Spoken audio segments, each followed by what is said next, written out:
right, Madam Clerk, are you ready? I know we were waiting for a council member to get on Zoom, correct? Good morning, Madam Mayor. Welcome back. We are ready. It looks like we have all participants in Zoom. All right, thank you so much. Okay, we have a lot of special guests in the house. I wish every council meeting looked like this. This is what a great way to start, right? So we have a special proclamation, but before we do that, we've got to do a couple of housekeeping notes. And you're ready? We're ready We are ready to go. Okay. All right. So first, we're going to start out with the Pledge of Allegiance. I would love for President Sandoval, who's in the house, to lead us in the pledge. I pledge allegiance to the flag of the United States of America and to the republic for which it stands, one nation, under God, indivisible, with liberty and justice for all. All right. Good job. All right, Madam Clerk, at this time, I'm going to ask for a roll call. Thank you, Madam Mayor. Councilmember Breckus. I'm here. Dewar. Here. Martinez. Here. Ebert. Here. Taylor. Here. Reese. Madam Mayor, he is on Zoom. It looks like we're having some sound difficulties, but he is here, and Mayor Sheeby. All right, I'm here. You do have a quorum of the Reno City Council, and we're going to move into public comment, and I know we're going to go ahead and start with a proclamation. Okay, thank you so much. Okay, so this is a very special day. We have a proclamation because I always say that great cities need great college, university towns. And I couldn't be more proud of the work that you guys accomplish and the camaraderie that you bring into our city. Now more than ever, it's important to come together as a community and be one. And I want to thank President Sandoval for your work and loving this city like nobody else. So we want to give you guys a special recognition. We really want our city to know how much we value all the work that you do, but all the, like I said, the community effort that you bring in. And we want you to stay here for a long time. We want to avoid the brain drain, and we're making this city, really shaping it for you and your interests with arts and culture and technology and innovation. So we need your brains to stay right here in Reno. So we're really excited to do this. I'm going to hand it over to Councilwoman Taylor. It is in her ward, so I think it's only appropriate that you give them this special recognition. Is there any like cheer or like backflip that you guys can do before we start? Well, we got Alfie in the back. There you go. That's a good start. There, see? All right, I'm going to hand it over to you, Councilwoman Taylor. You want to come on over? Oh, can I? You want me to go out there? Yes, I do. I want you to step right up. So President Sandoval, Stephanie, nice to see you. Thank you so much for being here. Come on up so we can give you this special proclamation.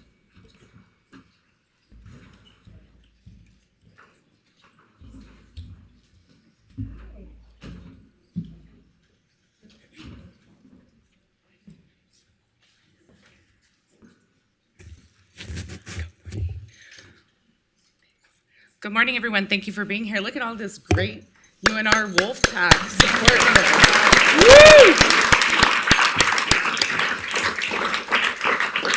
Okay, let's get the party started. Whereas the University of Nevada, established in 1874, proudly stands as Nevada's first state university.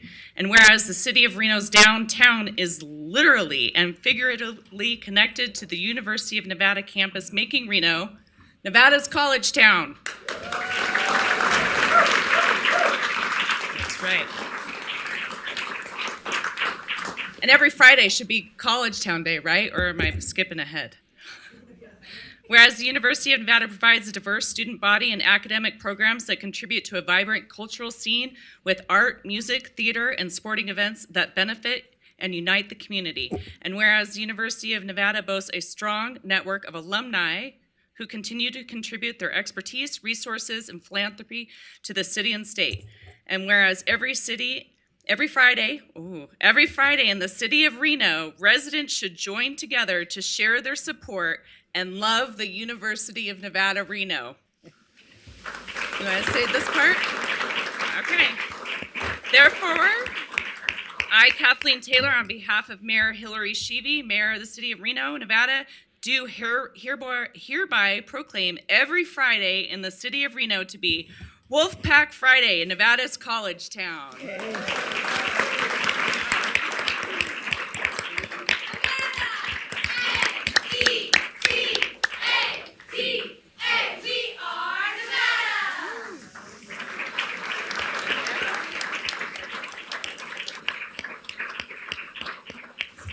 Madam Mayor and members of the City Council, thank you for having us here. We are honored. I'm Stephanie Remp. I'm the athletic director. So as you mentioned, we have all felt that it is time to make this community a college town. And everybody's been talking about that, a tremendous support from you. You've been a huge champion of this, and we appreciate that. So we have a ton of our head coaches here, which we would love for them to stand. All of our head coaches, if you guys can stand. There's some in the back too. And then a lot of members of our staff. So part of this initiative, in addition to making this Nevada's college town, we also want to celebrate Wolfpack Fridays, and we have flags that we are trying to get every business in this community to purchase a flag, to wave Wolfpack Friday flags on Fridays. It creates a sense of community. And then it makes people know there's a game on Saturday, talk about the game. We want people to plan their birthday parties around home football games, right? I want that kind of community. So we're really excited about this. Thank you for your support, and go Pack.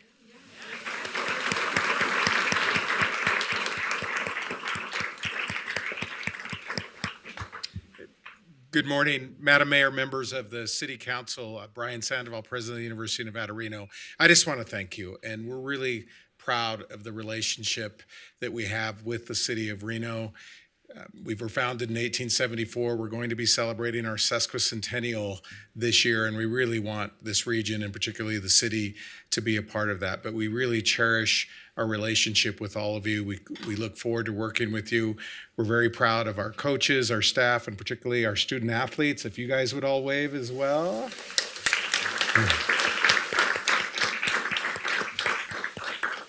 But it really is a new day, and we're gonna work together, and we're going to be your partner. And as the mayor and the proclamation have said, there are tens of thousands of alumni that are in this community, and I really believe that the city and the university's futures are inextricably intertwined. So we look forward to working together, and go Pack. Thank you.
All right, Madam Mayor, while Landon gets that stanchion fixed up for us, our next special guest today, I believe, is Bonnie Brown and Mike Keeney. Yes, come on up.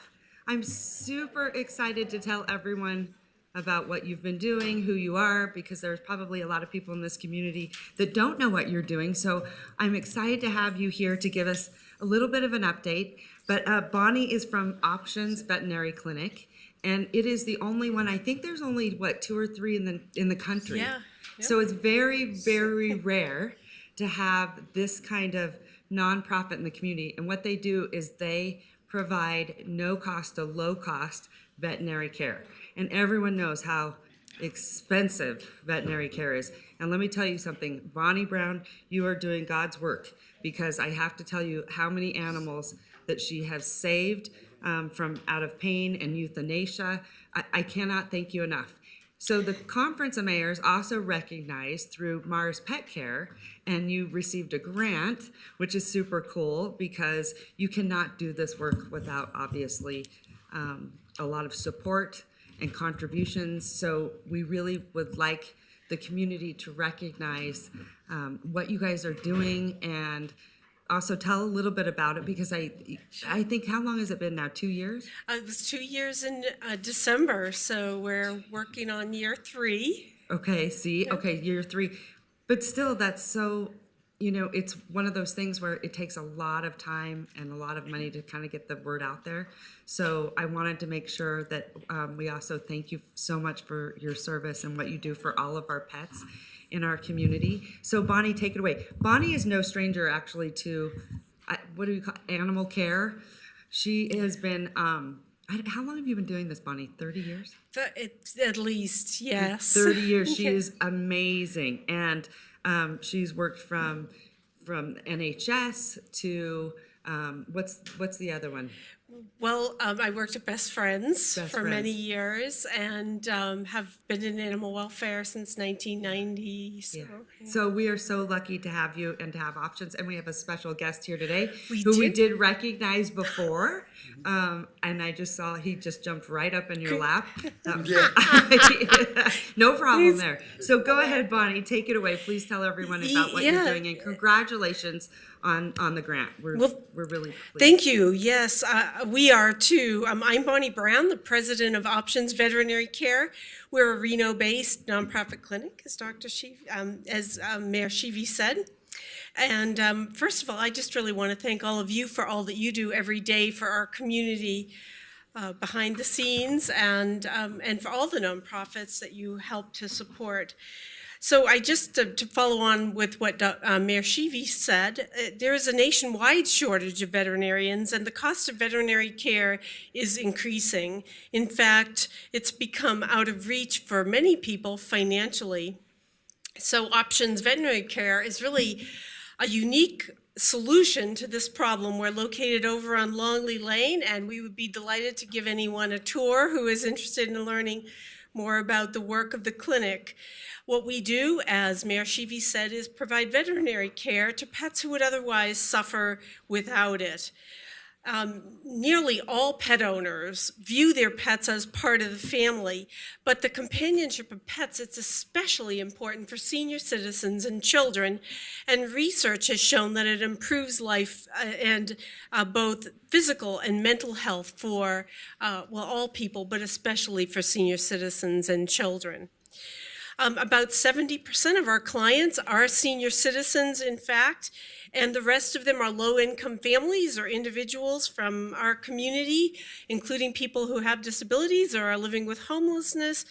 And I will tell you honestly, it's not unusual for us to talk to people who are trying to make a very difficult decision between buying food or perhaps their own medication or even paying rent and providing veterinary care for an animal friend that for them is really their best friend and closest companion. So while this work is important just for the help it gives to the pets and the people. It's also good public health policy because healthy pets help keep a healthy community. And also by providing veterinary care to pets in need, we're preventing surrenders to animal shelters that are really already overwhelmed in our community. So we are incredibly grateful for that. And one other thing to note is we really view ourselves as partners in support to our community's veterinary clinics. The reason for that is because sadly, if a client can't afford to pay, a veterinarian and the client may be facing a very difficult decision of euthanasia, even for a treatable condition. So what we are able to do is fill that gap by providing the care that a for-profit clinic simply cannot afford to provide on a charity basis. So we fill that gap in the community, and we're really happy to do so, and we appreciate all of the veterinary clinic partners in the community. Options depends on donations and grants. It's a nonprofit, and that's the only way we're able to survive. And as Mayor Sheevy mentioned, there are 2 grants in particular that I wanted to highlight, and these are grants that were specifically so that Options can provide veterinary care to Reno residents.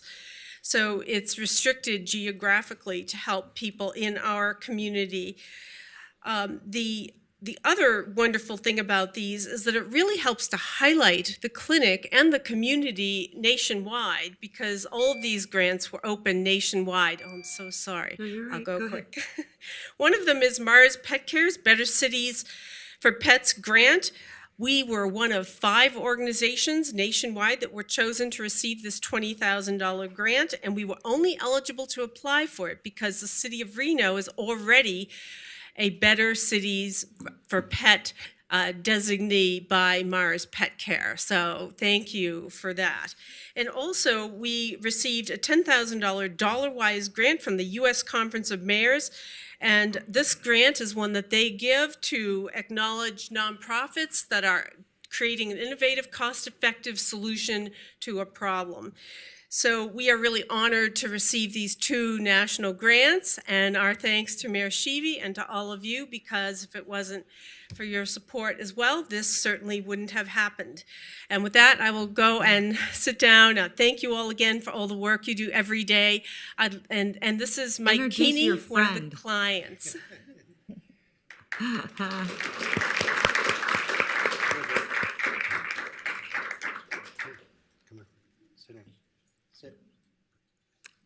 Oh, look how good he is. Good morning, everybody. Good morning.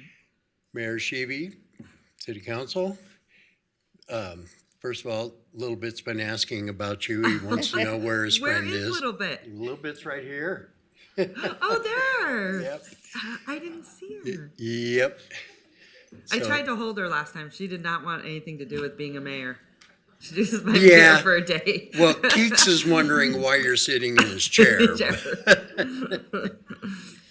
Anyways, I just wanted to come down here and thank you guys for what you do.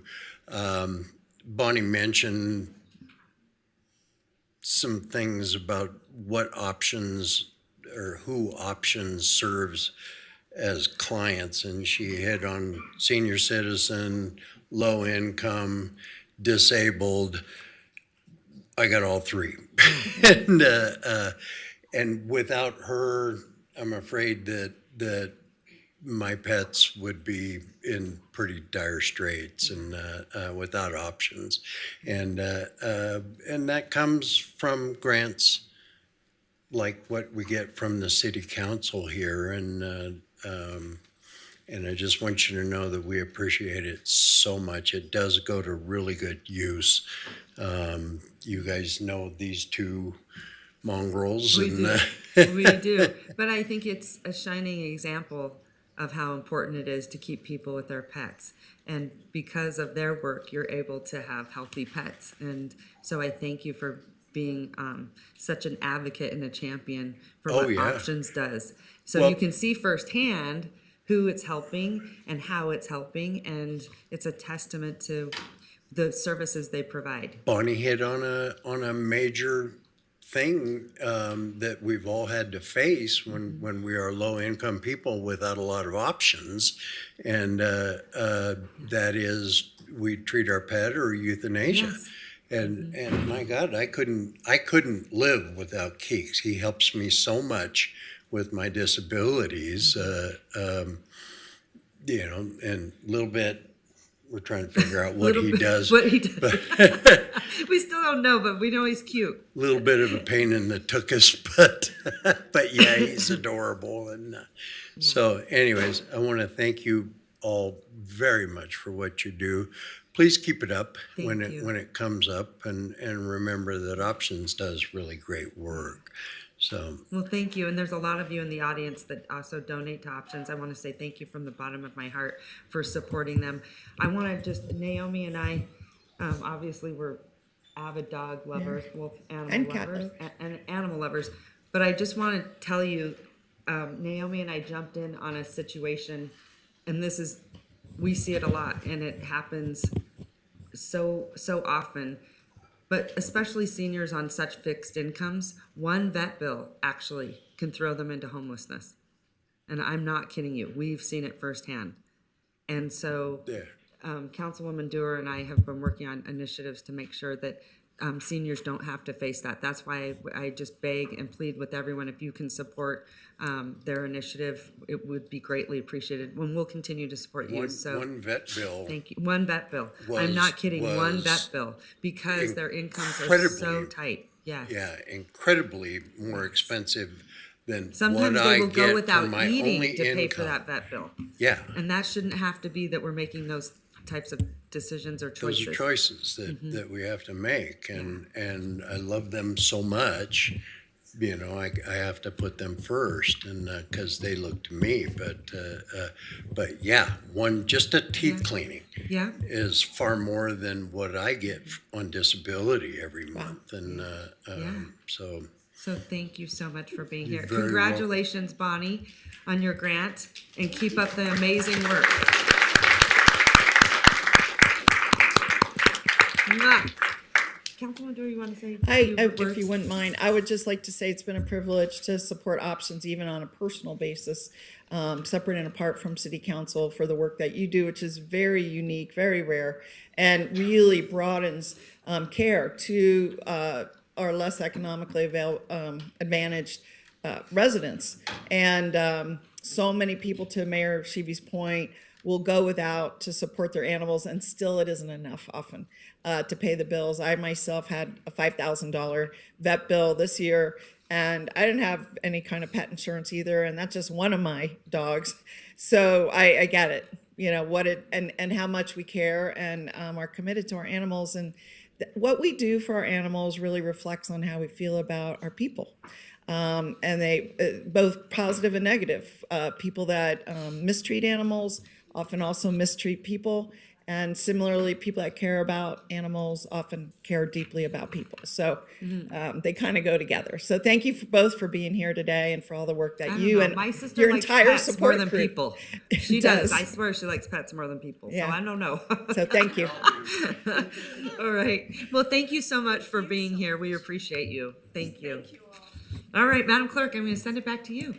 Thank you, Madam Mayor. Just to read our disclosure for today. It should be noted for those in the audience that comments are to be addressed to the mayor and council as a whole. Comments heard under this item will be limited to 3 minutes per person and may pertain to matters both on and off the council's agenda. Please note that the council may not take action upon any matter not agendized on today's agenda.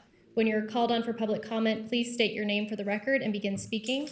The timer will begin when you say your name, and you will be afforded 3 minutes. If you're an attendee in the Zoom meeting and would like to make public comment, please raise your hand at this time. And lastly, while in this room, please be respectful. Warnings will be issued by the presiding officer if there's disruptive behavior, and you will be asked to leave chambers if the behavior continues. Our first public commenter today is Mark Markell, followed by Tila McCuller, followed by Tyler Colton. Good morning, Mark. Morning, Madam Mayor, and city council members, and city manager. How are you?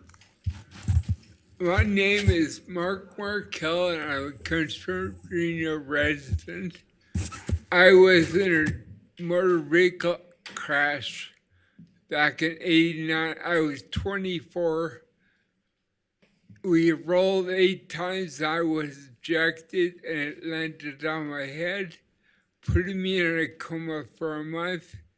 I was a passenger. I want other people to realize I can't walk now.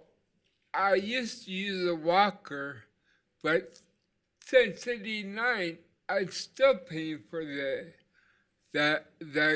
motor vehicle crash.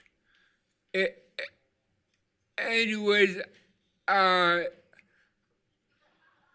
just don't want people to get in the car with a drunk driver, and don't drink and drive. I kind of brain stupid, so No, I we don't I call am. ourselves stupid. I think of what I'm gonna say, but then I forget what I'm gonna say. I just don't want people to ride with drunk drivers. It's there. It ruins. You could die from this. I was dead for sent from the scene of the crash to the hospital. I was dead, and the doctor brought me back to life. God willed me alive, but I'm very grateful for the doctors. At Loma Linda University Medical Center in Southern California, and I want to thank ASI for giving me the chance to come up here and talk to people about this. And Care Chest gave me this. Leased it to me. I wouldn't be able to get around without it because I can't walk anymore. Anyways, don't ride with drunk drivers. Don't ride with drunk drivers. You can see what it does to you. It ruined my life, and it can ruin yours. And anyways, I just don't try. I said this before, but I'm sorry. I'm brain stupid. I'm brain handicapped. I don't know. But anyways, thank you, and don't try drunk drivers. Thank you, Mark. So, thank you to Care Chest, because you can see what the work they do, how important what they give back to the community. Thank you, Mark, and also very important messaging. So I hope everyone was listening intently. Tila McCuller, followed by Tyler Colton.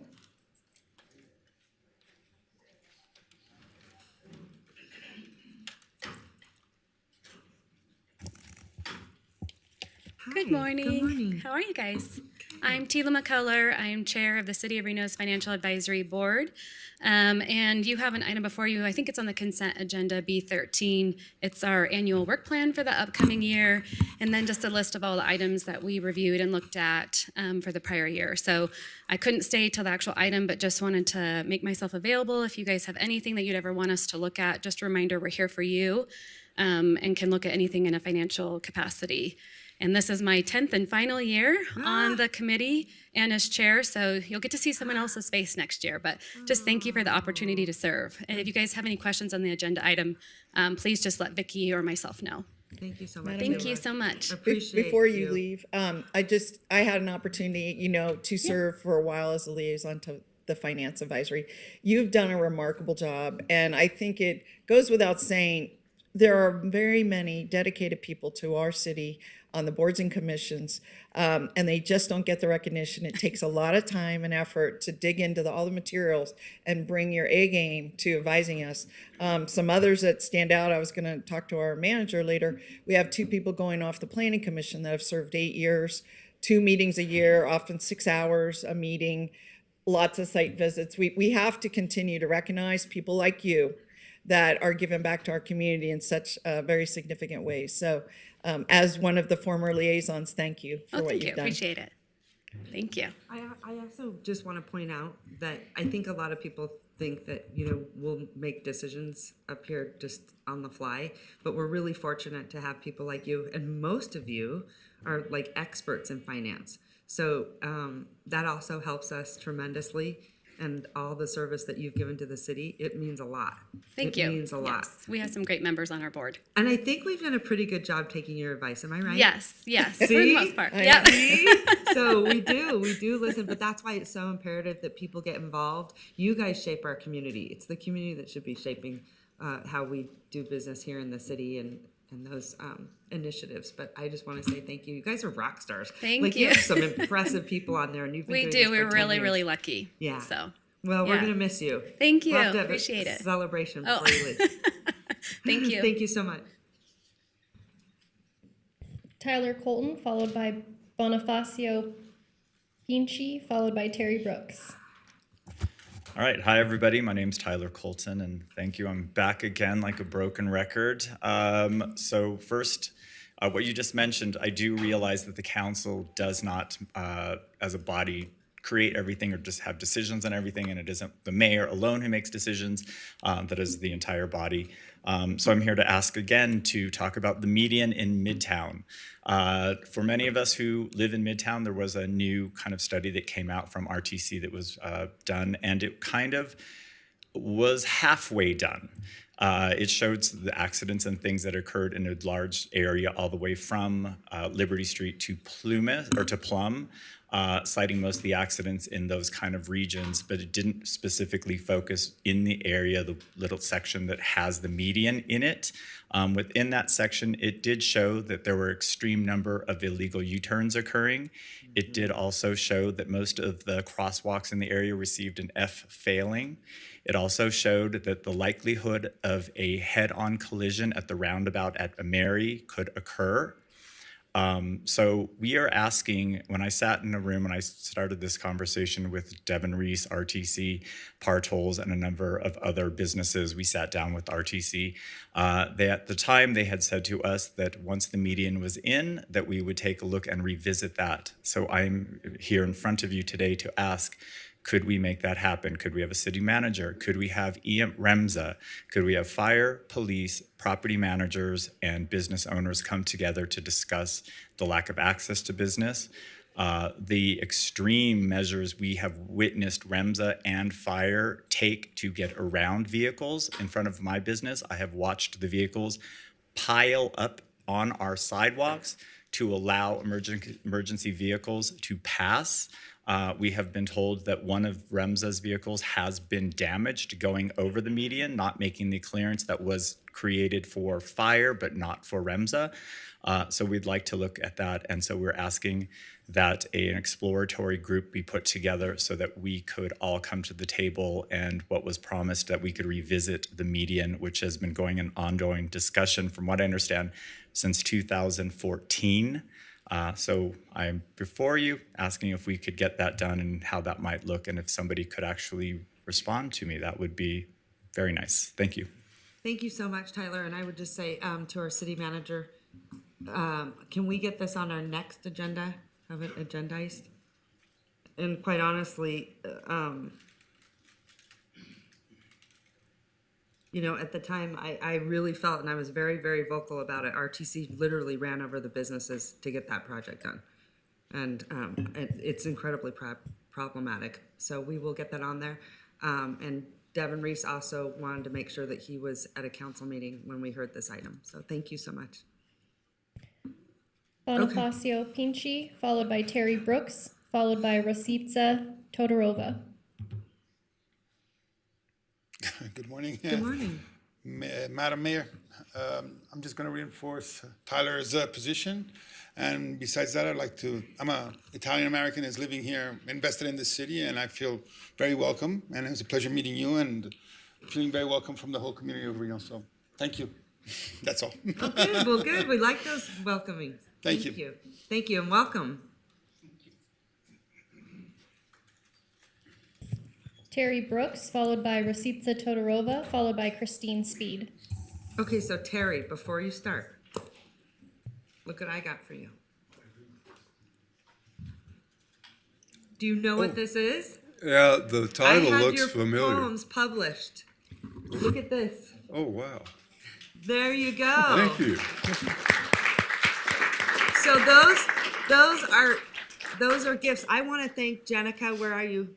Jenica, I love you to pieces. Jenica helped get this done. And these are very, very special to us. I don't know if you want to give them gifts. I hope that you take on some entrepreneurial initiative and sell them so that you can continue to create your artistry. I just want you to know how much we appreciate you and all that you do. This is fantastic. And so when you started this project, I said these needed to be published. Jenica, we love you to pieces. Thank you, thank you, thank you. Ashley, I know she had a big hand in it. Matter of fact, the whole staff was super excited. So this is their surprise, their Merry Christmas to you today. So there you go. Thank you so much. I Well, really you're appreciate welcome it. so much. So you'll have to create a poem just on giving, right? So Yeah, anyway, looks like thank you, my friend. I love what you do for our city. Thank you. And now for the chapter of my next book. Good morning. It's me, Terry Brooks, again. And today I'd like to render on the act of discrimination when it comes to employment and gender. When I was young, I worked at a restaurant where males like me washed the dishes, while all the females were waitresses who served the customers their dishes. After that, I worked 3 other jobs where they hired only males. None of the positions in those places were considered appropriate for females. Then I got a job at a textbook company that hired both females and males. Any positions there were considered appropriate for females and males. Then I worked at another place with separations of jobs. Males were assigned to some jobs and females to other jobs. Then I worked where I'd gone to school at a library of a university. Males or females worked in any position, so again, I enjoyed that diversity. Men used to be more easily employed whether they were married or not, and they would usually work longer at the job they got. Young single women, however, were less likely to get a job because if they got married later, then they might leave their job. Once they got married, they might have children and they'd have to quit their job to stay home and raise their children. Men usually got paid more, women usually got paid less. Some employers said if they paid women more, then they'd have to pay the men less. In some places, women were more likely to be hired because of their looks, or in some cases, more likely not to be hired because of their looks. There has been way more abuse of women where they worked than there has ever been of men where they worked. Some women have been abused with threats of being fired, and some could not defend themselves with the fear of being fired. I would like to thank you all for listening to me today, and again for putting up with more of such uncomfortable things that I say. Thank you. Thank you so much. Thank you even more for Well, this. and just so everyone knows, again, I want to thank Tyler. I think you had a hand in it, Jana, all of you guys, because they had to type it up because Terry wrote them all in hand. Yeah. 'Cause In I don't have a handwriting. typewriter. Yeah. Well, maybe we got to get you that one next. Okay. Let's do that. Oh, Thank you, Terry. By the way, this Please is give him a round of applause.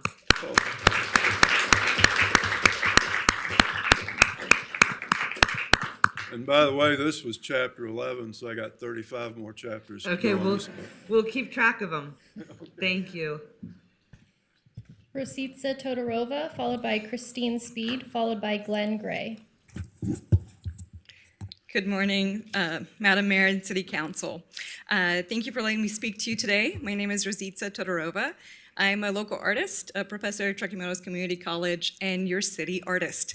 So I've held this position for the 2022-23 year, and as part of the position, I've curated this honorary position, which is really exciting. I curated an exhibit that was up until June that featured 13 local artists looking at the Great Basin. The name of the exhibit was Between Earth and Sky. And right now I have an exhibition right outside of City Hall of my work, all work created this year. So I wanted to tell you a little bit about the exhibit. I also want to thank the ones of you that came to the reception, which happened 2 weeks ago. Thank you, Jenny Breckus and Megan Ebert, for being there.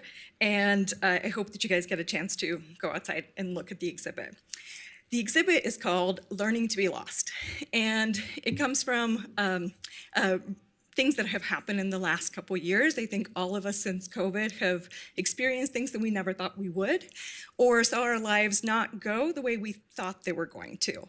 And so that's really the inspiration of the exhibit, that things are not really going the way that they're supposed to, specifically in my own life. And I created that as a metaphor of being lost in the desert. So thinking about how that experience makes you feel like you don't really have a grounding. And while thinking about this metaphor, I realized that I have a lot of experience on how to be lost in the desert. Growing up here in Reno, Nevada, part of our training, starting in 5th grade, was survival training. So we learn how to condensate water, navigate by the stars, how to make a fire. And so the artwork is leaning on the imagery of the Nevada desert, but also thinking about these survival strategies, trying to figure out what's a mirage and what isn't, in order to create the work. I just want to tell you about one piece in the show that's called Tufa Towers, Winnemucca Lake. And Winnemucca Lake is a dry lake right past Pyramid Lake. And it actually has the oldest petroglyphs in North America. They are dated to be 10,000 to 14,000 years old. And being out there really gave me a little bit of perspective, similar to looking at the stars or being at the ocean, of how our humanity can be put in perspective in terms of nature. But what was really interesting about being out there is there's these tufa towers that are created by the Great Basin, that this whole area was underwater, so geologically a really long time ago. And all of them have petroglyphs on them that are so old. And we think about our desert as being empty most of the time. It's so good at erasing its history. But it really grounded me in thinking, no, this area here in Nevada, just out in our backyard, is actually so old and has been occupied by people for so long that wanted to make a creative mark, that want to create public art, that these markings are so similar to what we do as artists and how we want to continue to make a mark so that we can interact with others and be remembered. Yeah. Yeah. Look at you, right on time. That's amazing. That's an art. That's an art in itself. Thank you so much. I want to say thank you so much. And also, is your work going to be featured? I think it was last year. That's where I became familiar with your work. Wasn't it the Reno Tahoe International Arts Festival? Yes, and that's going to happen again And you're in going to September. do that again? Yes. If you have not been and you love art, you have got to go. I am telling you, I was so impressed with the level and caliber of artists. But I saw your work there, and then I remember coming down the elevator, and literally, you were hanging up all your own stuff, and then you were With doing the help some of the touching. city. Well, I mean, you were doing it yourself, and that's what artists typically have to do, is they just are doing all of everything encompassing, whether it's marketing or trying to host shows and then creating on top of it. So it's a lot of work, but your work is impressive. So can you tell everyone how they can see your work? Sure, yeah, probably the easiest way would be my website, which is rositza.art. And again, the Reno Tahoe International Art Show is coming up in September, which will feature many artists. I don't know how many, but over 100. Yes. So that's probably the next thing. And then we'll have a faculty exhibition at Truckee Meadows Community College in October. And more, and if you sign up for my email list, you can get more information. And then are you on Instagram? Absolutely, Okay, and it's Rositza, my All right, first good. name. I tend to like Instagram. They're a little nicer over there. All right. Thank you guys so much. And everyone, please support her art. Please support our artists. Fantastic job. I'm a fan of your work. Love it. Christine Speed, followed by Glenn Gray, followed by Nathaniel Benjamin. Good morning, Good Mayor morning. Shivi and all the council members. It's a very interesting, fascinating meeting so far. My first meeting Is here. this your first meeting? Yes, it is. Oh, congratulations. Yes. And Well, no one's yelled at us yet, so yeah, no. by the it's- end, I'm sure it's someone been- will it's yell been at us. terrific. But It's been terrific.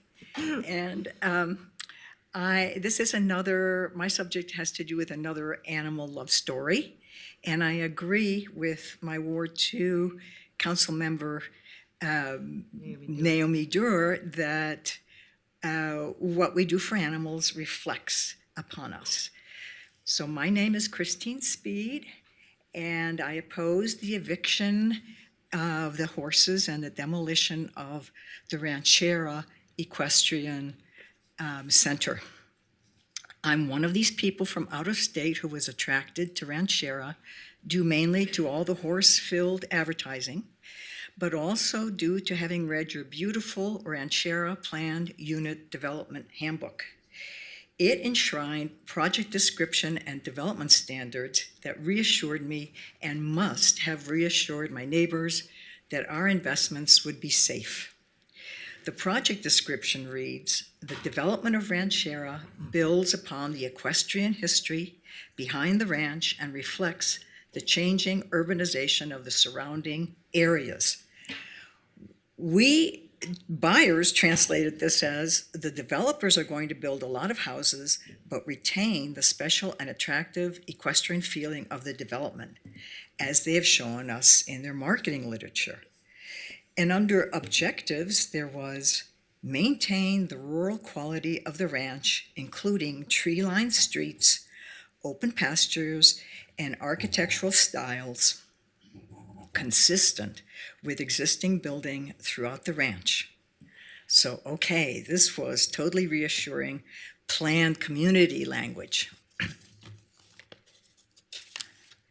Under development objectives, it read, converting to the equestrian facility to include commercial stables and a riding club.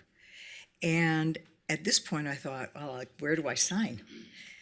And under Chapter 2, Development Standards, it specified as maximum for new buildings 2 stories for all the buildings around the Special Events Center, which is the mansion, the Equestrian Center, and the ranch headquarters, which is the pavilion. And so to me, this meant low and rural character enforced. Great. And under architecture, it stated, the architectural style for Ranchera is reminiscent of the former ranch and ranch homes that populate Del Monte area, and all future developments shall conform to ranch architectural style. No visible flat roofs shall be allowed. And it even used the Equestrian Center and the as an example of the kind of architecture to emulate, which was in the handbook on both sides, the barn, the sides of the barn. And then finally, yet within a year of moving here, I'm sorry.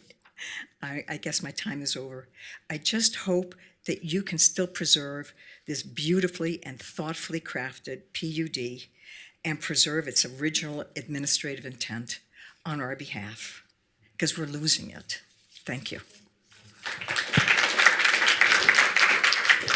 Glenn Gray, followed by Nathaniel Benjamin, followed by Winnie Dowling. Madam Mayor, City Council members, my name's Glenn Gray. I live at 730 Cantor Way in Ranchera. I sent you some comments, each to you personally. Those comments are not exactly the comments I'm going to read to you today. You have those, and you know what I've expressed in them. These comments are more emotional comments, not as technical as the ones that I sent to you. It started in January when the developers submitted a form to change the zoning in the Ranchera PUD. They submitted to the Planning Committee to change the zoning on the Equestrian Center property from 1 house per acre to suburban mixed use. With this new zoning, the property could be sold off to another developer at a much higher price, and that developer could build almost whatever they wanted. See the arrogance. The staff at the Planning Committee intercepted the request for change and said, "This does not seem right." They sent a letter back to the developer saying they could not support this change. You must have a specific project in mind to request a change like this. The developer said, "Okay, we'll come back with a specific project." Now they went to work figuring out a project that could maximize their profit and one that they figured they could walk back into the Planning Committee and get rubber stamped. No thought or consideration was given to the residents or community it may affect, just maximizing those profits. See the arrogance. Their new plan is for 24 small homes to be crammed in between 9 large lots to the south and 44 custom homes to the north. No consideration was given to the effect on the neighborhood property values of the current residents or the effect on the general community. See the arrogance. I invite you, Madam Mayor and City Council members, to come and walk with me to see for yourselves how this plan does not fit into our community. We already have a huge traffic issue, but adding more cars, at this point, 462 more cars are scheduled to come into Ranchera if nothing changes. It just does not matter to them. They don't live here, we do. See the arrogance. They told me firsthand they intend to get this plan approved at the Planning Committee level without involving the residents or the City Council. They have little regard for this wonderful body. They have little regard for all of you. And they have little regard, especially for me. See the arrogance. Lastly, I bought my lot and built my home knowing the equestrian center may be demolished. I've been told for 4 years that if it gets demolished, 6 lots would be the next to my home, 1 house per acre. I would not have purchased my lot or built my home if I knew 24 small homes would be crammed into next to my house. This is another example of a bait and switch tactic that this developer knows all too well. See the arrogance. It must stop. It really must stop. Please temper their arrogance. Just say no. Thank you very much. Great comments, thank you.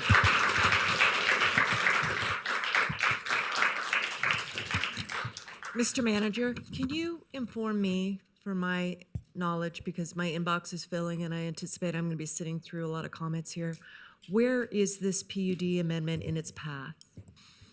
There is no application that I'm aware of for a PUD amendment. Nothing has come into the door.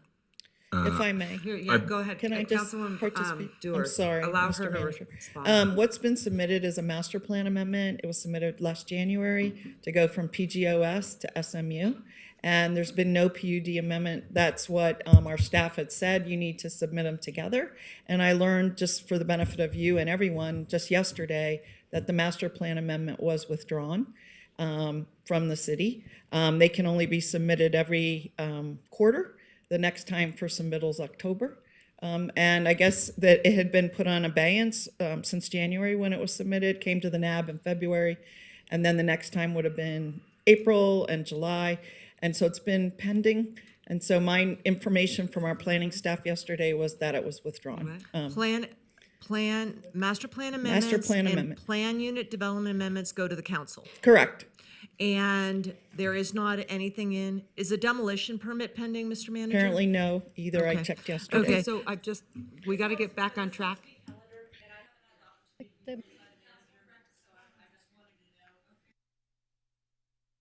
Asking to meet with me that, we are fast moving, and if 20 of you are asking for us to meet with me, if there's not anything in the door, that I can't see is gonna, ask a decision of me in the next 6 months, I won't be coming on out. I guess to clarify that so people understand, because we're talking city speak, people don't understand what all of that means.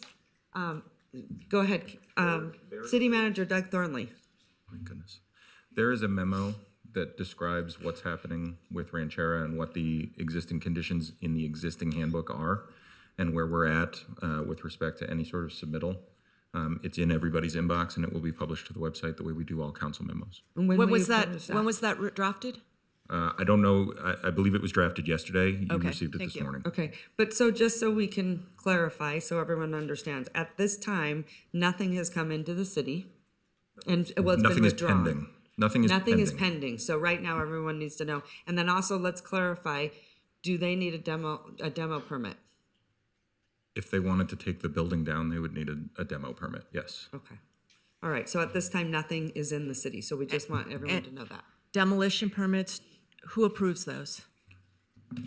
The building department does. That's an Thank you. administrative approval. And again, I think that's one where it should come back to the council demo on buildings. I do. Because we've had many that have not come here and all of a sudden we get blamed for it. You turn around and you're like, what just happened?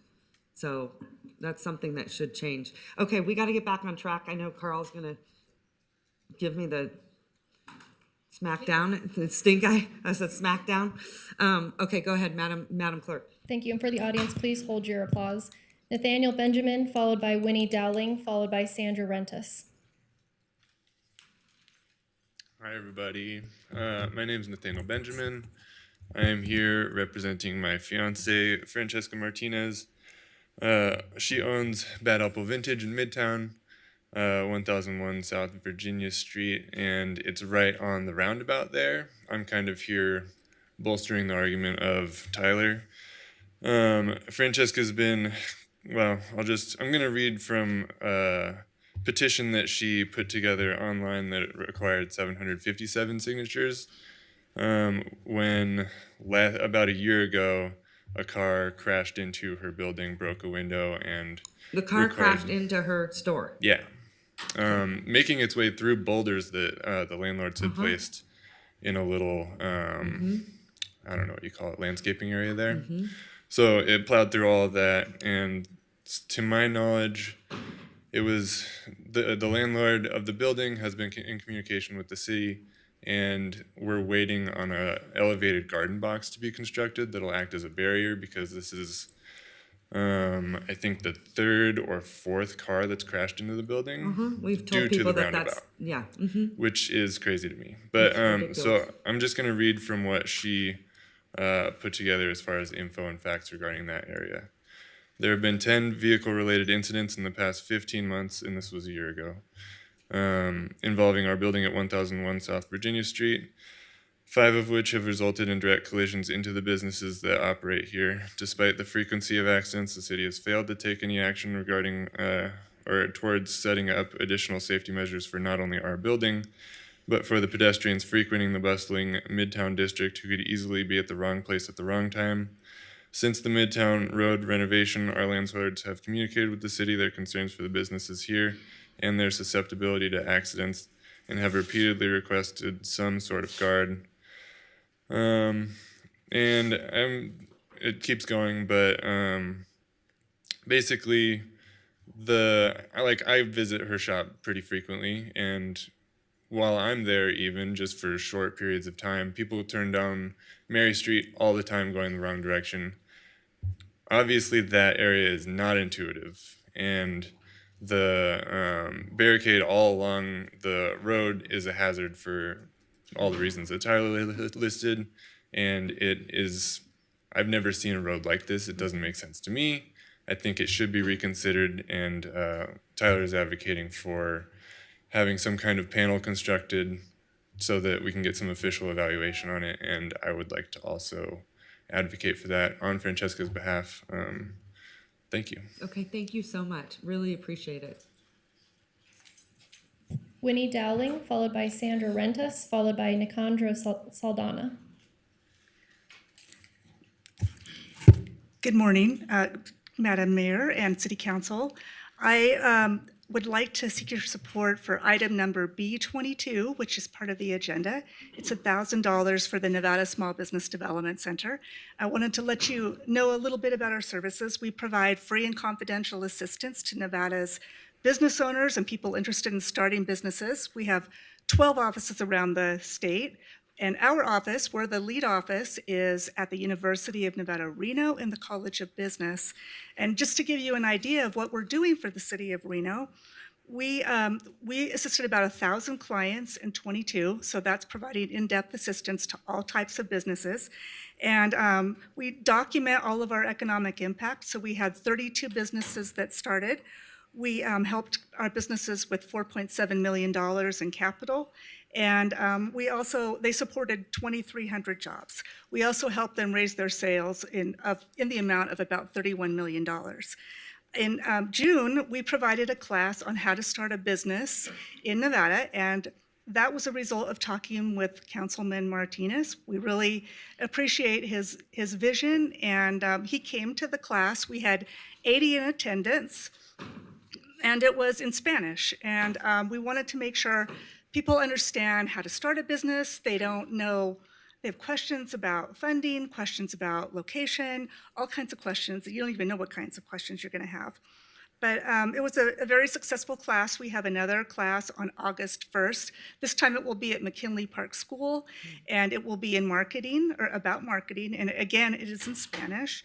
So in summary, I would just like for you to encourage your constituents to realize that we are here and we are available to help our City of Reno business owners.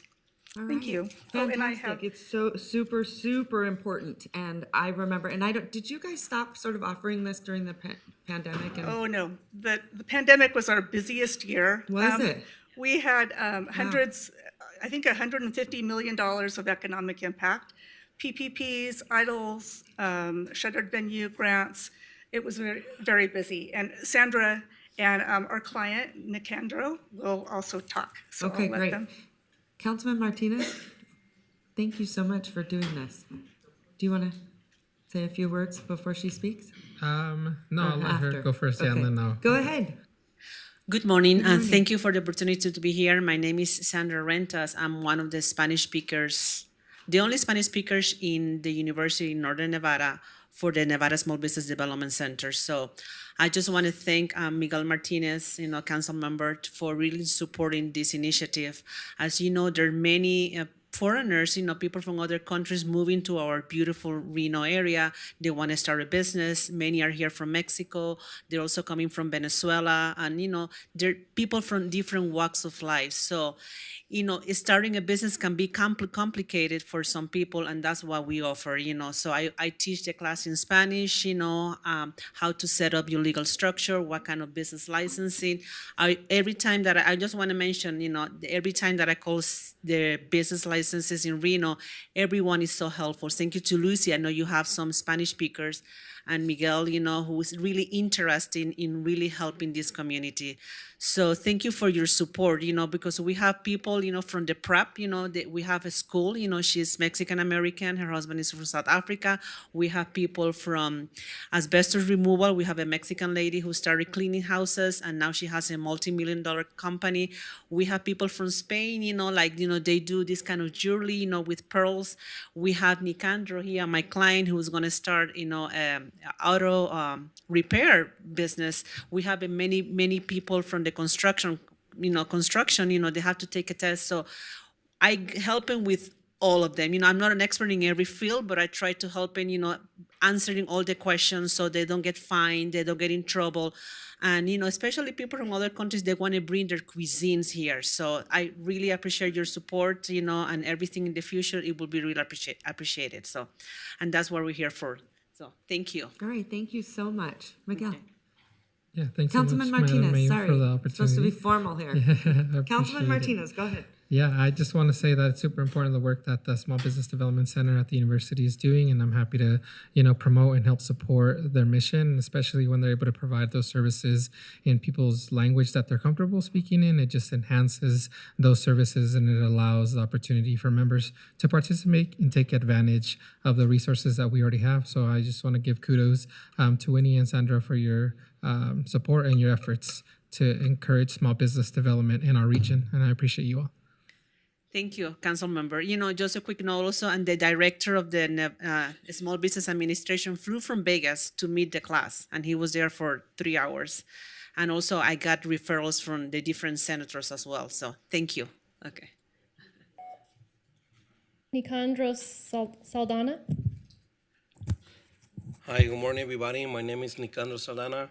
I'm coming from Mexico. Spanish is my first language, and I work for a company, Chevrolet, for 16 years, and I feel that I'm ready for the next step, and I want to open my own business. Having these classes with them, they've been helping me a lot. One thing, because it's in my own language, and I feel more comfortable, and I feel more confident about taking my next step. And I just want to say thank you so much for all the help they've been giving to me. That is fantastic. We used to work really closely with your office. Who was the gentleman that was there before? I'm drawing a blank. Rod Jorgensen? Yes. Yes. Yes. So we worked. Retired, yes. Now he's retired. So I think maybe there was like a drop off just in sort of the programs and the communication. We'd love for you to keep coming to council and letting the public know what you offer. Because I've had a couple people say, I don't think they offer that anymore. So let's make sure that we get the word out there, because what you do is so critical. It's hard. Even if you're from this country, it's hard to open a business. It's not easy. So fantastic. But Councilman Martinez, thank you. Thank you. That's awesome. Even Rafael, the artist that you commissioned to do the bowling center, he attended my class. He's from Spain, so he wanted to get some answers on how to start his own business officially. So, Yeah, great. thank you. Appreciate it. Thank you for your time. Okay, bye. Thank you. Eric LaRude, followed by Stephanie Rundon, followed by Michael Gagne.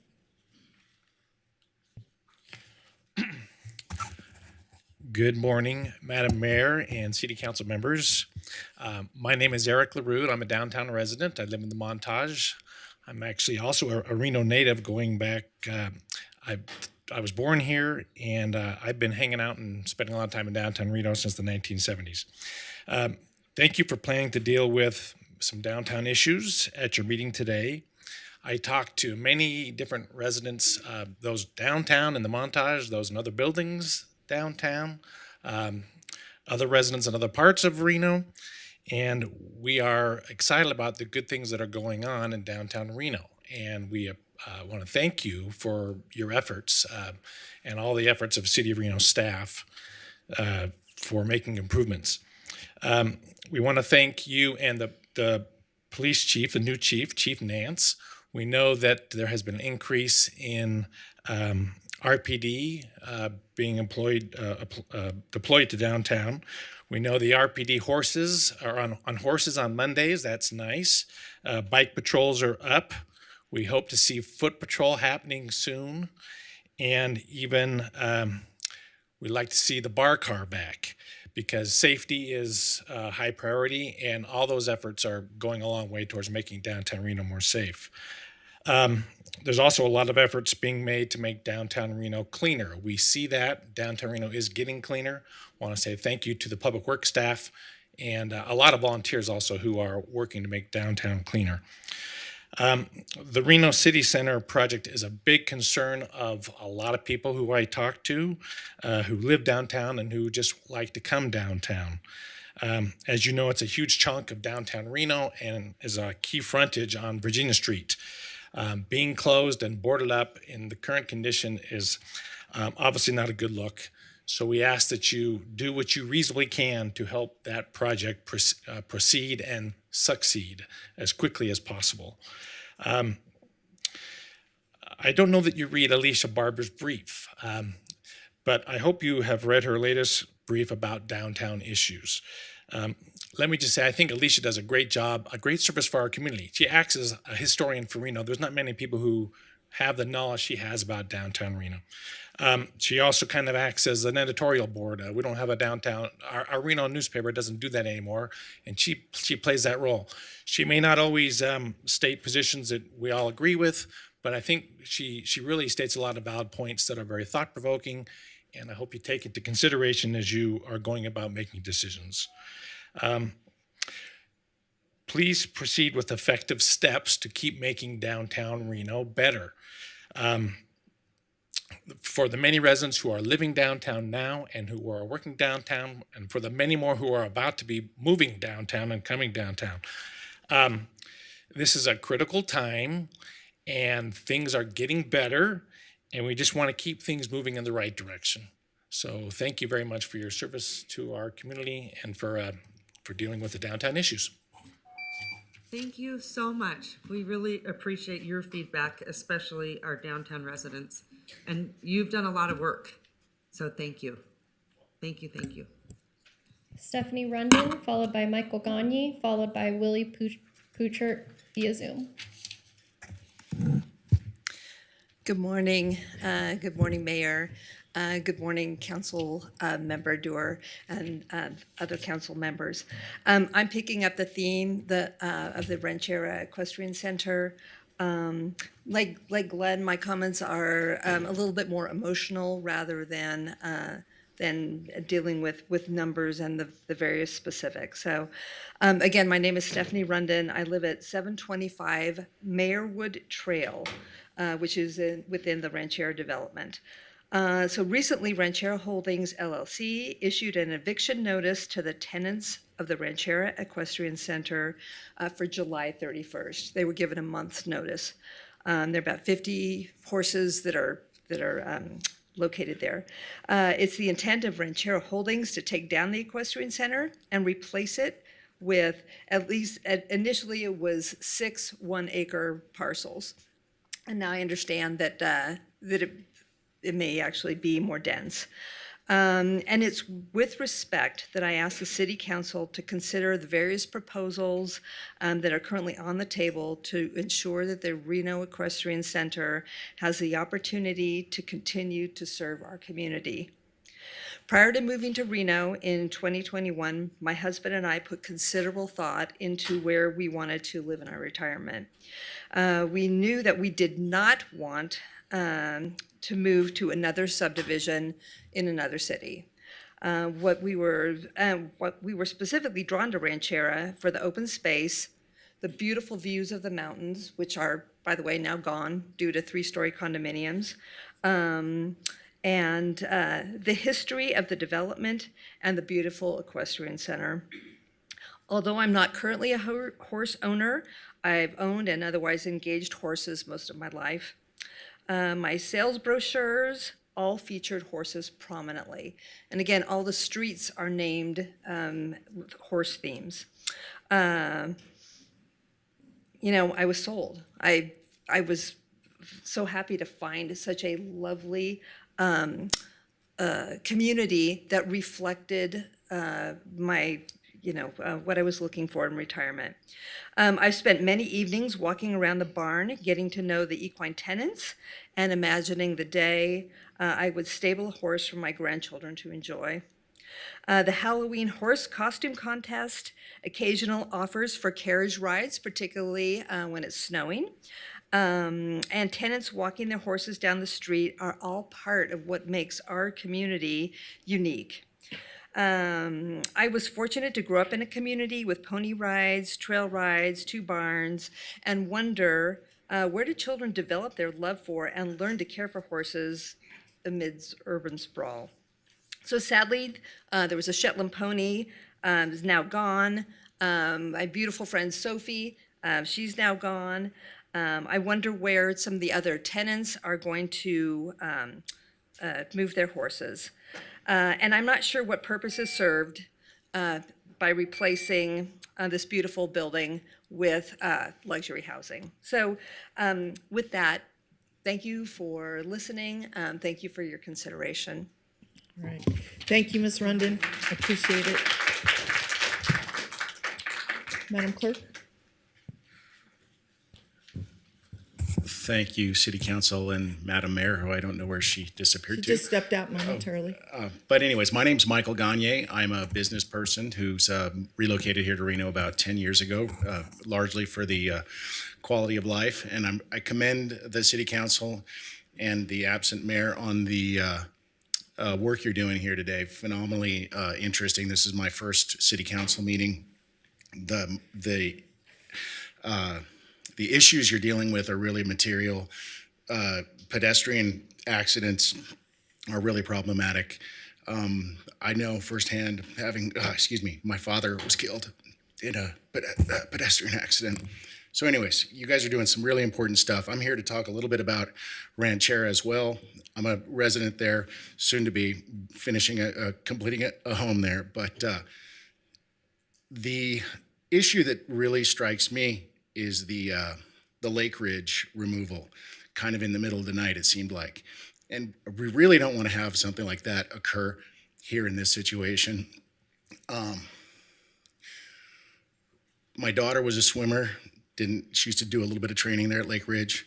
It disappeared. I had a friend of ours whose son was a tennis player, disappeared. So we really don't want to have that sort of a recurrence in this case.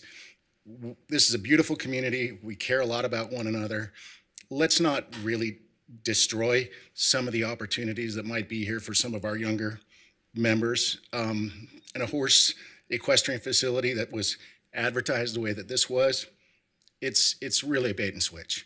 So appreciate the time, keep up the great work, and help us keep Ranchera a ranch place.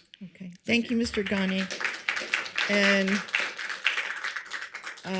my sympathies to for you on your father. And I also just want to say, and there may be more people speaking on Ranchera, I don't know, but I just wanted to put it on the record that I've been very engaged in this issue for a number of years. I've had a chance to meet with many of the residents. I understand the issues. I've also met with the developers and, speak to them at least weekly, just last night, in fact. And that I've also been reaching out to the county to see if we could build a partnership there.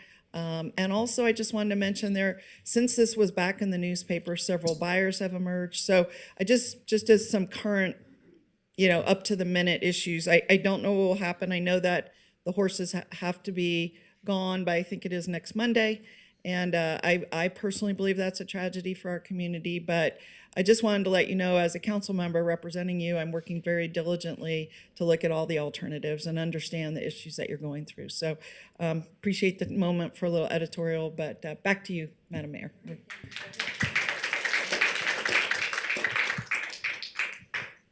Willie Poochert via Zoom, followed by Audrey Keller via Zoom, followed by Gordon Gossage. Good morning, council members. Can you hear me? We can, thank you. Okay. I regret that I'm unable to say this in person, but I wanted to commend you all for your support of this past Saturday's Northern Nevada Pride Festival and Community Parade, and for making it one of the largest annual events in Northern Nevada. There was a time that I remember that such an event was not welcome here, and some feared for their safety. When I was in high school in the late 1980s, I remember how one of my friends, who was the first openly gay kid at McQueen, was harassed and bullied daily. I never would have imagined all these years later that my hometown would be so welcoming to the LGBTQ community. I recall having a conversation with a gay activist in San Francisco who marched alongside the late San Francisco supervisor Harvey Milk and asking him if the kids of today appreciate the struggles that he and his contemporaries went through for equality. He responded, "We went through those struggles so our kids wouldn't have to do it themselves." I remember that line as I saw all of the young faces marching on Saturday.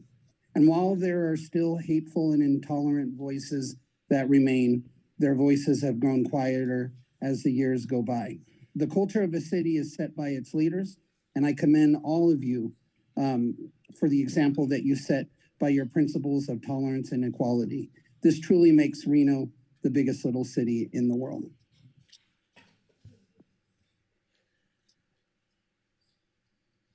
Audrey Keller via Zoom, followed by Gordon Gossage.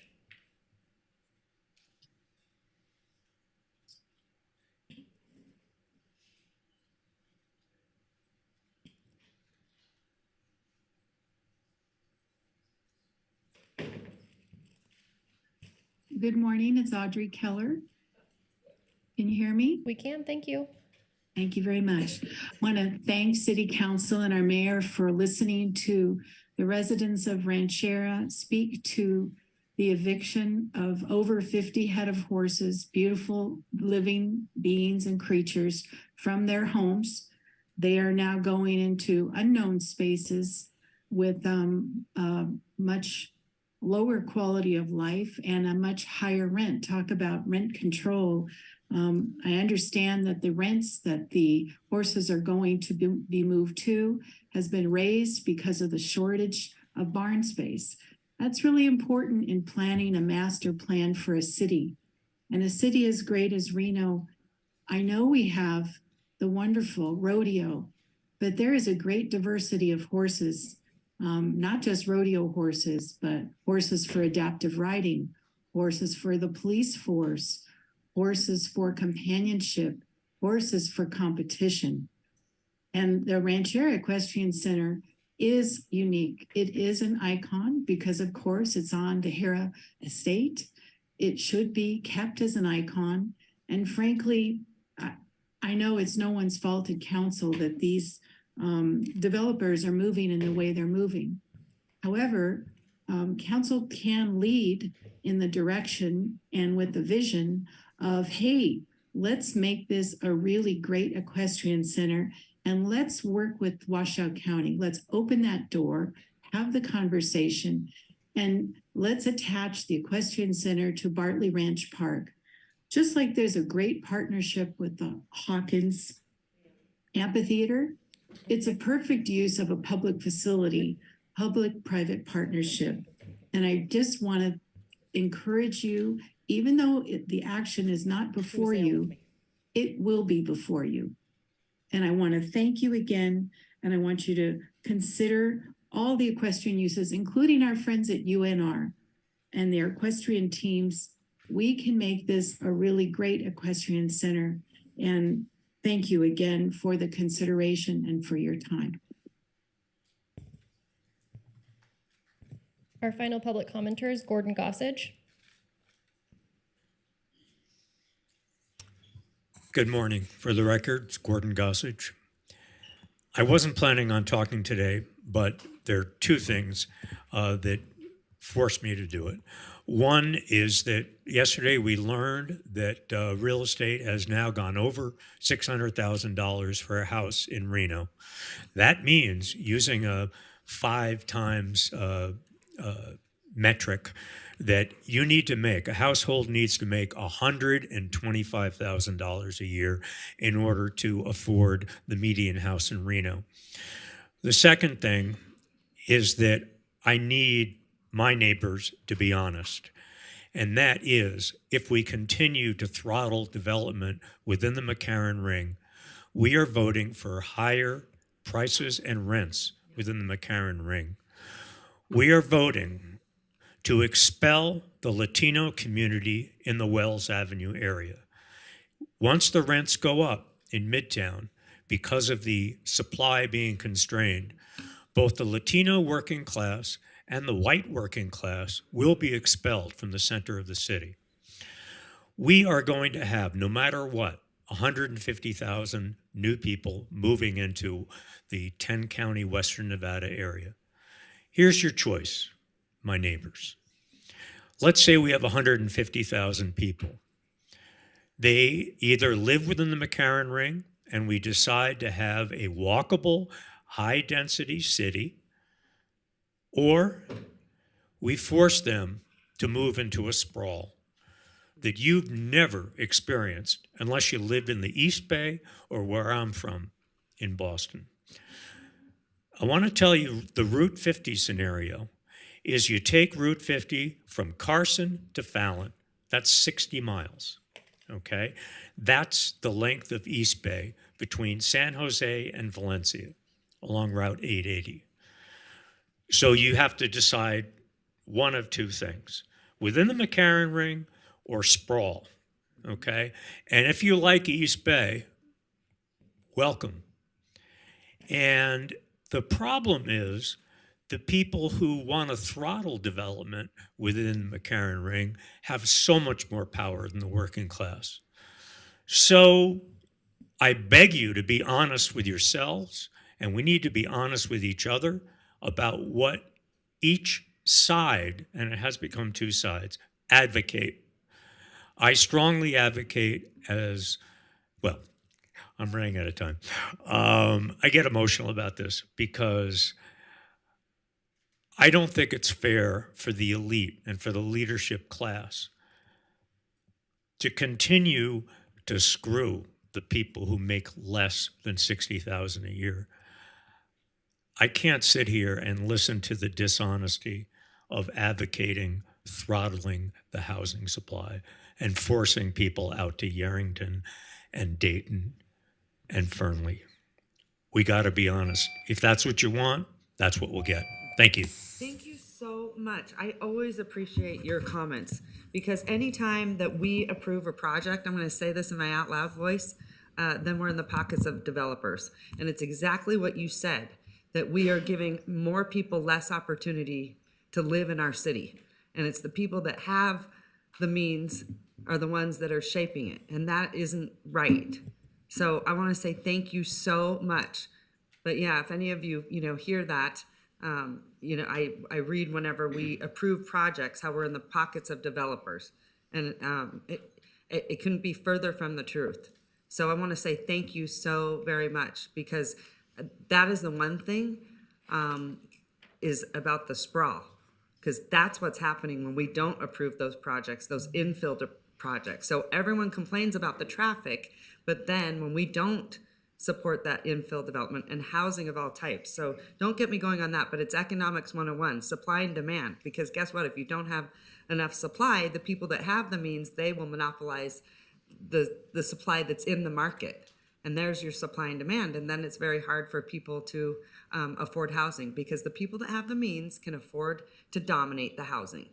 So thank you so much. I appreciate that. Thank you.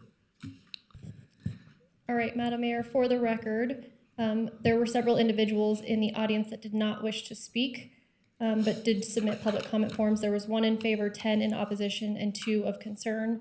Wolfie Jr. Wolf, Jeff Chapman, Aaron Devlin, Patty Cowles, Miriam Ruland, Lana Little, Virginia Matthews, Jennifer Santos, Pat Brown, Andrea Sullivan, Penny Whitaker, Linda Russ, and Christine Bonnet. Additionally, we did receive 13 comments, which were general in nature and not directly associated with an agenda item prior to 4 p.m. yesterday, July 26th.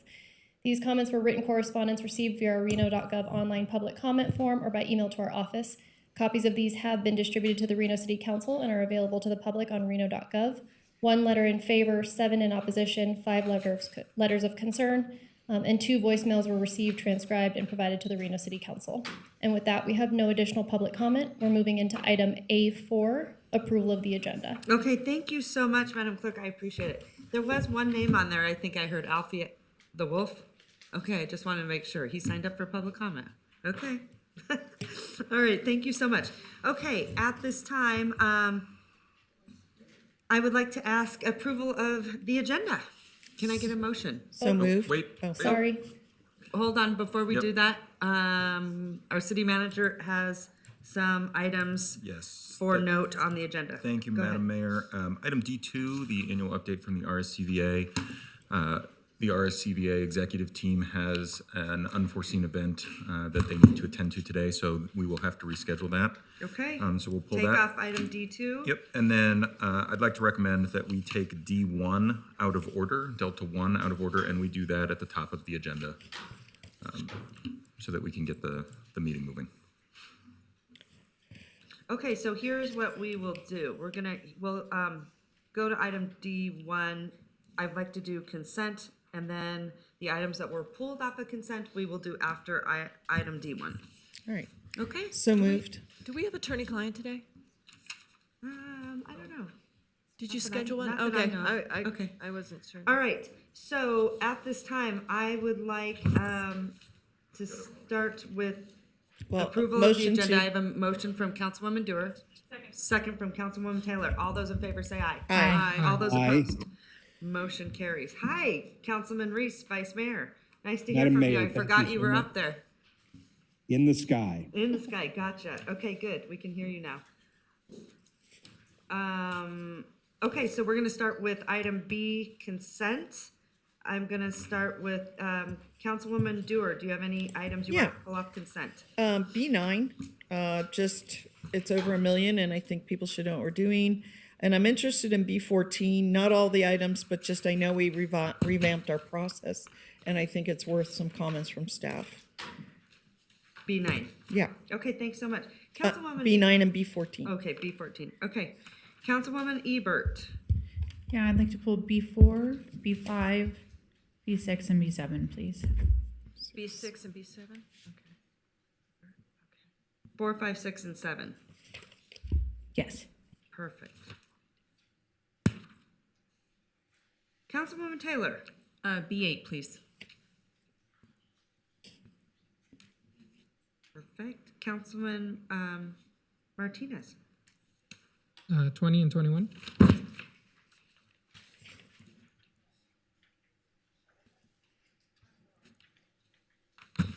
Vice Mayor Reese. No, ma'am. Okay. Councilwoman Breckus. B10, please. Okay. All right. So may I get a motion to approve all other items on the consent agenda?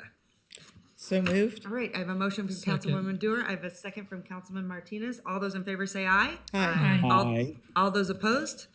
Motion carries. Okay, we're gonna head on over to item D1, and I'm gonna send it back to you, Madam Clerk. Do you have any public comment?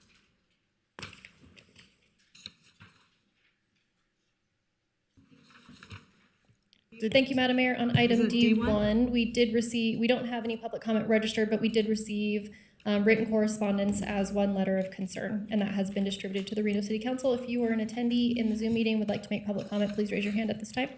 And did Mr. Reese pull any items? No. Okay. All right, Madam Mayor, we're going to go ahead and close out public comment on item D1. Okay, thank you.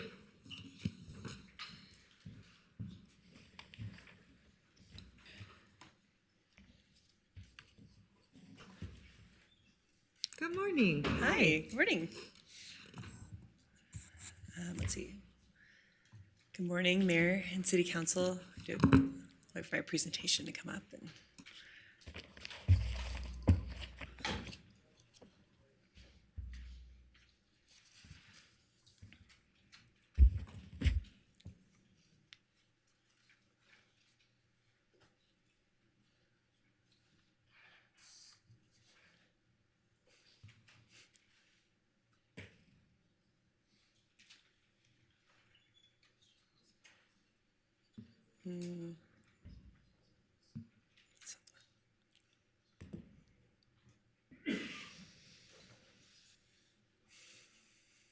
There we go. All right.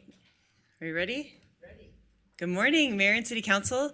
Amy Pennington, Special Projects and Outreach Coordinator for Public Works. I am super excited to be here today because as I have talked to many of you throughout the last year about the placemaking project, I've been hearing that you guys are excited to get some things done. So I am here with an agreement to move us forward in getting some things done.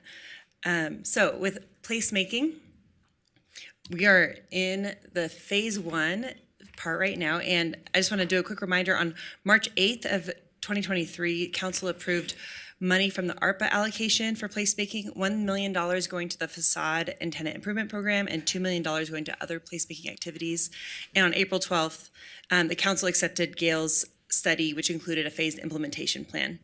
And so today, we are talking about these 4 elements: the facade and tenant improvement program, the streetscape furnishing zone, Locomotion Plaza 2.0, and the Row Plaza.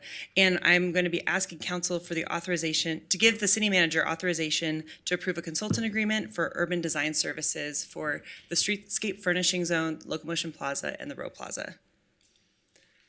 I'm going to quickly give a brief description of these 4 elements so everyone knows what's going on. One is the Reno Facade and Tenant Improvement Program.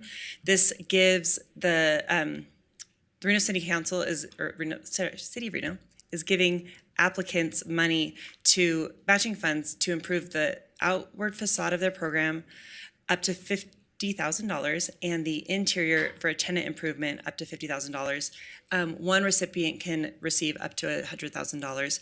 And there are stipulations that are tied to this money as far as being actively renting out your space and things like that to make sure that money is going toward activation of our downtown and other parts of Reno.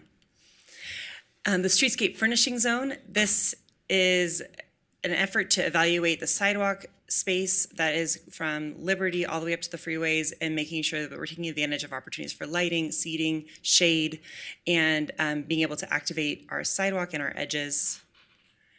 Locomotion Plaza, just a reminder that this, the goal for this space is to have it be easy to activate. So we need more lighting, shade, power available, furniture, and stage elements so that we can have events here, that the public can use it, and this can be a space that is enjoyable to spend time on. And the Row Plaza, this area is just adjacent to the event center on 4th Street and Virginia.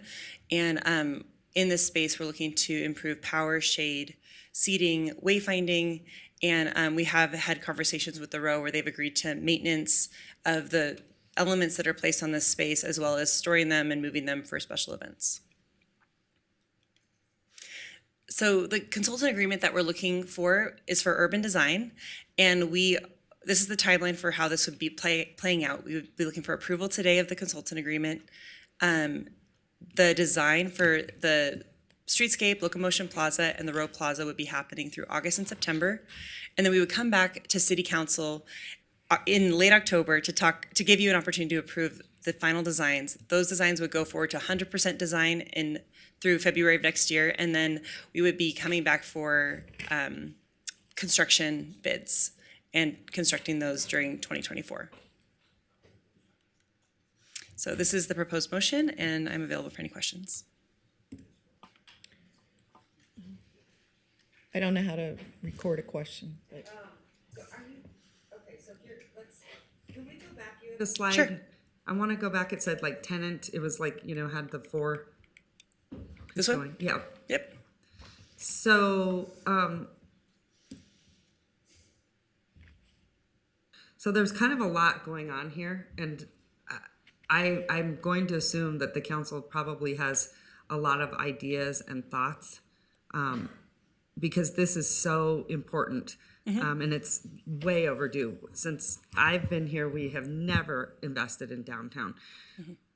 Councilman Dewar, I'm going to let you ask the question, and then I'm going to come back to some of these points. Go ahead. Oh, sure. Well, some are questions and some are comments. Great. So I had a chance to speak to you prior to today. And one of the things that I brought up, which I think is important for the community to understand and also the council, is that when you speak about phase 1, phase 2, phase 3, that's how they were laid out in the Gale report. But my understanding is that we are actually working on all 3 phases as we speak. So for example, I think phase 2 had to do with the bike infrastructure. But to my knowledge, we're working on that right now. In fact, I think there's a public outreach process either beginning now or continuing now. So that's already started prior to even today when we're talking phase 1, but it sounds like we've already started phase 2. And it sounds like, talking to you, we may already be engaged in phase 3. So I think it may be, the word phase may be a misnomer and be misleading. Yeah. And getting people all wrapped around the axle when they don't need to be. It sounds like all phases, I guess I would think of them as projects or focus areas, but it sounds like they're all proceeding ahead. And is that correct? Yes, it is. So in phase 2, a lot of that has to do with the micromobility network and micromobility on Virginia Street, as well as improving the safety of intersections and circulation. And right when the implementation plan was approved, we started working with RTC and Alta right away on outreach for that, for the downtown micromobility network, which includes Virginia Street. And we completed a survey in June, and those results are being evaluated right now, and we are doing active outreach to all the properties that are adjacent to the proposed corridors. Okay, so I just want to make sure that in our conversation, or even our public conversation, that we don't get too wrapped around the axle about this timing issue, about what comes first, what comes second, what comes third. And it's been written about even that we're maybe starting with the wrong phase, but I believe we're starting with all phases. And this is just the conversation about what's included in the package for phase 1. Yes. Right? And they're partly grouped by, like these all Like require subject similar areas. approach. Yes. And the next ones all So my require next similar comment approach. or questions about the active renting and the leasing, it sounds like in order to do either exterior facade or interior improvement, and you showed a picture, and I don't know if that's a real picture, where you're taking boarded up windows and turning them into real glass windows. I'm not even sure you can put glass on all those windows for $50,000, frankly. The type of windows that are probably needed for this type of historic looking building. But I want to make sure that there's a concomitant requirement that active leasing. So what happens, how do you enforce this? So you want people to actually activate their space and lease it out, but how do we make sure that happens? And since I'm running out of time, I want to get out my last 2 points. On the streetscape furnishing section, I just wanted to say I've been publishing a number of memes on my Facebook and other places that talk about the huge degree difference when you have shade and you don't. So just the shade, air temperature under a tree, typically 10 degrees cooler. The sidewalk temperature on the ground under a tree, 25 to 45 degrees cooler than the ground itself. So we need to continue, whether it's trees or other types of awnings or whatever, to keep focusing on that. And last, I'll save these comments, but I do want to speak to the road plaza when my time comes back around. Okay.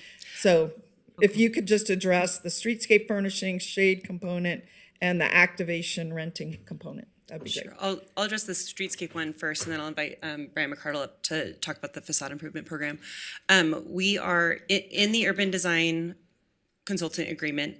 There is a plan to do a base map of the entire street from Liberty up to basically the freeways, and to evaluate the opportunities to add shade and lighting and benches or things like that along that entire stretch. And so it wouldn't be that 100, we'll probably be able to implement based on our funding a certain amount of that, but the idea would be to put shade in the places where it is going to have the biggest benefit, and put seating in places where it'll have the biggest benefit, and improve lighting where it's necessary for safety and all of those sorts of things. It's ironic to me that at one time this city took out seating, not very long ago on my time and tenure. Yeah. And now we're putting it back in. I'm so glad to see it. So if you can answer I'd like the to second invite part of my Brian question. to answer the second question.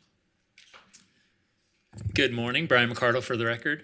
The facade tenant improvement program, so we're very excited about it. The facade specifically is, we know through the placemaking study, about 72% of downtown Virginia Street is dead or inactive facades. And in order to use this program, we know that we need to stimulate investment activity for people to improve those storefronts, even from a beautification perspective, but actually get them ready for future tenants. And so for an example, let's say you have an existing site that maybe has a vinyl or a banner that they made that is using for their signage.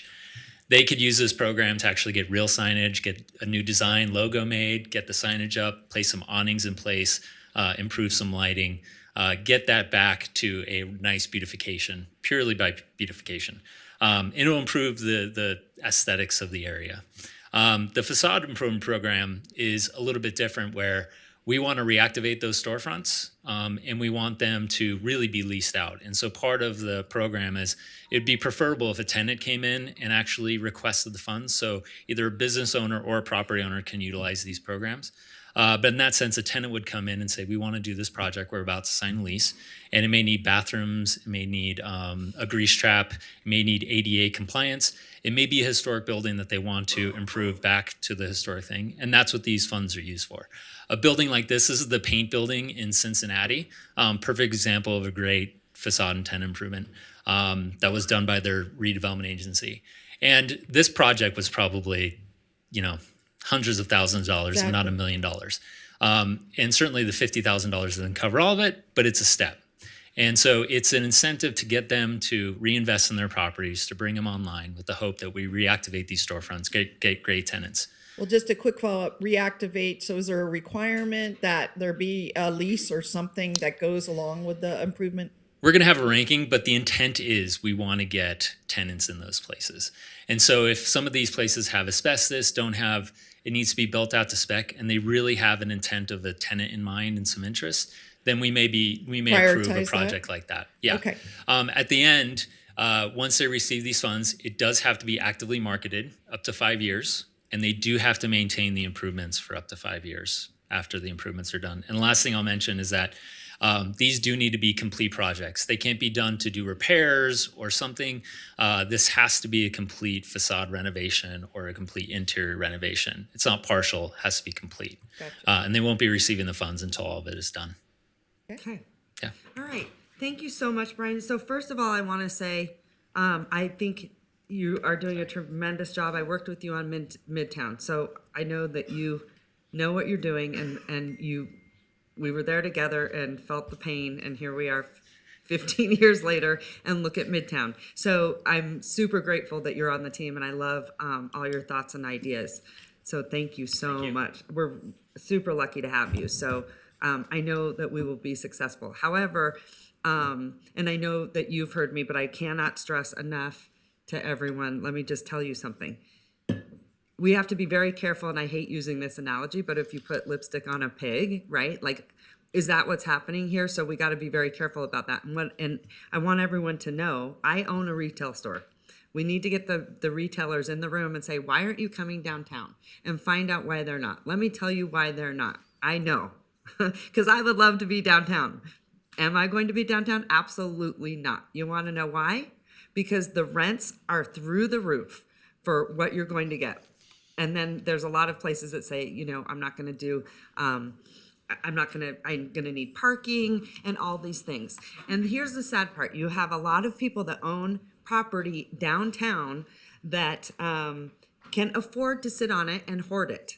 And that is what's happening. And then when you go and you look at the condition of those buildings and you're saying, really, you want $3 to $4 a square foot? Let's get real. Those are going to sit there until we figure out something in that mechanism. And the only way that I can think about it, because they have all the property rights, is that if we really, really want businesses to come down there, which is the only way that's going to revitalize downtown, which you know. And Brian, I'm not speaking at you. I want you to know that because Brian knows what he's doing, so thank God. But this is just for everyone that doesn't know, because we have a Midtown model that worked. And it really worked because the business owners were invested. They were invested, but we also couldn't take the risk, because I remember very well. So what we did, because there was a lot of vacancy, here's the model and here's how it worked. Because there was so much vacancy, we went to the owners. We knew that they had not been getting any revenue from those buildings. And it was very blighted. If you guys remember what Midtown looked like, it was very seedy, right? We said to them, we want to partner with you. We know your building has been vacant for a very long time. What if we put artists in there, entrepreneurs in there? Can we share in the profits? They were excited. They were ready to go and look at Midtown today because we had both people on board. What we don't have is the landlords on board and willing to help make that investment for small businesses to come downtown and have it sort of localized what we saw in Midtown. Until we figure that out, and until we have those property owners at the table saying, I care enough to revitalize downtown instead of waiting for a massive investor to come in, because what's happening is then their properties are going up 3, 4, 5 million that are not even, what is it? They're not even Appreciated? Yes. I don't know. Okay. Well, yes. So they're above market rate by far because they're waiting for the big guys to come in and buy out their buildings. Meanwhile, they haven't invested anything in their buildings. I want you to take a good look at the Byington building, which should be a beautiful, coveted building, looks horrific. And I want to say, I'm going to start having a hit list because honestly, the way that they look downtown, how do you think you would get, if these are if they're serious about getting tenants, really? Because if you were, you would maybe care a little bit and clean it up and put some paint on. That is not what's happening. Everyone needs to open their eyes. It's a lot of problems that we have with people that are hoarding properties downtown that don't care about the small businesses coming in there to open the doors.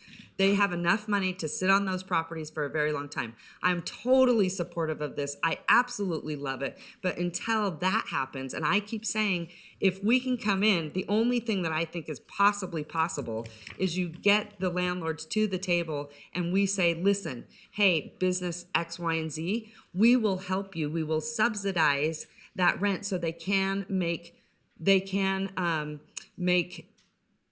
risk, because their risk is too great to open a business in downtown Reno. I couldn't even do it. I know. It would be way too risky for me to go down there, pay $3 to $4 a square foot. So how is anyone going to be able to do that unless the city comes in, works with the landlord, and subsidizes the rent? Then the doors will get open, but I kind of feel like we have to be careful about doing this on the back end. Look at Midtown today. We did the placemaking on the back end. We had the small businesses that came in that opened their doors. That was the model. That's what worked. And so I just think we have to be very careful. So tie in everything to a carrot, as you know. Brian knows it's like the back of his hand. So I have total confidence. But I just want everyone to truly know what's really going on in downtown Reno. That is the truth. And there you go. Part of the application process is we are asking them what the cost per square foot will be post renovations, post improvements, as well as who will be marketing and brokering the property. And so we do want to make sure and ensure that once this investment is made, that it is actively marketed at a reasonable price. And really, I would say actively marketed. It's just not a sign on the window. Really actively marketed. It should be noted that a lot of the spaces that they notice downtown aren't even for sale or for lease currently.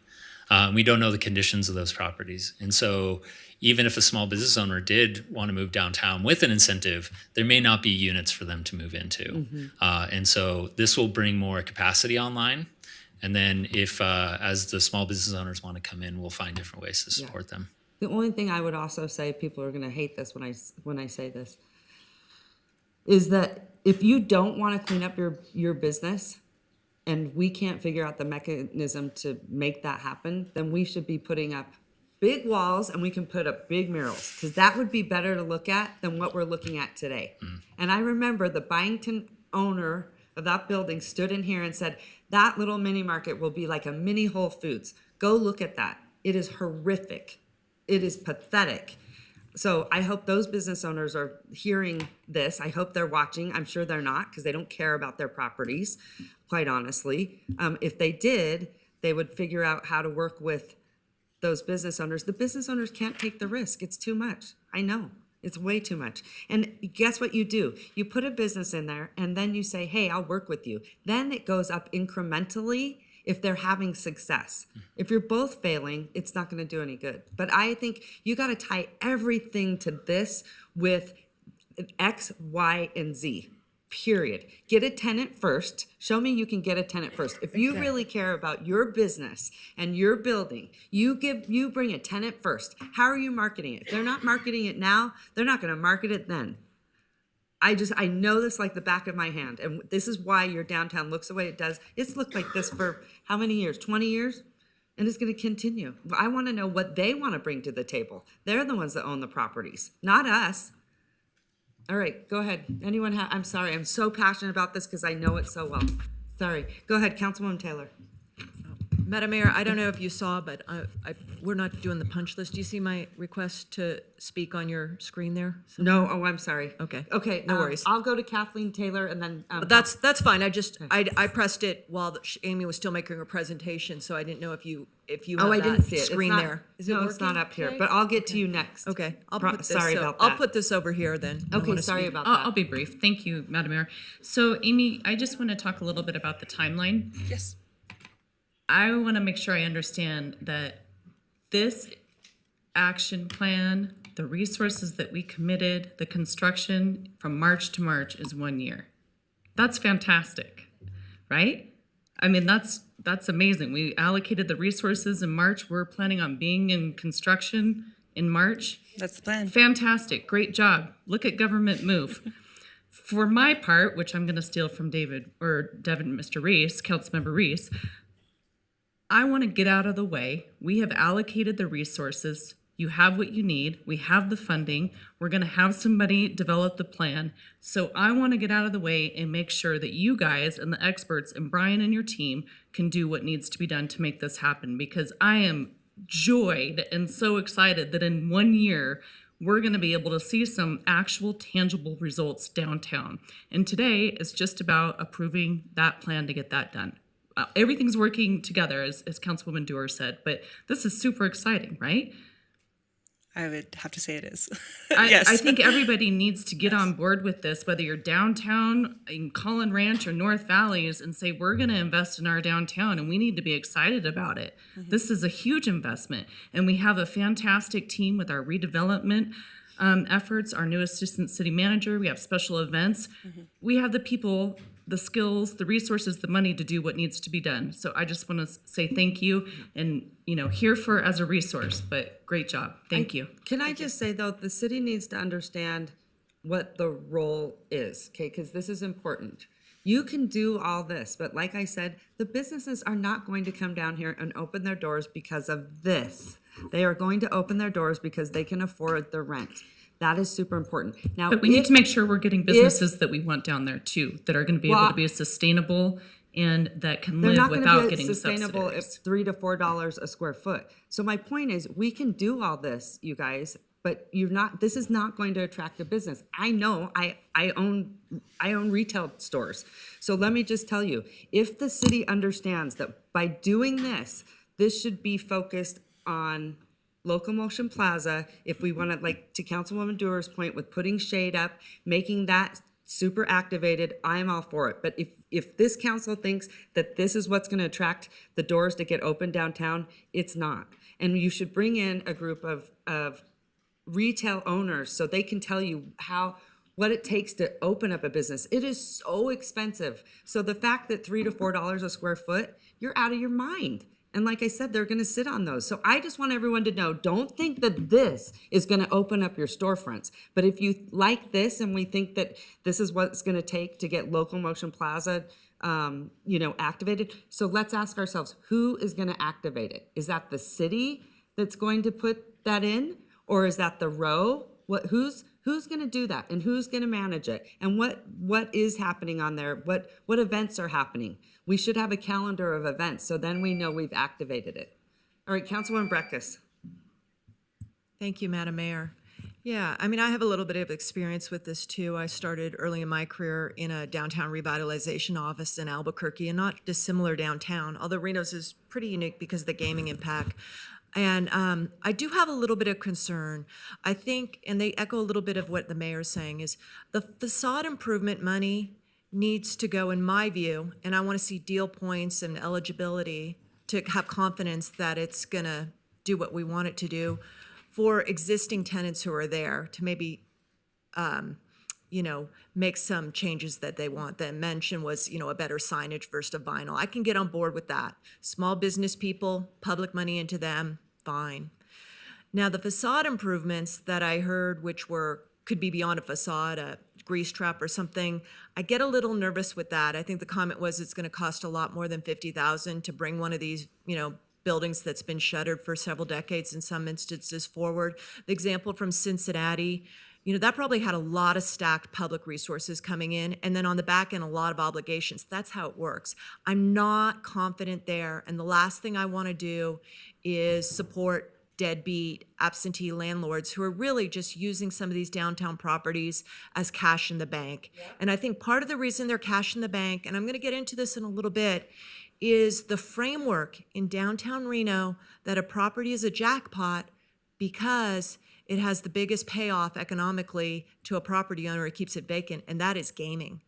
And we still have that landscape in our zoning codes and regulations, and I don't think it's being used correctly because there's certain parameters that come with that. But I saw Ceres open up.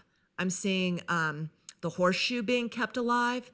I'm seeing we're going to get into what's going on over at Harrah's, but every one of those property owners is waiting for their payday to bring gaming in, and that is constipating downtown revitalization. To me, that is important, an important consideration. Another one of downtown property ownership, I think, is, so I want to leave that there. The mayor knows retail. but I know downtown city planning, and I've worked on it, and I wonder why you didn't pursue, and I know what Gell does, but I don't think they probed adequately enough the retail environment and the property ownership environment. That's more of an economist study, and I really want to understand that in depth. So in my world thinking, some of that money should be pivoted a little bit more towards this study. And I'll tell you, everyone knows my husband worked for 26 years over at the City of Sparks, very methodical on understanding the retail environment. I don't think we understand that in this moment in time and its relationship to existing structures. Sparks was dealing with Victoria Square, which involved a lot of ground up, the marina, a lot of ground up, but we're in a historic downtown. I think I would prefer seeing a little bit more of a study. I'll end my comments here because I want to talk a little bit about the Believe Plaza and the subsidy of public improvements on property owned by the world's largest gaming community. That may be problematic for me also. Thank you. Oh, but Mr. Manager, can I ask, I see that you have a position advertised for a marketing professional. What is that? I don't recall that in budget. What is that position? Is that tied to this effort? That was in budget, and it's tied to the redevelopment district and Okay. making certain that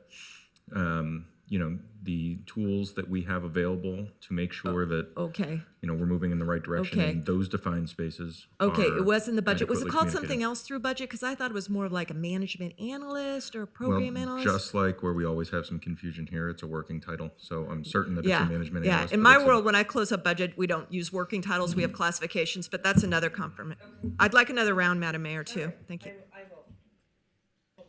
Okay, Councilman Martinez. Thank you so much. Yeah, I just had a couple quick questions about some of the action items that we have before us. I do agree that I tend to value your input, obviously, and share in the appreciation of your expertise as you all work through these processes. But I would like some oversight maybe on some of the rubrics and what you all are looking at when you decide what facade improvement plans to activate and end up funding in this process. In terms of like the public seating and some of the floor activation that y'all are thinking about, I know we had talked before about space and how much space there are on the sidewalk. So I'm just curious to see what your thoughts are in implementing all of these things and activating that space and still making it safe for people to either drive, walk, or bike through downtown Reno, and what consideration has been given to that. So the consideration will be so part of what the consultant agreement has is a base map of the entire sidewalk space, or that furnishing zone is another word we're calling it. And different parts of it are wider than others. Different parts of it already have different, like whether trees or, there's things on the sidewalk. So as we do that analysis, we're gonna have the urban designer look at all of the different opportunities specific to each area, the width of the sidewalk from the property's edge to the street right of way, and provide us with the best strategy for elevating that space where we can add shade, where we can add lighting, where we can add benches, where there's the potential that a retailer might open up and they might want cafe seating outside. There's all kinds of opportunities. And so that's where that urban design is going to come in. And we are going to be making sure that ADA access is part of any addition that we put on the sidewalk. Does that answer your question? Yeah, thank you so much. Great, thank you. All right, Councilman Taylor. I think Ms. Ebert has. I've had my. And Okay, Mr. Reese. we're going down this way so that I Somehow they're on can this stay in list. line. Go ahead. I just wanted to clarify again what we're looking at today. I mean, I know we maybe have some reservations about some things going forward, but this is the first step in getting to where we need to be, right? So what are we actually approving today? Is it all of these things in phase 1, 2, or 3? What are we looking at? Thank you for that. So the facade and tenant improvement program is already been approved by council in previous actions. Today, what we're asking to be approved is the urban design consultant agreement for the streetscape furnishing zones, locomotion plaza, and the row plaza. And within that design plan, we're gonna have another opportunity to see what is included in that and the research. So this is just, again, I can't say it enough. This is just the first step to get us where we need to go. We have a lot more discussion on what's gonna be happening downtown. Yes, we will come back in October with the 30% design options. So they'll, for example, on Locomotion Plaza, they are going to present more than one option for shade. And so you would be able to choose which option for shade you would prefer. Or, you know, so we get to see it at 30%, we get to see it again, and there's lots of opportunities for input. So thank you. Hold on 1 second. So, Madam Mayor, if I could help just a little bit of clarity here. What we're talking about today with respect to this particular aspect of phase 1 of the Giel study is the physical environment. It's probably appropriate to think of this as almost like a public works project, where what we are asking for is approval to spend money on a design consultant to build us a plan set that you will get to see and you will get to approve and tweak to your liking. But then we can take that plan set and put it out to bid so that we can put these ideas into action. And so this is the step just before actually building these things out in the downtown environment. Okay. And then if we're going to hire this person, does that come to council? So that's what we're doing right now, is we're asking for the approval to sign the contract. But are we going is it going to come to council who we're looking at to do this? We would hire a consultant from our SOQ list. We are already looking at an urban designer that is on that list. Okay. Is the contract isn't attached? There isn't a contract yet. So it's for pre-approval for the city manager to sign a contract with an urban designer. I think it should come back to find out, because people say they're urban planners, but they're really not. So I think that that's something that we should kind of look at, who's doing that. And then are you saying then we'll get to, because I want to see the retail component, because I think that has to happen. So are you saying if we approve this, we will have a consultant that will then put those other things in place?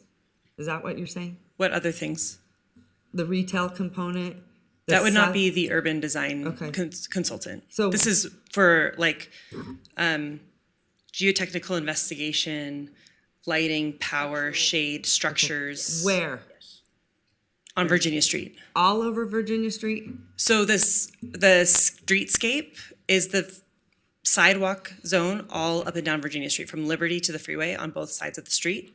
And the Locomotion Plaza is where Locomotion Plaza is, and the Road Plaza is on 4th and Virginia. Okay, wait a minute. So that's a very big area. Yes. And so let me just get this straight. This is strictly just to hire a consultant. So we had the Giel study, and the Giel study has made a number of recommendations that were accepted by the body.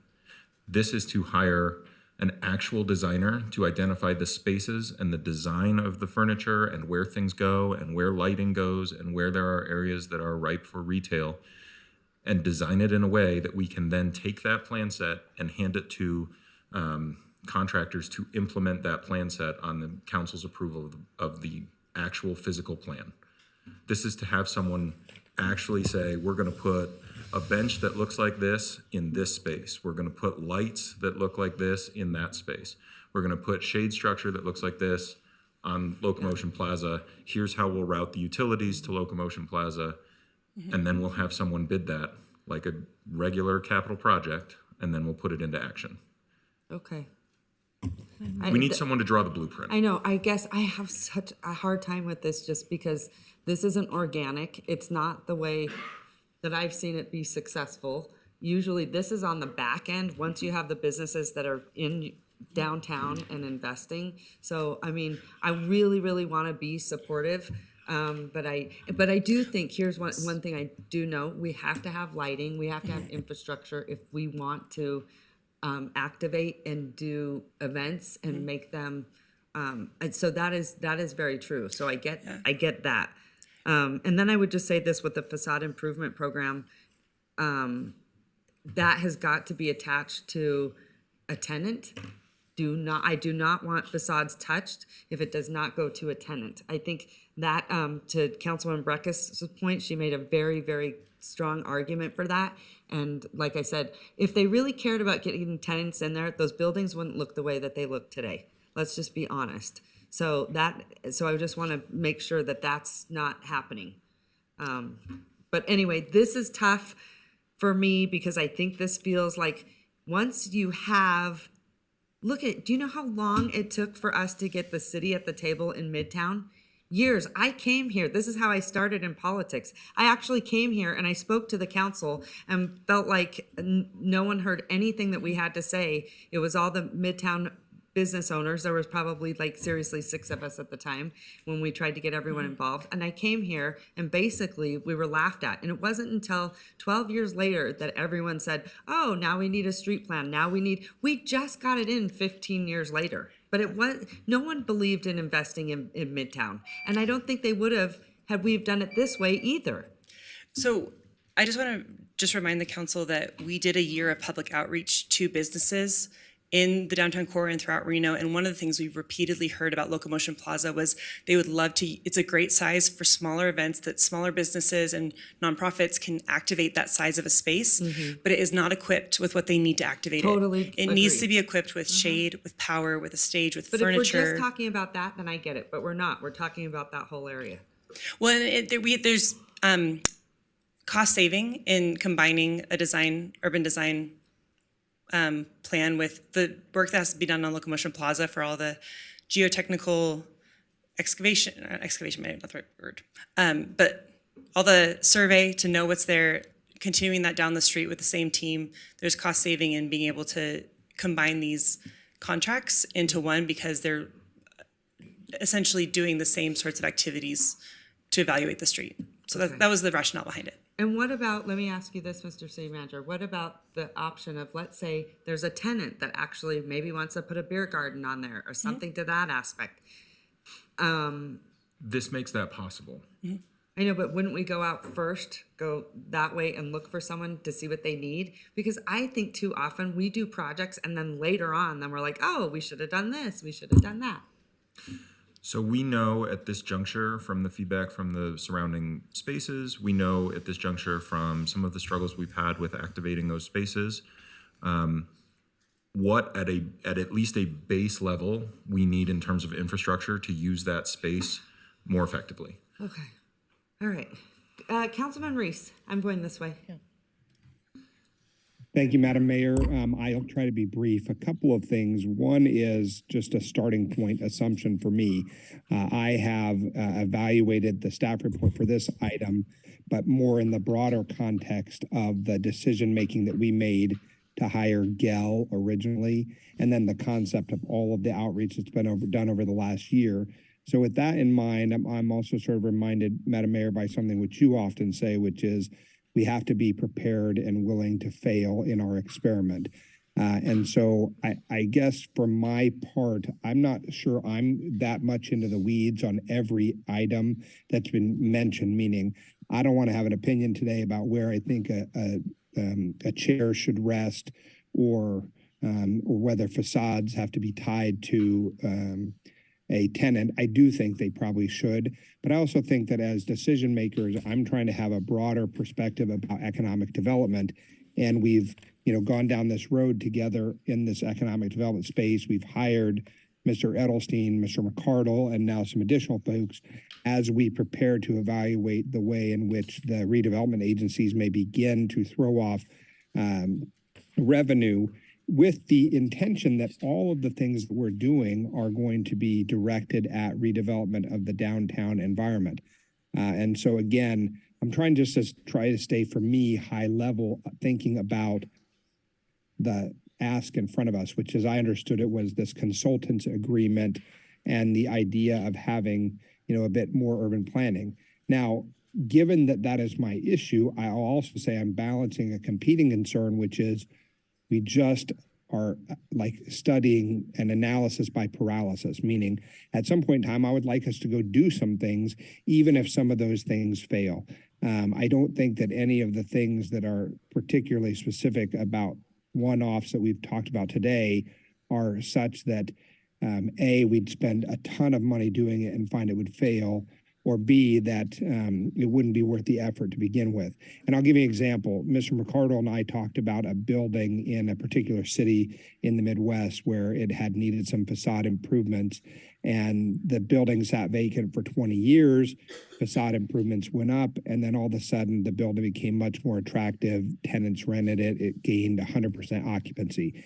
And I guess, again, my point in raising the discussion point or the example is just to say, we got to be able to experiment a bit and be willing to risk the failing part so that we can get moving, in part because otherwise all we're going to do is continue to study. And so I just want to balance those competing concerns, but I'm appreciative of all my colleagues' comments and think that many of them are spot on very specific items. Madam Mayor, you know, your knowledge about retail, for example, I cannot replicate that.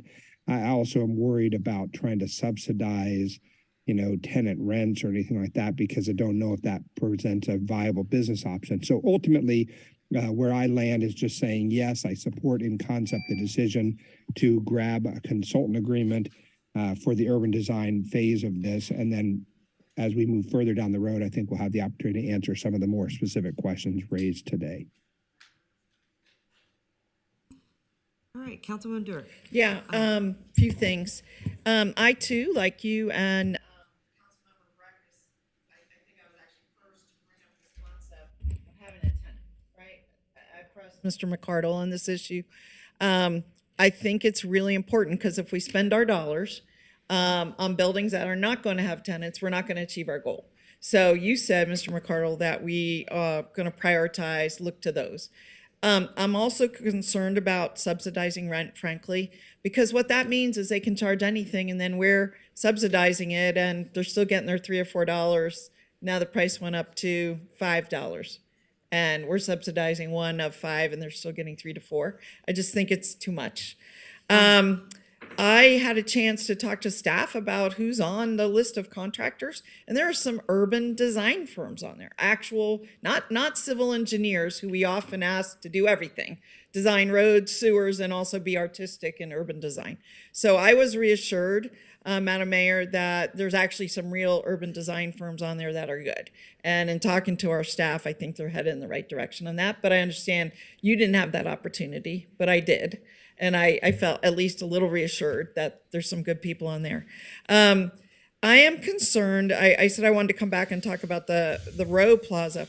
So here's what's been happening this summer. We have West Street Plaza, and we've been investing a lot of money and time to activate that space. And it's been, you know, it sounds like fairly effective. City events, other kind of events.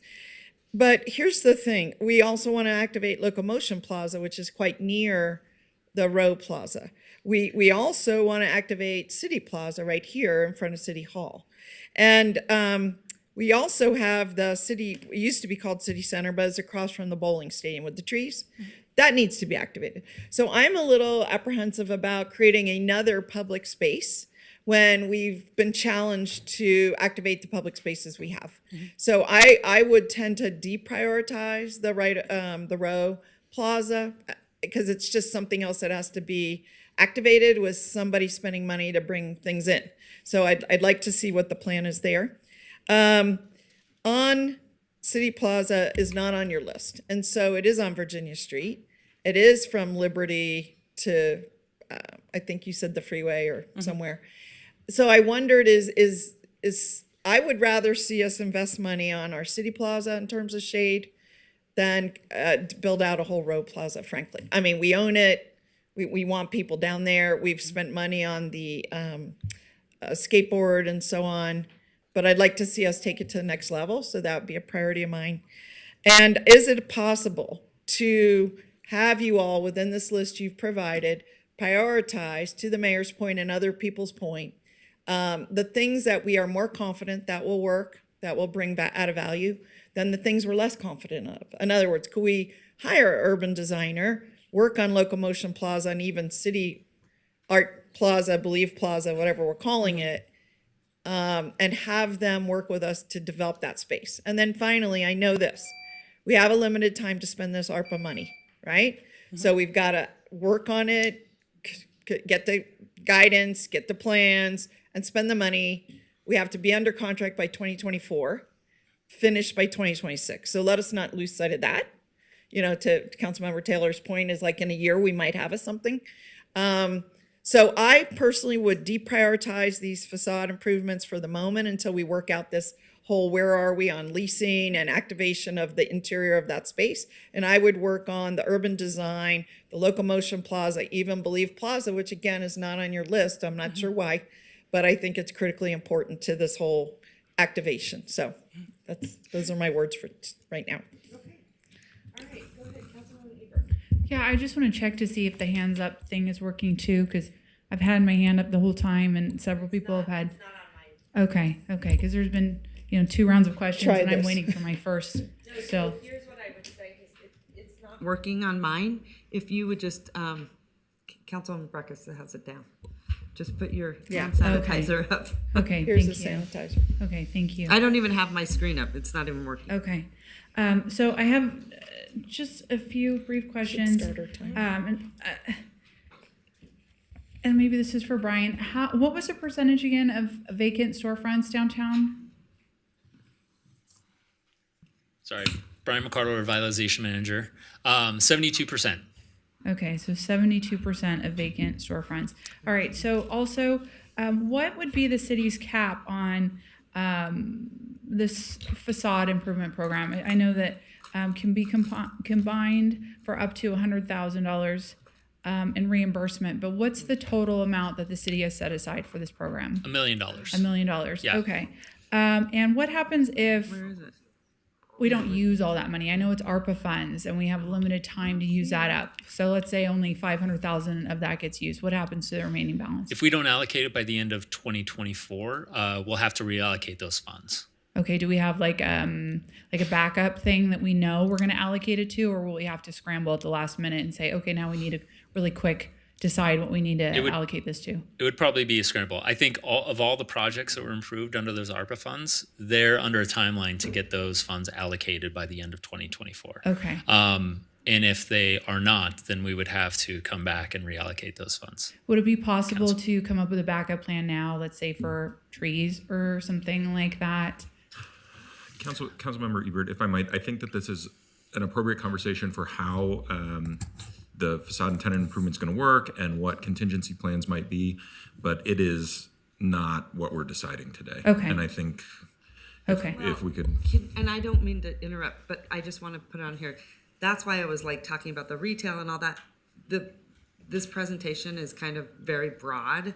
And so it's kind of making us, it made me believe that we're having all these different discussions.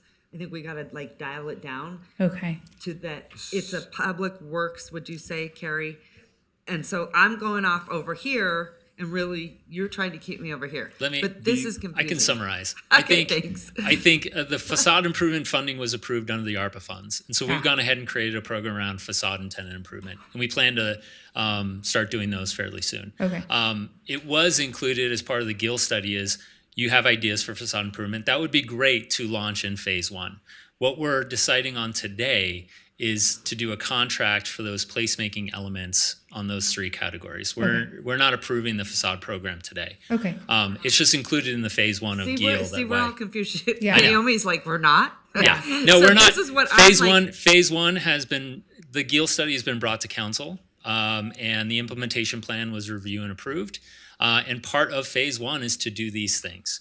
And so we got facade funding approved through the ARPA process. And today we're here to ask to get a contract with a design consultant to kickstart the streetscape, locomotion plaza, and the row plaza. Okay, I think it might be confusing because we have the Reno facade and tenant improvement program included in the presentation. that's why I went back to that. I think it was We part of a could've- summary of the phase 1 steps. We could have redesigned this slide to put a green check or something next to facade and tenant improvement. Apologies for the confusion.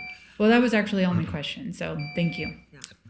The other thing, and I've said this as well, listen, most people think of downtown, we had to do it like in phases within Midtown.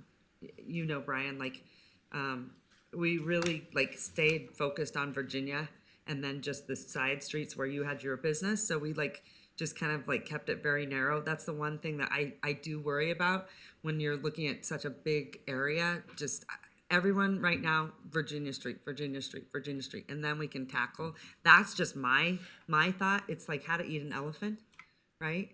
One bite at a time. All of the improvements we're looking at are on Virginia Street. They are Yes. every single one. Okay, Yes. because you said 4th Street. It's the intersection of 4th and Virginia. Okay. Like okay, that's the okay. spot on Virginia Okay, where it's at. Thank you. Thank you Yes. for clarifying that. Councilman Breckus, go ahead.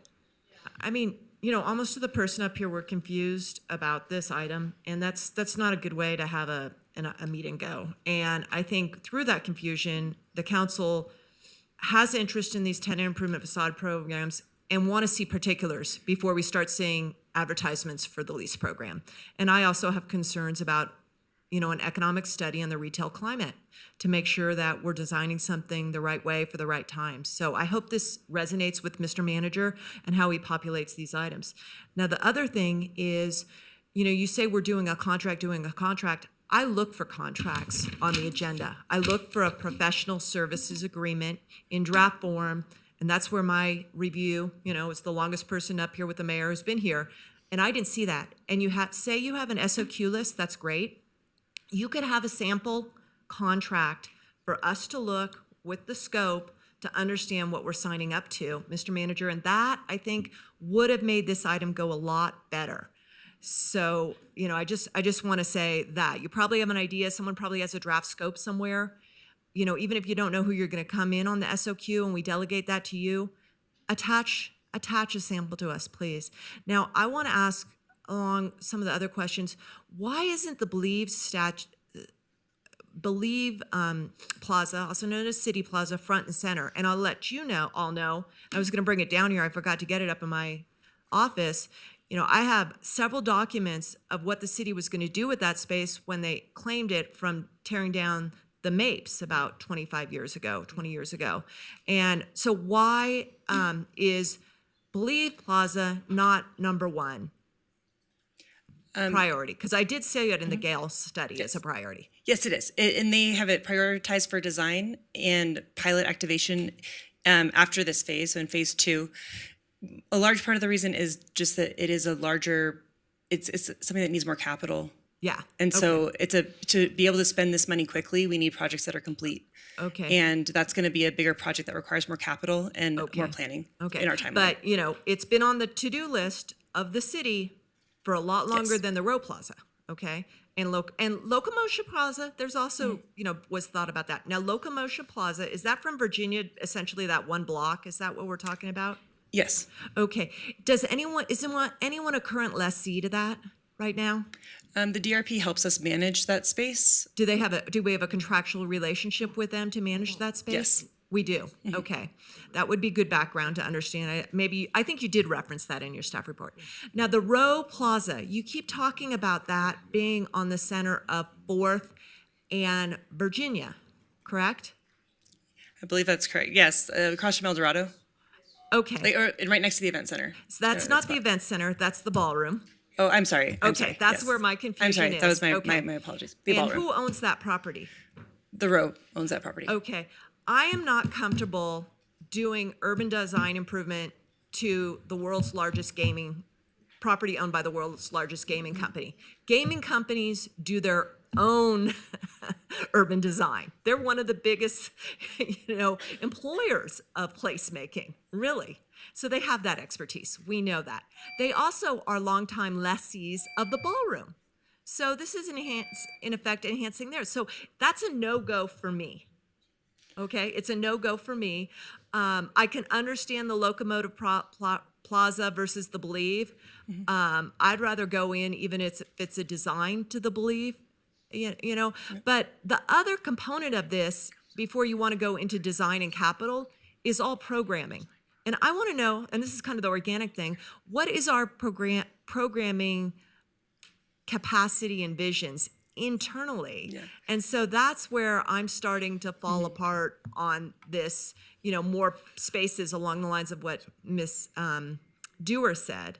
So I don't know, improving private property, not having a scope, and not having a programming plan, that's where I'm having a hard time with this item right now. I don't think it's right. Don't think it's right for prime time for my vote. Thank you. One thing I just want to clarify is activation versus programming. Locomotion Plaza is a great place for programming. The Row Plaza, we're actually looking to improve that for activation, which is like people on their way to an event at the ballroom or they're crossing the street, having things there where it's a seating area where it's naturally being activated by the activity on the street. The Row does a lot of their own programming of that space with special events. Like right now, there's a tent out there. We're not looking for more programming on the Row Plaza as much as we want it to be a space that the community can use on the day-to-day. We have activation in large events, but when there's not a large event, the Row isn't programming it, and so we just want it to be a space that can be naturally activated. Well, that's a tricky landscape because, the public wants to activate it. Well, what if it's, a union that wants to unionize the El Dorado? Are they going to be able to utilize our improvements as their, deployment spot on the Row's private property? It brings in some tension that I'm having a hard time with. Okay. And so, is Row security going to be policing people who are doing things on, improvements owned and funded by the city? And we tore down, we brought in city money years ago to tore down some rather interesting mid-century motels. And then we programmed those and nothing came of that. Mm-hmm. I am not going to go there on the Row Plaza. Okay. Let the Row do their thing. They have a great deal on that ballroom. It's essentially their own private convention space. Let them do that. Okay. Thank you, Councilwoman Breckus. I really appreciate your comments, and I agree with many of them. I kind of want to get us moving forward because we cannot hash this out all day. I will say this. I think you have to come back with including the council in this facade improvement program. I want to see much more extensive retail. I want to see like a retail working group and some study within retail. And let me just tell you something. There are some beautiful buildings that are, and I know because I look all the time, that are for rent. And like, let's say just the Chamber building, they just rehabbed. You saw on California Avenue, they rehabbed. Montage was a beautiful building. They're all beautiful. And there's a lot of people that want to go into them, but they want outrageous amounts for rent, outrageous amounts. So my point is, what I'm trying to convey there is you can have it beautiful, but if it's not something that a business can sustain, what's the point? You're both going to fail. But they have, again, when you see that, you see rates that are out of the market, and all those are, by the way, when you see them out of the market, they will sit there because they can. And so you can continue to make them look as beautiful as you want, but that's not going to change anything. And look at how funky, cool. There's one building that's available, and I've heard, and I'm not quite sure, but it's Midtown Eats building. Killer, funky, awesome location. No one's going in there because the rent is too outrageous. So you got to remember, when we talk about that. I'm getting off track here, but here's what I think. I think we needed to dial down this presentation because really what this comes down to is a public works sort of implementation to the placemaking. So I think we all kind of have different ideas. So I would like to come back, Mr. Manager, looking at the details of the tenant improvement program. I think every single one of those should be tied to a tenant coming in that space. I would not give one of those landlords owners a dime unless they had one in there, if that's what they think it's going to take. I can't imagine, and if not, then I said, let's have the conversation of putting up a big board and doing a beautiful mural instead of looking at paint that's dilapidating. Windows that are falling apart. It's filthy. They don't even keep their side of the sidewalk clean. So but I want to have a conversation on the retail aspect of it. I think we should have a conversation on the facade improvements.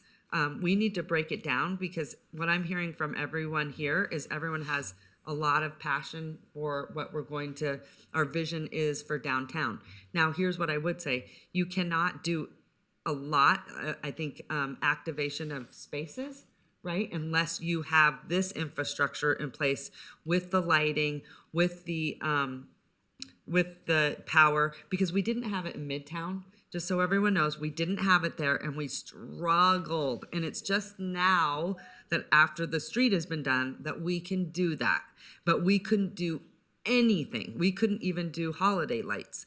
So I totally support this, but I would like to come back, have these conversations on these other pieces, because I think that they're important. What do you think? So I want to make a motion to support, but are you okay with that? I think the concerns expressed or the preferences expressed with respect to the facade and tenant improvement programs are heard loud and clear. I know, I think we understand how the elected body feels about that. And I think we very much appreciate your support on the capital investment in this space. Well, and the other reason that I would feel compelled to support it, and I understand Councilwoman Breckus, I don't fault you at all. I think you've made some great comments today.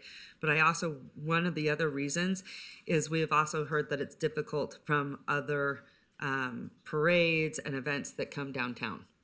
And that will also help them. And we also need to invest in those because they bring in quite a bit of tourism and money. And really, like, downtown is awesome when we have an event and it's activated. Look at Pride this weekend. It was awesome. It was off the hook.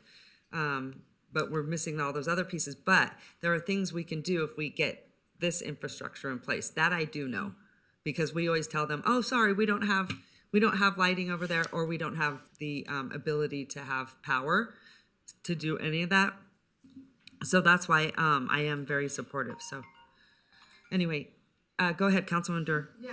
Just real quick, I think that the $1 million could easily be taken up by the Public Works project to get the power, the trees, the shade, the furniture. I truly do. And I'm going to say again, I agree with Councilmember Breckus about potentially working on the design for Believe Plaza. Maybe it's wrong. I mean, we're doing it with the fire station. We're designing now, even though we don't have the money, right? We're using some of our bond proceeds to design the fire headquarters, even though we don't have the money to build it. And so I know we've seen this movie before. The plaza's been designed, with a giant canopy that we can afford.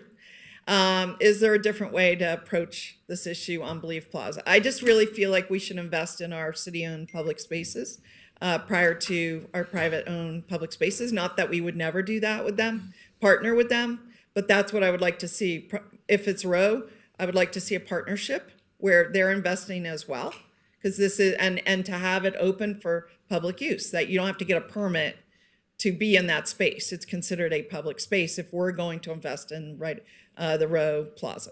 The other thing, just self-reflection, at Pride, I happened to look at what was happening at City Hall. And at City Hall, we still had our tables and chairs all chained up. People were like leaning over them to take pictures or stand on our thing. And I wondered, why do we have our chairs and tables out there if nobody can use them ever, even when we're having a parade? So while we're looking at this activation, I think we should be looking right at City Hall, even if it's an operational change. Who's in charge of our seats and tables? Are we a welcoming place? And if we're nervous about it, then we should take them away. We shouldn't just have them chained up there. It sends a wrong message to me. So I would love, I want to be careful again on how we balance the Row Plaza versus Believe. I really think we should be focusing on that first. That's just my personal opinion. Others could have a different opinion. So I hope whatever motion we come out with speaks to that we're looking, if we are working on Row, it should be some kind of cost share and the space should be open to the public because we'll be spending public dollars. Yeah. Okay. Councilwoman Taylor, I'm prepared to make a motion. Go ahead. I move to approve the next steps for Phase 1 of the Virginia Street Placemaking Study, implementation plan, and authorization for the city manager to approve a consultant agreement for urban design services in the amount of $365,000. All right, thank you. I have a motion. Do I have a second? Second. Madam Mayor? Yes, discussion. Go ahead, Councilwoman Breckus. I'm a no because Civic Plaza, Believe Plaza is not the priority. And I think that's a promise that was made to this community when the Mapes was torn down. And it is our living room and it needs to get fixed. I'm a no because it involves the investment of public funds in property owned by the world's largest gaming company. They can design and pay for the design of their own property. I'm also a no because it involves a contract that's over $300,000 delegating signature responsibility to the mayor, to the manager for a contract I haven't read. And I think that not having that in front of us makes us really in an unclear position of knowing what services are going to be provided. So I vote no. All Thank right, you. thank you. Can I get some clarity? I thought this was just for a contract of service and not, are we purchasing furniture for No, the? this is only a contract to have a professional design firm design the spaces so that we have a document that we can then go out to have bid to buy the parts and install the parts and make the vision come to life. So before we buy anything, you will come back to this council, Yes. correct? Yes, we'll come back when there's some design options for you to actually determine which Because ones you want to go I forward. do think Caesars Entertainment should invest in that. Mm-hmm. That I do think. So I think Councilman Breckus is right there. We shouldn't be buying that kind of thing. Listen, we all bought our own stuff in Midtown. Look at what Jessica Schneider did, right? Like she put out like funky, seating and then everyone else kind of did their own thing. We all put out banners, like we all had to do that ourselves. And I would say this, we cannot want to clean up downtown more than those business owners do. That's why it hasn't happened, and that's what is happening. You have to be very careful. Government, this isn't a space for us. Like, we've got to be super, super careful. That's why Midtown, because it was the businesses that shaped that.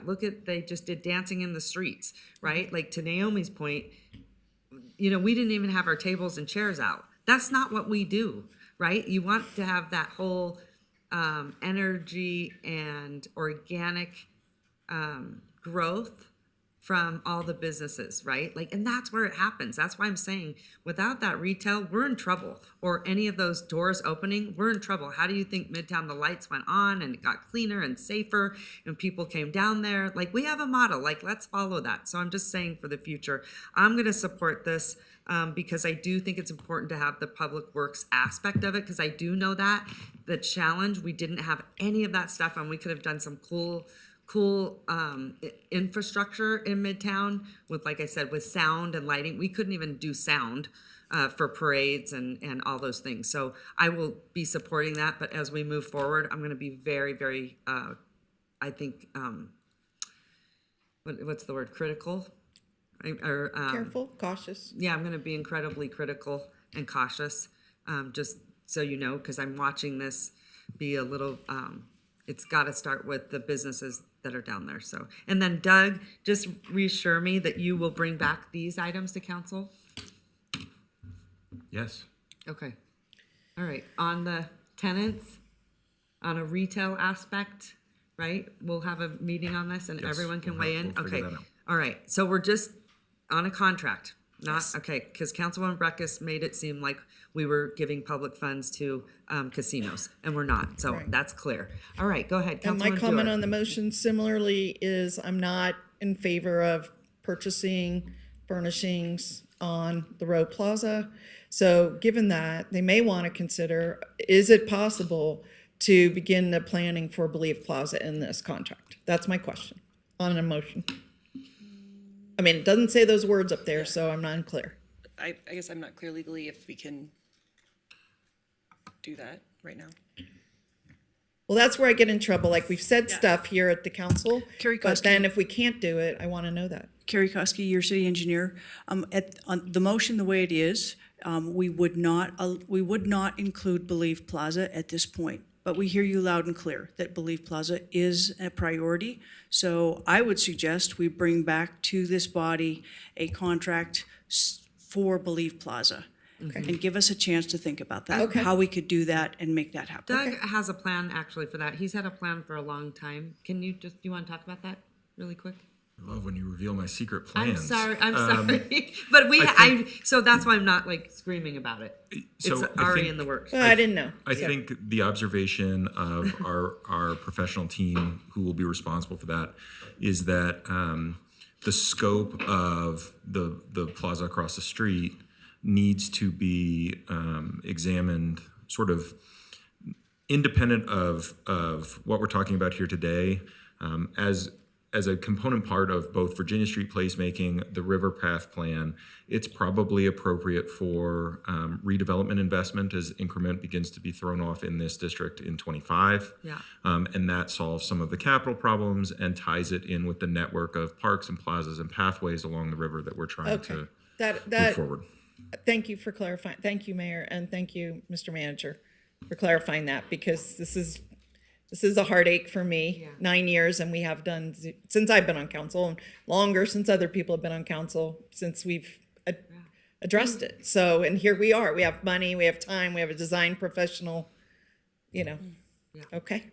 All right. So, any other discussion? No? Okay. Again, I'm so sorry, just to make sure I'm understanding, this is just specifically for the contract, not necessarily for where things are gonna go, not the details, the specifics, those are coming before council later. It is for the contract to come back to design a To couple of start options, coming a few up. options. Okay. Those options will come back to the council. The council will get to choose and tweak. We will come up with a plan from there. You will then see the final design. You approve it. And at that point, we will then put it out for bid. Okay. We will get numbers back from contractors. You will select we'll go through that process. We'll recommend a contractor and a bid, and we'll be off to the races. Great, thank you. All right. So I had a motion. I had a second.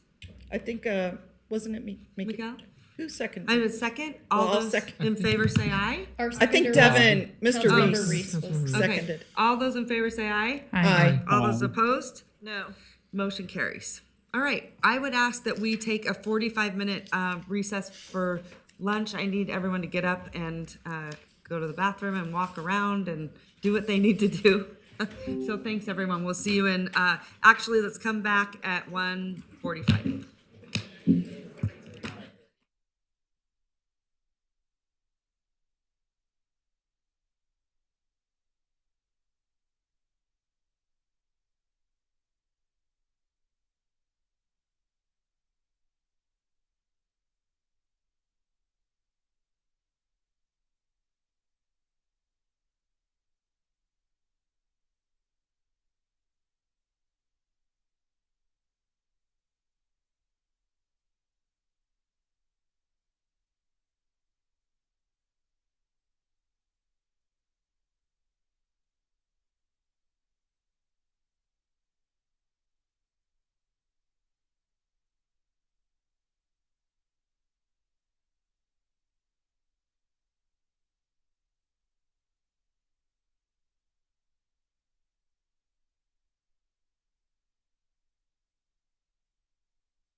All right, Madam Mayor, if you are ready to reconvene.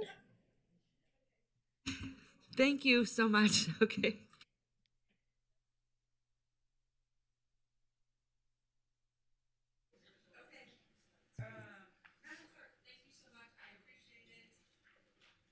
And I think the reason we're starting late, just so everyone knows, technical difficulty. So now I just want to let council know, you will put the clock up on this screen, correct? Yes, so we'll put it on the display screens and I'll just manually type council members' names in as they're speaking so that we can see who's speaking in the time. Okay. Just know that our timer did go out. We're trying to figure it out, but there's going to be no audible indication that your time is up. So just pay attention to the time on the screen if you would as that's running. But we're going to reconvene at 2:06 and we're going to go back to consent items. Am I right? okay. We are going back to consent agenda items, and just for the record, we're going to go ahead and start with item B4, pulled by Councilmember Ebert. Okay. Before we do that, I see people in the room, people sitting here in the room. I want to make sure if you're here for a certain item, I would prefer to hear those items so that we can get you out of here. I know everyone's got a busy day and they probably don't want to sit here and sit through this whole agenda. So will you please tell the clerk what you're here for, and then we'll prioritize them for anyone that's in the gallery. Unless, of course, you'd like to stay with us all day. You probably don't, right? Okay. I think. Are you having fun? Madam Mayor, it sounds like we can pretty much go in order. We've got 4 and 5 in the room. These 3 or 4 C items, and then we've got B10. Okay.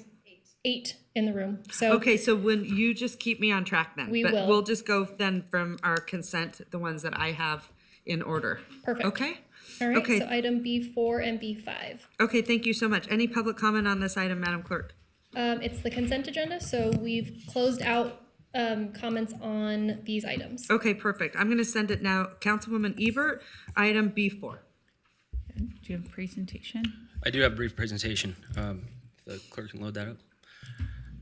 Good afternoon, Madam Mayor, council members. Lance Ferrato for the record. Nice to see you, Lance. It's good to see you too. It's been a while. It has been. I always like it because when you're at the podium, it represents business. That's right. So good, good.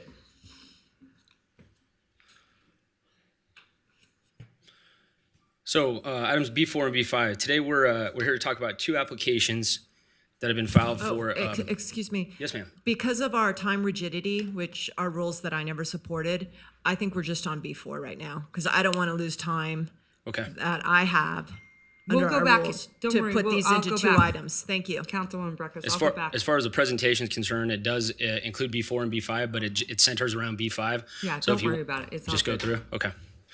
So we're here today to discuss 2 applications to conduct privileged activity at 219 University Way, also known as Reno City Center. We have an application to serve on-premise alcohol and to operate 197 slot machines under a non-restricted gaming license. So just a little history on the item. Harris Casino closed in late 2020. It ceased operating. So in early 2021, Sartini Gaming came in and applied for a non-restricted license. It was temporary in nature in the fact that they knew they were not going to be the licensee permanently. And secondly, it's a gaming industry term used to identify licensees that are basically getting non-restricted licenses to preserve rights. I'm sorry. Did you say non-restricted or restricted? Non-restricted. Because 16 and under is restricted, correct? It's actually 15 and under that's restricted. Oh, so it went to 16. Correct. So these are important things. Obviously, with the property, it was originally licensed for non-restricted gaming in 1947, well before any NRS or RMC standards were applicable to this kind of endeavor. It's also important to note that the gaming use has never been abandoned at the state or local level. So it's important in preserving this at the state level. What that does is it's grandfathering them from the requirements of NRS that would obligate them to put in 301 rooms or more. And at the city, it's also non-conforming use, and per RMC, since that has never been abandoned, it has continued to go on. So just to talk a little bit about the physical location here, there was some confusion on the staff report map because it was used to identify the address. And so to clarify everything here, I generated a new map. So the activities will be taking place generally within the shaded area there. To just kind of give you a runaround of what that property looks like now. Just to the west in that white top building, that's where the Starbucks is at. Down in the southern portion will be a restaurant that the tenant is still trying to negotiate. Then on the other side, you have around the perimeter, it's more common space and possibility for other business activity to go in as well. Additionally, you have the pavilion just to the north of that. And there are entrance and exits all around the building there. Is there a hotel? On this part right here, there's not hotel. To my knowledge, on this side, I believe I believe all the hotel stuff is across the street, and I believe that the living space, the more long-term residential units are on this side above. So the proposed operation is essentially that shaded area is about 25,000 square feet, represents 2 restaurants and a bar. And the slot machines will take up approximately 25% of that area. And so, like I said, it consists of dining, alcohol, and gaming. And that sums it up. Staff recommends council approve these 2 items and for on-premise alcohol and non-restricted gaming. I'm happy to answer any questions. So much. I really appreciate the clarity. I know that everyone was like, this address doesn't make sense. I do think that that's important to dial it down on the specificity. I'm not even gonna go there. But anyway, so I appreciate you acknowledging that. Good job. Okay, Councilman Bruck is gonna start with you. I think Miss Ebert pulled it. I'm gonna go this way. Okay. So I have been associated with gaming licensing in the city of Reno since 1998. I work with people who permitted the Silver Legacy ground up, know the history, and work with people who the Atlantis from a travel lodge and the move over of the Flamingo licenses and everything. And I'm having tremendous difficulty, and I know you're not the city planner, your business licenses, and maybe your parallel at the state is the Gaming Commission, but with zoning compliance. And I watched the entire Gaming Control Board hearings, and I think that staff is off on this. And I want to explain what the difference is. And I'll start, and this is pure application of the code. It isn't policy, but you'll hear the applicant, if they're here, state how great this is for downtown and Reno's revitalization. They showed the video of the CAI Center City, said it's a thing that's happening. Maybe that was misrepresentation to the Gaming Commission, because I've been reading that the property's in foreclosure, so I don't know, but representations were made, but the Gaming Commission operates differently. They talk a lot about character. I know the guy's wife had a baby, his partner was a UNL quarterback, the quarterback, his aunt is a judge. I mean, they talk about a lot of family stuff, and maybe it's character. But in zoning, I think you're wrong. And I asked some questions, and I think you even supported my argument. Now, look here. This is the downtown action plan that we did. I think only the mayor and I were on board when this got adopted. Oh, maybe Ms. Stewart too. But it was, look, we need to pivot away from a gaming, downtown environment. And part of that, has been implemented. University Way, College Town, that sort of thing. What does this do to one of the most significant downtown properties with gaming legacy? It opens up a slot parlor on steroids, okay? That's what it does. We had a lot of conversation earlier about, why is downtown unable to thrive? And I've never been able to have someone do the evidence, but a big supposition for me is everyone's waiting for their game day payoff. Well, what does this property just get? They got a game day payoff of 197 slot machines with no requirement that they are going to have anything else. It can be a Dottie's on steroids. There's no requirement that they operate the restaurants, that they operate anything else. And that is wrong, and it is not consistent with the code. The code says that if you're going to reestablish a gaming use, and I haven't seen Harrah's there in a whole lot of years, you are going to come into some requirements through a conditional use permit by the city council. And the city council needs to reclaim the ability to look at this property in totality and the things we've heard. We heard Capital, an office user was going to come over. Then we heard. I'd like a minute more. We Okay, heard go ahead. I'm just we heard an not office, used to that. We heard an office user was going to come over. Then we've heard an office user isn't going to come over. Okay. I think your notice said that the suites are not rented or occupying the premises. Last week, I was able to go towards booking a suite. So there's some lodging thing going on there. There's a Starbucks there, maybe. And is the university going to have graduate housing there, Council? I'm asking you. Is the university going to lease up 2 floors and probably be the only tenants there with a slot parlor? Are we going to be the only downtown in the United States history to have college housing and gaming in the same development? No. They have lapsed and lost their conforming use. This permit is not on the right process. We need to require a conditional use permit to reestablish gaming on this property. I've got all the background here. I make the case for it, and I know these gaming regulations as well as, if not better than anyone on staff right now. And I think staff is misleading us into something and convoluting Councilwoman. gaming regulations with zoning regulations. Thank you. All right, thanks so much. Councilman Martinez, go ahead. If you, Nothing anything? at this Nothing? point. Yeah, Nothing? not right Okay, now. go ahead. Councilwoman Taylor, anything? Lance, I just wanted to confirm that the gaming license never went away, right? It never was. It was never lacking. It was always continuous. Right? That's correct. Yep. Okay, thank you. No, okay. Vice Mayor, is he still on? No? Okay. I just want to say, and then we're going to, I'll go down this way. I'm trying to go this way so everyone gets a chance because I wasn't aware when this was working. I actually think Councilman Breckus is right. And one of the things that it's very hard to understand what is happening. And listen, we all want that project to succeed. Like, it's got to succeed. So I think the city also has to be sort of a partner in what that looks like, because I've heard so many different stories. And I would say, like, we kind of need them, I think, Doug, to maybe come in and give us an idea of where they're going, what is happening.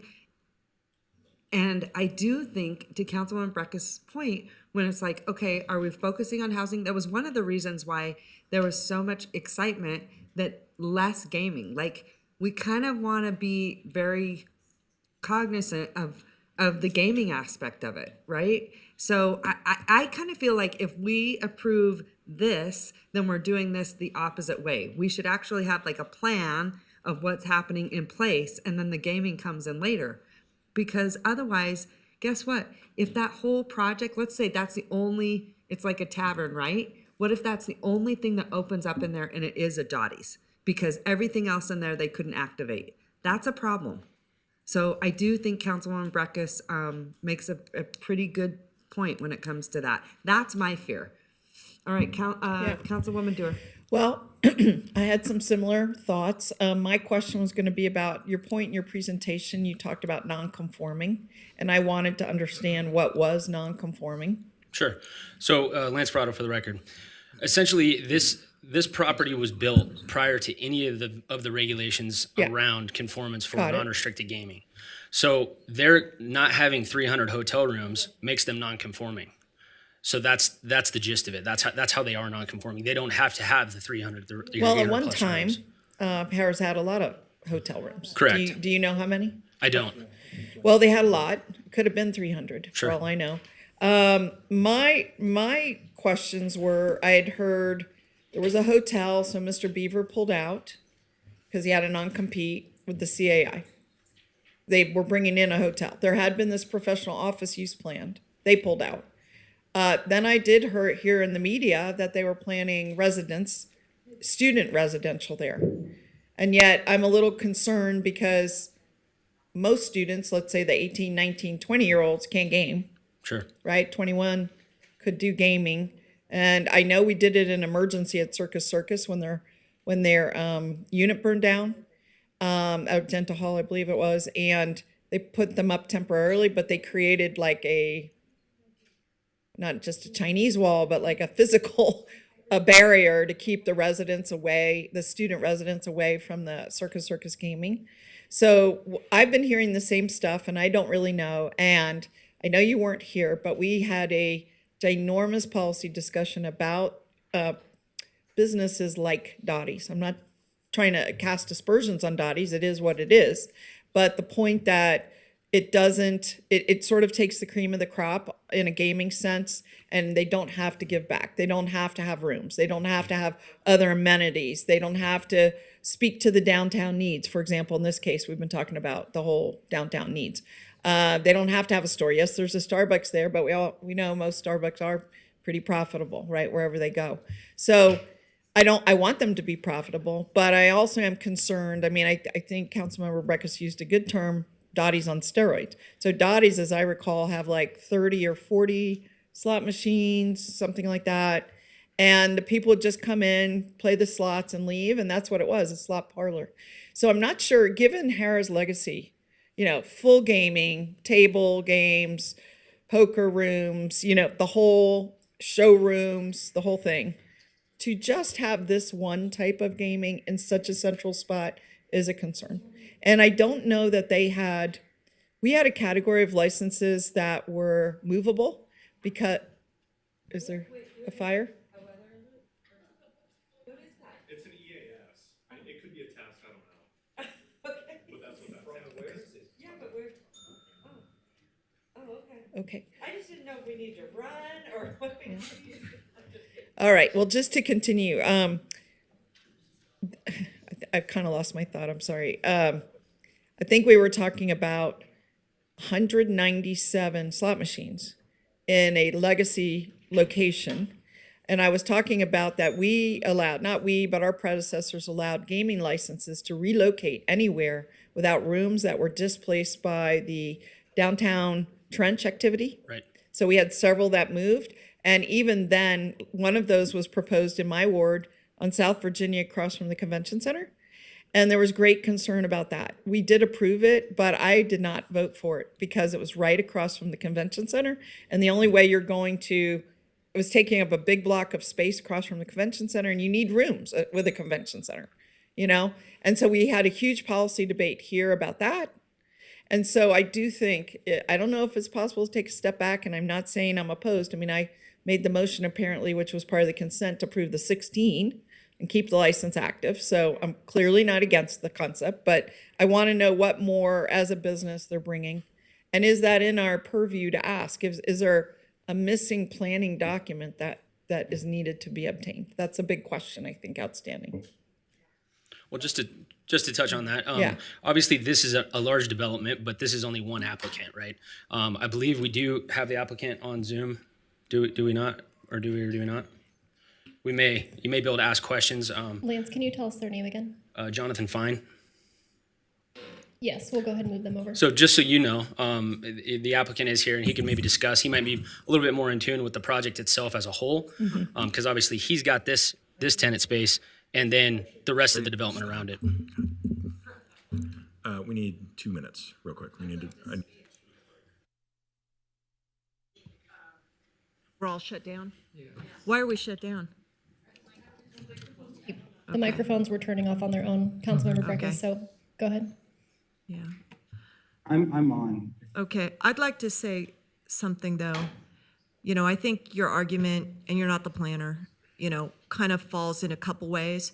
But even if you acknowledge the 16, you know, which you said was temporary, it's hard to say continuously when you show us a temporary ordinance operation that only went one day 4 times a year.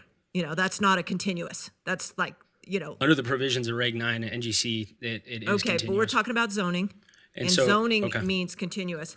But zoning says you need a conditional use permit where this body applies discretion in the resumption or expansion of a non-conforming gaming use. I'm telling you, from my worldview, 16 slots to 197, that's an expansion of a gaming use. Okay, you can't argue otherwise. And when that conditional use permit is required, other requirements that we have for gaming operations come to play, like requiring this operator to open up his restaurants and have other public space and maybe even rooms. So we're giving up a whole lot of other public objectives in the way that they've processed this application. It's highly problematic. I think this gentleman is going to come on and we're going to hear about his places in Vegas, We're going to hear about how he got into the business. How he's excited to be up here. All great, because I heard it all.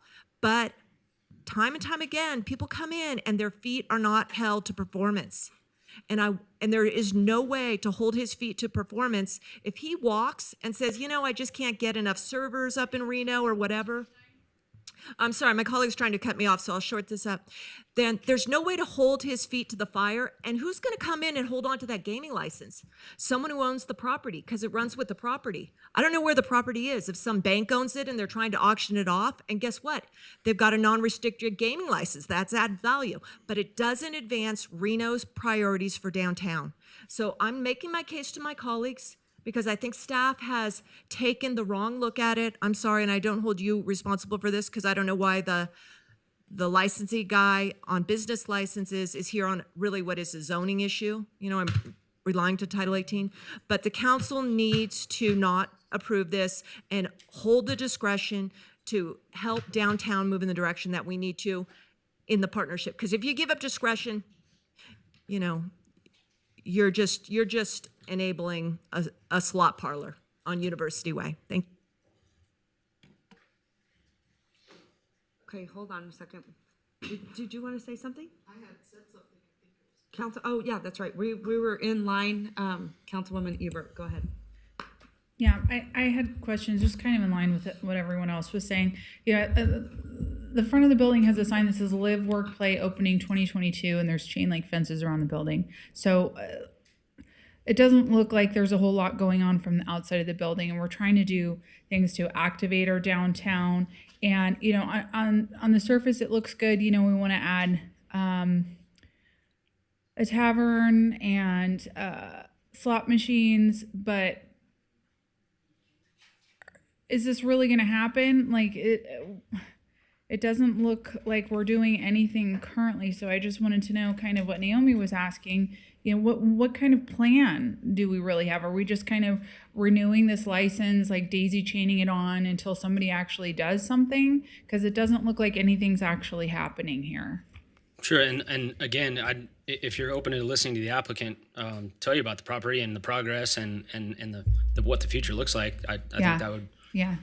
Okay. So I guess feel free to ask him questions. He's on. Yeah, I think that'd be good. Thank you. All right, before we do that.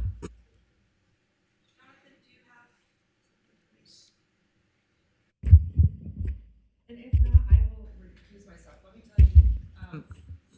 tell you, this isn't working. Yeah, mine's I need to going. make a disclosure. Evidently, McDonald Toronto represents someone.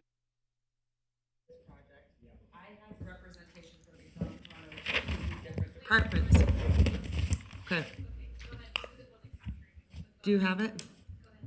So I wanted to make sure to make a disclosure, because evidently someone that's related to this project has McDonald Toronto as a client. I have a McDonald Toronto attorney, totally separate departments, unrelated practices of law, and not so different attorneys. I want to make that very, very clear. So I am putting that on the record. I also wouldn't know, how would I know who is represented by every single person that comes to this dais? I possibly couldn't know that. I would have to be a mind reader. And to be honest too, I don't know for a fact that they are. I just heard that they might be represented by McDonald Toronto, so I don't know, but out of precaution, I just want to let the city attorneys know that I am disclosing that I have an attorney that is also within the McDonald Toronto law firm. Yes, Madam Mayor. Yeah, and this just came to our attention kind of out of the blue, and so I'm in the process of providing a more Well, I would say it doesn't disclosure. prohibit my ability to. Doesn't have to recuse. I don't believe so, but if you could just give me a moment, I'm Okay. still. I mean, this is kind of happening in real time, so I'm just trying to make sure that we're not taking a But misstep. then I would Thank you. say all of us should be disclosing, if that's the case, every time someone comes up, oh, who's your marketing agency? Who is your attorney? Who is your mortgage holder? Oh, we both have the same mortgage company. I mean, do you see how ludicrous this is? Like, I wouldn't know. But I do want to make sure that's on the record, or I will recuse myself and I won't vote. So. happy to do either or.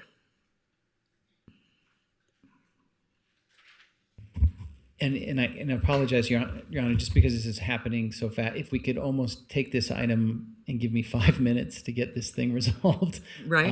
So if we could move on to another item, that Okay. would be ideal, and we can come back to this. And I apologize to the body for this happening. All right, thank you. So sorry, but like I said, we don't even know for sure who it is or if they really are. So.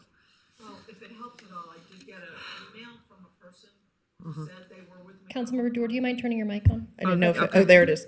If it helps, I did get an email from a person who said they were with McDonald Corano, introducing themselves, saying they were representing the Parkway Tavern effort. So Okay. I think that you can good. count on that, because I got an email just yesterday saying it. Yeah. Okay. So Well, that's good to know. I didn't get anything. I know. So, And it didn't occur to me to call my colleagues and say, oh, by the way, and maybe that was the last thing I was thinking about. and maybe Brian did, but to my knowledge, on record, I have no idea if they're represented or not. I'm getting this just right now. So, Madam Mayor, if you'd like, we can move on to item B8. We do have individuals in the room for that item. And we can come back to B4 and B5. B8, yeah. And Okay. again, this is just a way to be obstructive. Let's be really honest and call it is what it is. And then, so that's why. Because I have an attorney out of that same firm. They're going to try to, do anything they can to try to make you look unethical. This is the state of politics that we live in today. Or track your whereabouts. Disgusting. Okay. All right. Item B8 was pulled by Councilmember Taylor. Okay, go ahead, Councilwoman Taylor. Thank you, Madam Mayor, and I just wanted to call attention to this item because I think there's a some unique information, and I'm not sure who is. It's Monica. When I was reading the staff report, I was wondering. This is super important to all of us up here, but it says preference will be given for those with mental health needs. So I was wondering if you could talk a little bit about this project and how that's going to work. And I'm very positive, super excited, and I'm glad we're moving forward with this. And thank you, VOA, for being in the audience for so long. Sorry to keep you. Good afternoon, Monica Cochran, Director of Housing Neighborhood Development for the record.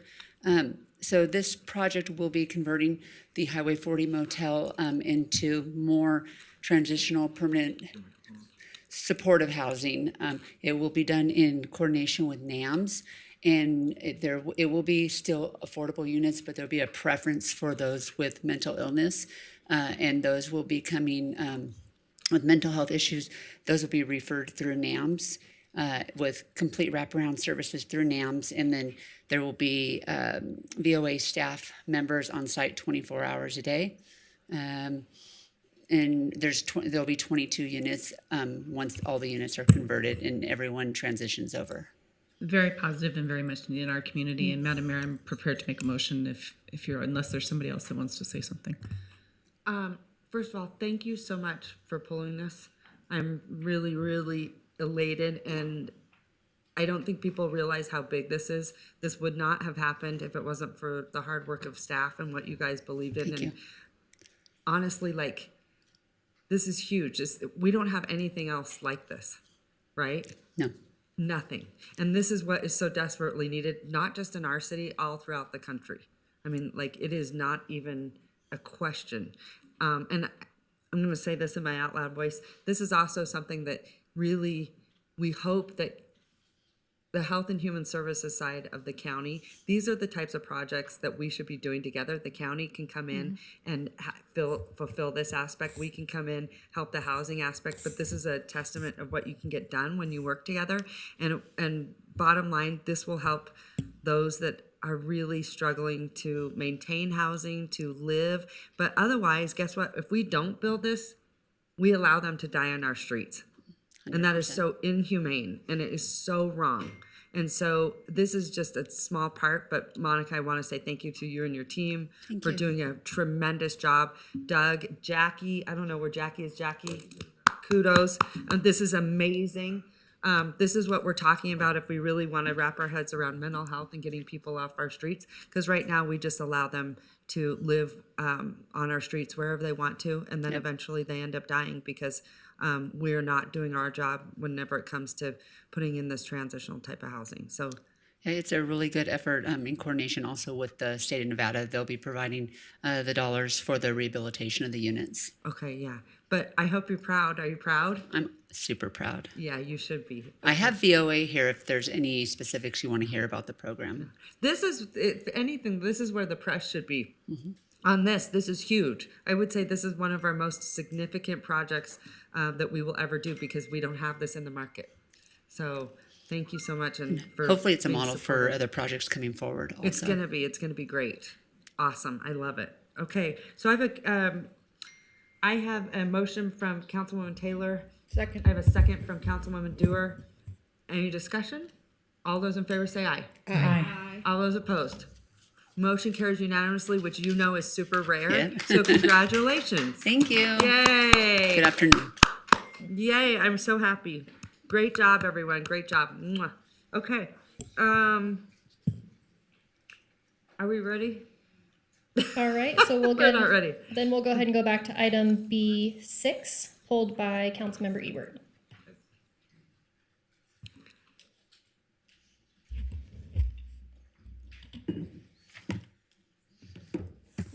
Hello, good afternoon. You can sit down. Just kidding. Hello. Hi. So I just want to know a little bit more about this. I think this sounds great, but I'm just curious about what areas we're going to plant these trees, how you're going to identify these areas. I read through the staff report that says, you're going to identify like food desert areas. And I just have some questions about that process. And is this something that we're going to try and get these grants in the future? Or is this kind of a one and done, or just how is this going to look? Sure. Suzanne Groneman for the record. So to answer your first question, we've tentatively identified one spot. The initial idea of the grant was to spread these out a little bit but just for kind of controlling the output from the trees. We selected just one location at Miguel Ribera Park. And for some maintenance and management, we're working on a couple partnerships. One, the Reno Sparks Chamber is going to look at this as one of their civic projects for their members. So they're looking at hosting the tree planting and assisting with planting those trees. And then we're working with Reno Gleaning on some education and making sure that none of that fruit goes to waste. So it is just the one site right now that we've tentatively identified. And for future, this is a one-time deal, but we are always looking for additional grants and additional ways to leverage funds like this through community partnerships to make sure it's successful. Okay. And how did you pick this park specifically? This particular park was identified as an area that, based on the details of the grant, the fact that it needed to be in or near a USDA designated food area, and in a disadvantaged community, that's how we selected this park. Okay. Okay. And do we need to do any like additional infrastructure to support this? Like drip systems, anything like that? Will that be covered by this fund as well, or this grant as well? We are going to use a little bit of the funds potentially for some fencing, but that's it. The 4,000 specifically is to purchase the trees. Okay. Okay. And then who would maintain these going forward? Just Parks and Rec, or?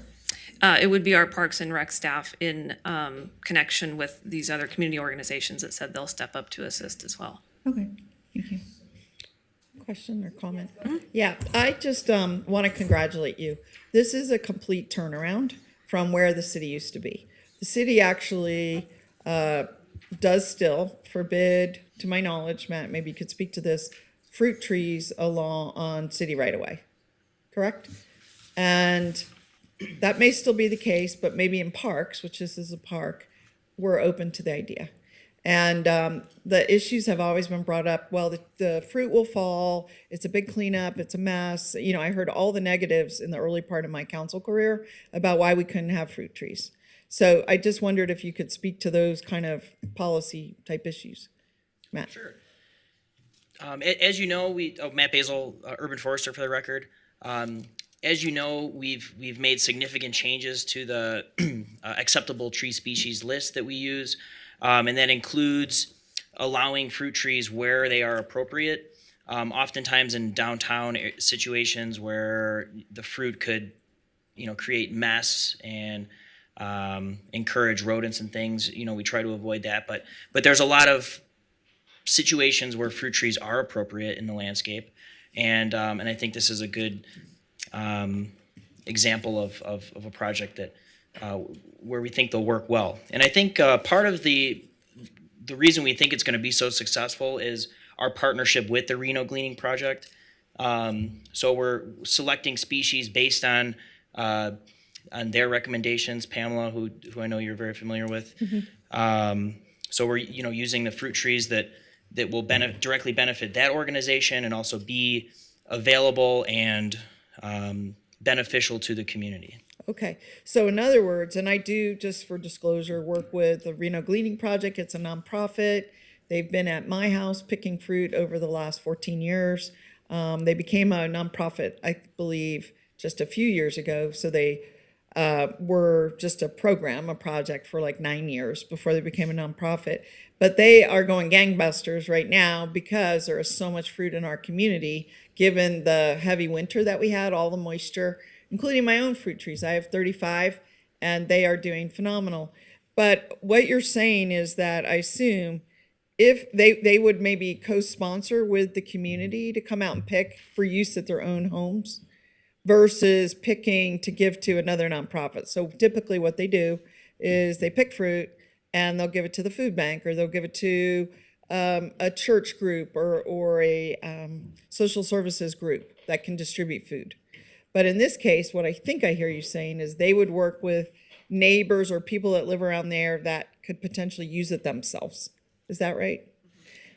That's right. And it's also, I think one of the things that their program maybe lacks is trees where they can do educational programming, Gotcha. like teaching people how to prune their fruit trees and how to care for fruit trees. So I think this provides kind of an outdoor classroom that's public and accessible for everyone, that we can have classes and have people from the community come out and learn about how to care for fruit trees and their own properties. Amazing. And then do you know how many trees for the 4,000? I mean, I assume we have to cover irrigation and other aspects.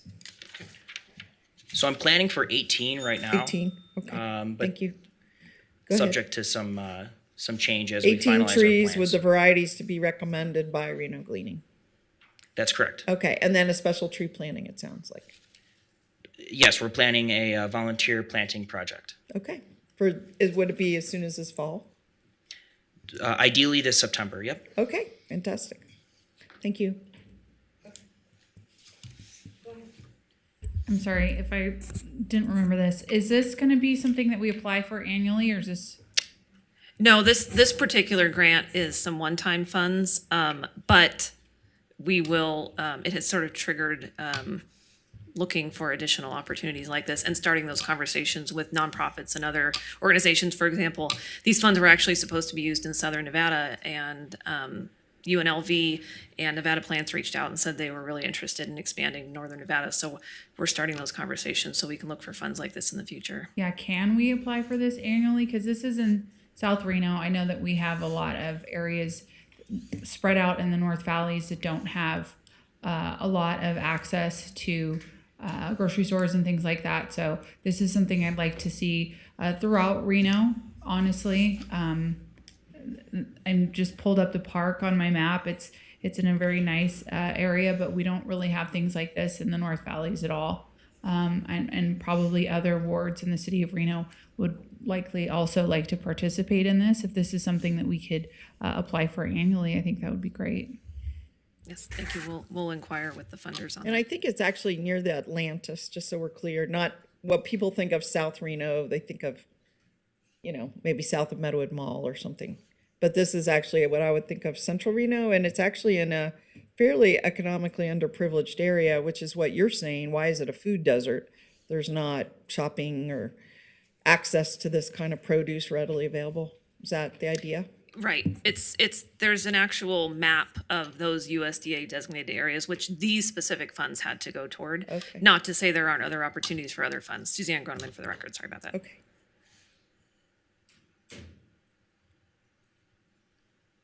Justice 40. Okay, anyone else? Yeah. No? Okay. Who would like to give me a motion? Well, I will if you don't want. Please, who? No, I do have more questions because I'm looking at this map and it's like I see a grocery outlet right here next to the park. So I would like a little bit more information about how we chose this location and how the USDA designates these food desert areas. Because just visually on a map, this is not significantly far away from areas. I see La Chiquita Mexican Market. Looks like it's just a couple blocks away. We have grocery outlet just on the other side of the highway here.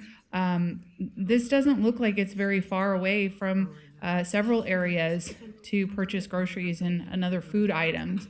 So I'm very interested in how we picked this area and how the USDA designates food desert areas, because I would imagine there's other areas within the city of Reno that have far greater distances between grocery store options. So Suzanne Groneman for the record. So this is also in a Justice 40 community, and we're kind of trying to build the case. A lot of the federal funding now has a Justice 40 element, which means 40% of federal funds have to go towards disadvantaged communities. So we're trying to align our strategies with that also.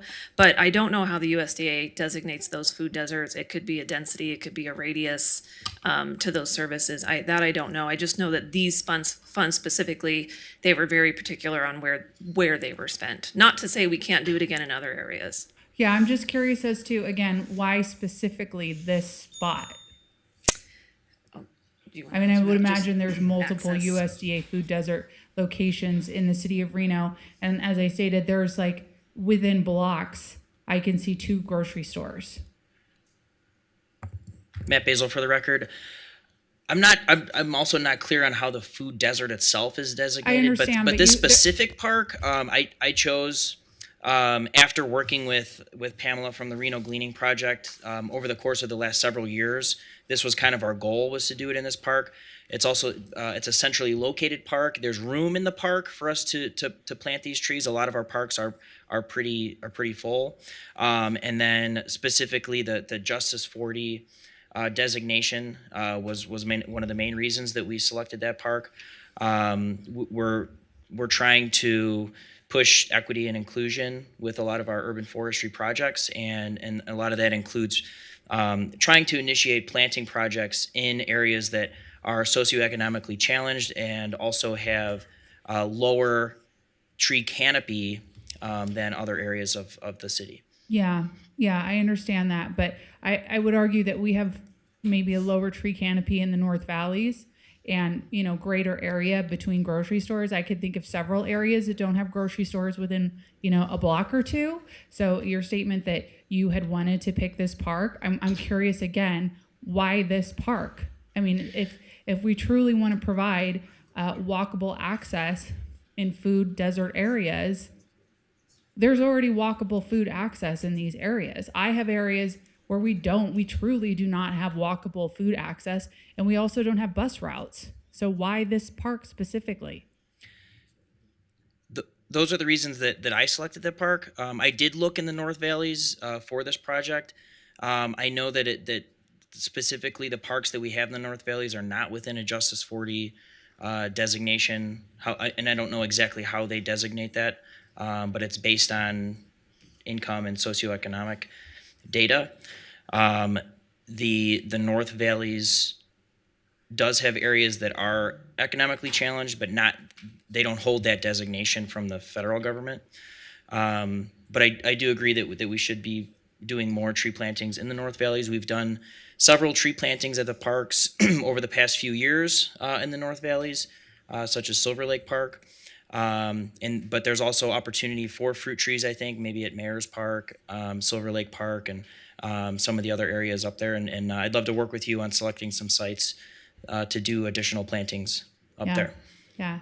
Okay. Do we know how often this USDA map is updated? Because we've had a significant amount of development happen in the North Valleys. Is this something that's updated annually, quarterly? How often do they review these stats? Suzanne Groneman for the record. I don't know that answer, but I can find that out Okay. and get that to you later. Okay, that would be helpful. Thank you.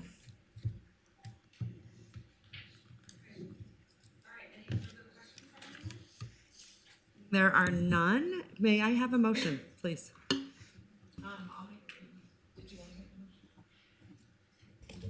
Usually the. Yeah, I'll make a motion to accept the, where is it? Sorry.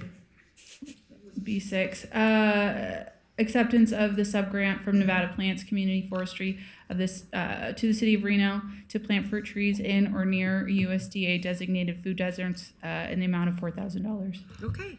Second. I have a motion. I have a second. Yeah, Mayor, I'll support. I would Go like ahead. to know more about this Justice 40 in the map. I see it's a White House initiative related to the Budget Reduction Act. And so I think it's material that our federal programs people let us know about that ASAP and how the ARPA funds are going toward that. I mean, I think, a big federal initiative, that has to do with the map where we allocate resources, maybe I forgot, but I haven't heard of it. So I would really like this body to be able to know what we're playing with those ARPA funds, if there's geographic, distribution standards. I'll address this to the mayor or the manager and, let us know, because maybe we forgot about it. I don't think I've ever heard of it before. Have any of you heard about it before?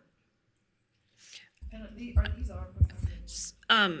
No, so Suzanne Groneman, just for a little bit of, to back up a little bit, this particular grant does not have that Justice 40 element. We added that in. We looked at areas that lied within that. But what that is it is a federal funds initiative. Certain funds that have come out have said.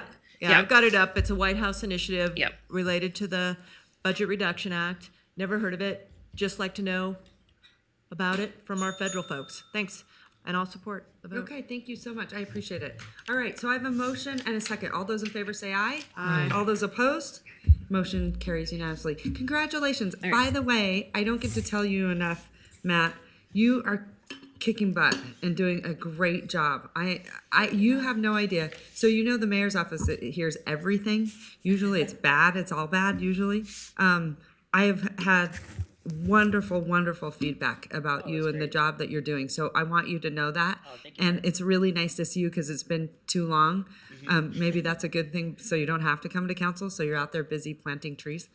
But I just wanted to let you know, thank you for all you do. And there are a lot of people out there that are recognizing it.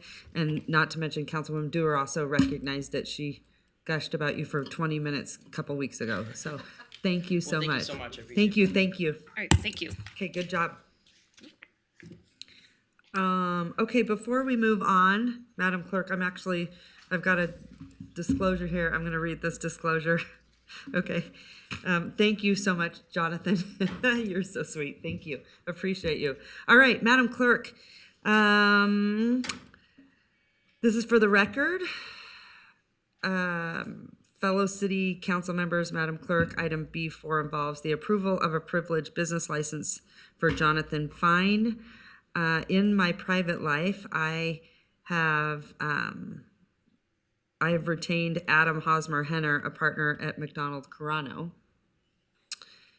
And I am represented by Adam Hosmer Henner in my private life pertaining to an unknown person putting a GPS tracker on my car.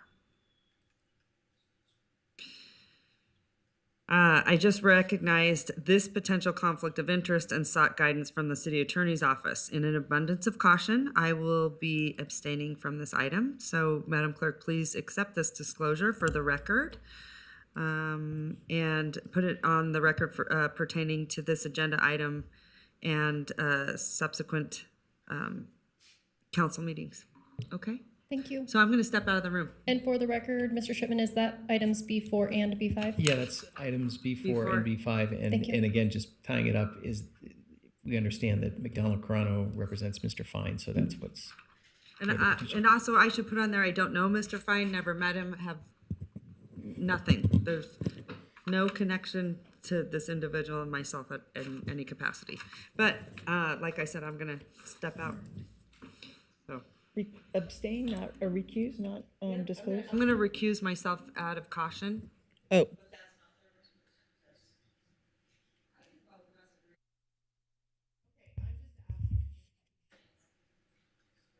Just asking so I understand, because I have several law firms in town for my business. And what I've been informed, even at other agencies like Tumwa and so on, is that I just need to disclose the fact that it's the same firm. It's never the same attorney or in the same section of the law firm. But is that kind of a thought you're having going forward? I mean, the thought here is this kind of came up kind of without warning. So, and so that's our recommendation at this point in time. If you want to discuss specific instances that you might have, we'd be happy to do that and have that conversation. But on this one, I just didn't know if it was a general rule or something that you no, were I think coming this up is with. very particular to these facts. Thank you. Thanks. And I don't have McDonald Carano for any law firm, by the way. No, but I think you raise a good point. When someone comes up here, it could very well be that you are represented by the same firm in some capacity, but have no interest in anyone that's coming up here, right? But this is just, again, just, since it's been very public, this is just sort of another aspect of the people that are stalking me continuing to do those things. So do you see how we're getting down to this level now, how they want to just continue to stalk and harass me? So that's where we're at. But I think to your point, it makes a good question, Councilwoman. Well, and I'm just going to say, I might as well just say the rest of the sentence. So over at Tumwa, we were interviewing new attorneys. One of the firms that applied to be the new attorney,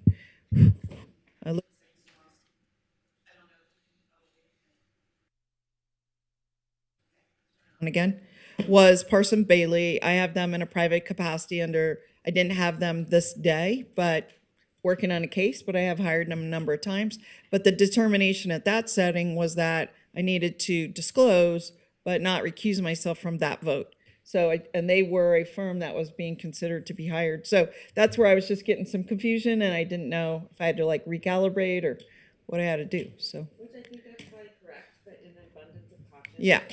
Today. Yeah. I'm going to. Gotcha. Yeah, since there was no warning, nothing, I think this is better to be safe, not sorry, and also, so there is no. Yeah. Okay. So you want me to do this because you're. Yeah. Okay, gotcha. Yeah. Okay, we'll just wait till the mayor leaves, and then we'll open B4 and B5. Back to you, Lance. Lance Ferrato for the record. I just spoken with the applicant, and he would really just like to speak to you all Fine. and answer any questions as well. So It'd be great. yeah, I'd like to hear from him. Is that part of our technology All right, working? Mr. Fine, if you'd like to unmute, introduce yourself and begin speaking. Do we have can we see his picture? I mean, just because, yeah. Got it? And can everybody hear me? We can, Yes. thank you. Okay. Do you have the video? Yes, we're putting it up right now. Good afternoon at this point.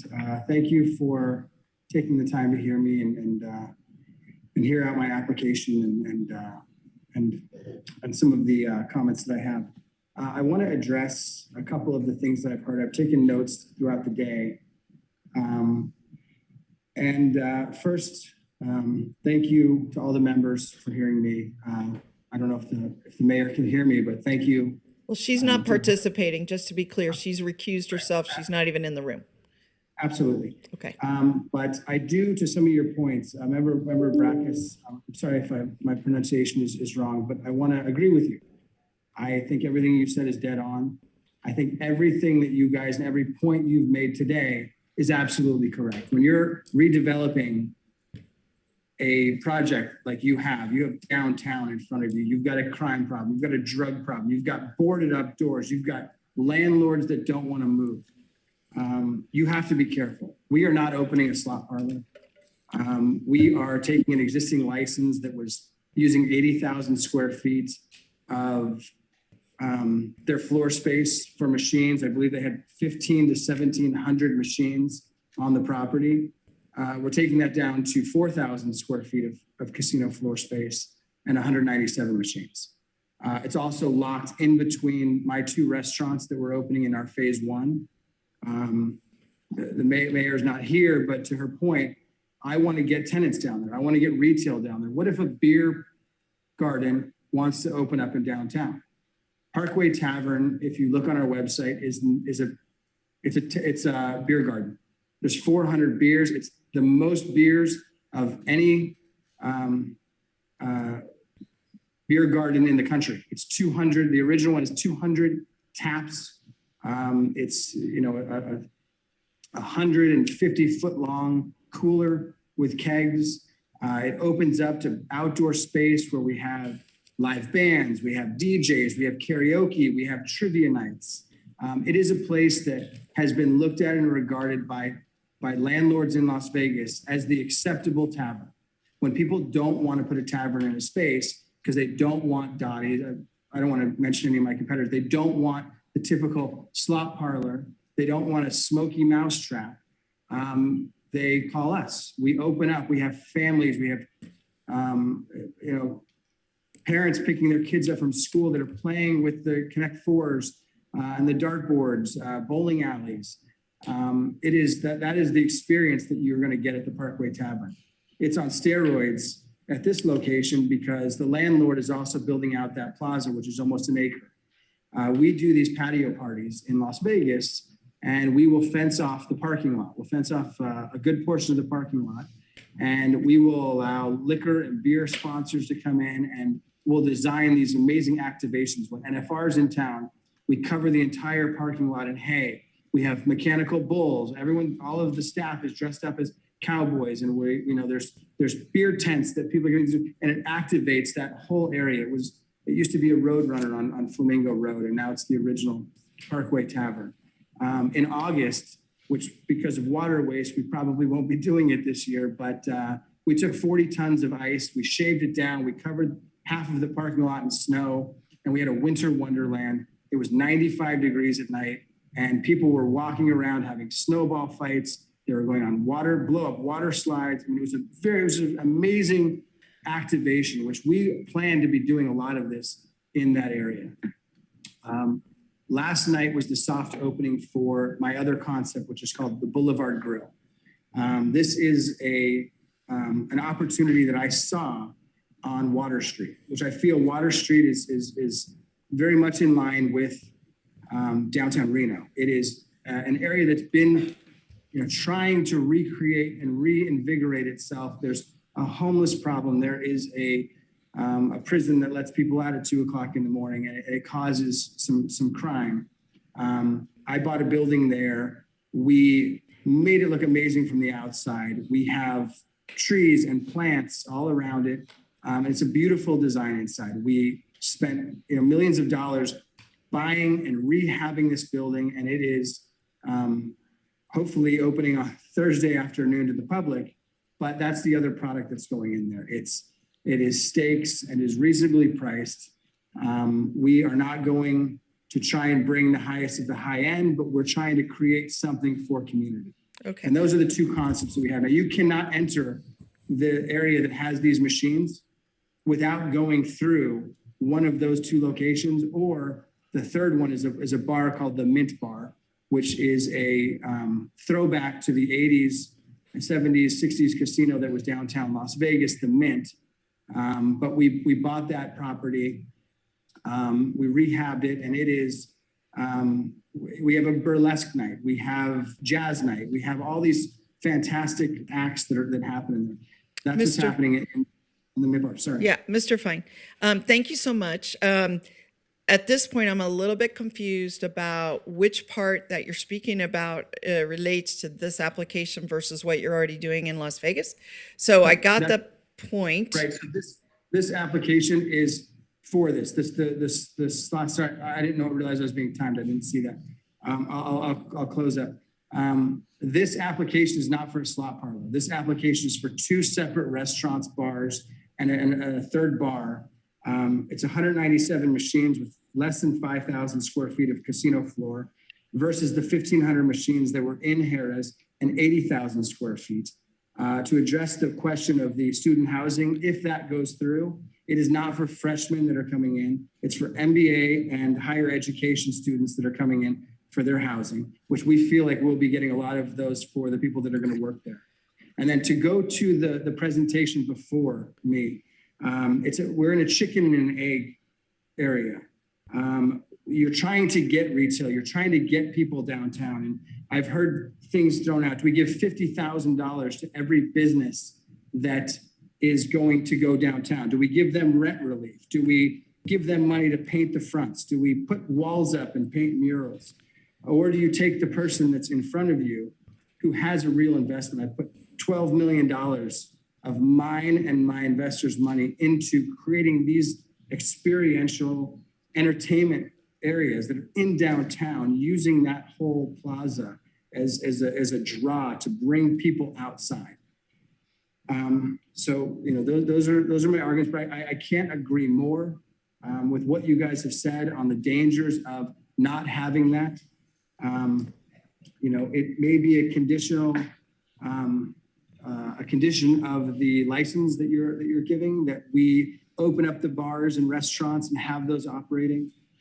Downtown Reno, I did a condition. I wanted to have live music. So there's multiple days of the week that we're doing live music, and that's a condition of my license. So I'm happy to entertain anything. Okay. And I want you to know that I have the best interest of Reno, the university, and downtown in our hearts and minds as someone that's been born and raised and grew up in Nevada. Okay. So. Thank you so much for your passionate advocacy for your businesses. What I would like to do, and I'm a different person than the mayor and all, but I would like to take these separately because we've already had several issues that have been raised. So B4 is about the privileged business license and new alcohol. And to your point, Parkway Tavern, you've just described, and I'm unclear whether both restaurants are called Parkway Tavern. You mentioned a mint bar, and so I got a little confused in there. So that's one thing. And then we will discuss the privileged business license for non-restricted gaming. So that's, yes, Ms. Breckus? Well, the problem in my view is if it bifurcates the 2 votes, then one cancels out the other. What do you mean? Well, I argue that the council needs to do a conditional use permit for this. Right. And I want to say something too is, have you all been getting the notices of every little mom and pop Michael's Deli is going through a conditional use permit to put tables out on their sidewalk, something they've been doing for years? And a big, massive development like this is not going through the conditional use permit. And I think we have a good operator. I think he is proven record. But, I look at Lake Ridge tennis course or tennis swim center. I look at, and I'm reminded by Ward 1 residents about the Jacobs parking lot which was sold to the public parking lot that the Catholic Church people parked in for 100 years. That was city property that was sold to Jacobs because he was going to build apartments. And what is Jacobs doing? He's building a private parking lot on it. So, we need to have performance. And the performance, in my view, is this is an expansion of a gaming use. You can argue whether or not it's non-conforming, but it definitely is an expansion because you can characterize Harrah's, and you have to go off the general business license, not the gaming license for zoning when you characterize. This is a very far characterization from Harrah's. So in my view, both of these come through as a subtenant spot of what was Harrah's, and it is characterized through a conditional use with the same, has to perform. Yeah. And it's an usual conditional use because it goes to the council. But let me ask you this question. I thought you were arguing that the gaming portion was what tripped the CUP requirement, not the alcohol. So could you clarify? Let's be clear about this, okay? You can't game without, gaming is a special license category. Right. Okay? You have a general business license. And Right. with a general business license, you have other auxiliary licenses, like gaming, like liquor. The conditional use permit, because it ties to the premises, outlines the operational characteristics of the general use. Okay. The general use is going to be this bar, casino thing. Possible we don't have hotel, tavern in our residence. tavern is not in our zoning code. Right. And That's just their neither name. is gaming as a primary use. So, is this you're correct on these classifications of uses, Mr. Verrado? Yeah, a gaming use has to have a main business license with it, correct? That's correct. Yes, an Okay. annual license goes with everything. And that's my problem here is where you're saying they're non-conforming on the gaming. Well, where's the main license on that? Is it the expired Harris one? No, ma'am. The current gaming license has an annual license to operate games. And what's the main use? The use is gaming, non-restricted gaming. Is it a casino?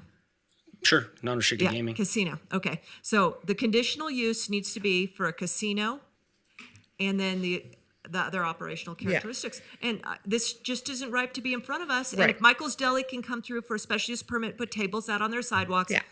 this mega development can come through Very with good. performance Councilmember responsibilities. Dewar, I think that last observation from Councilmember Breck is probably right.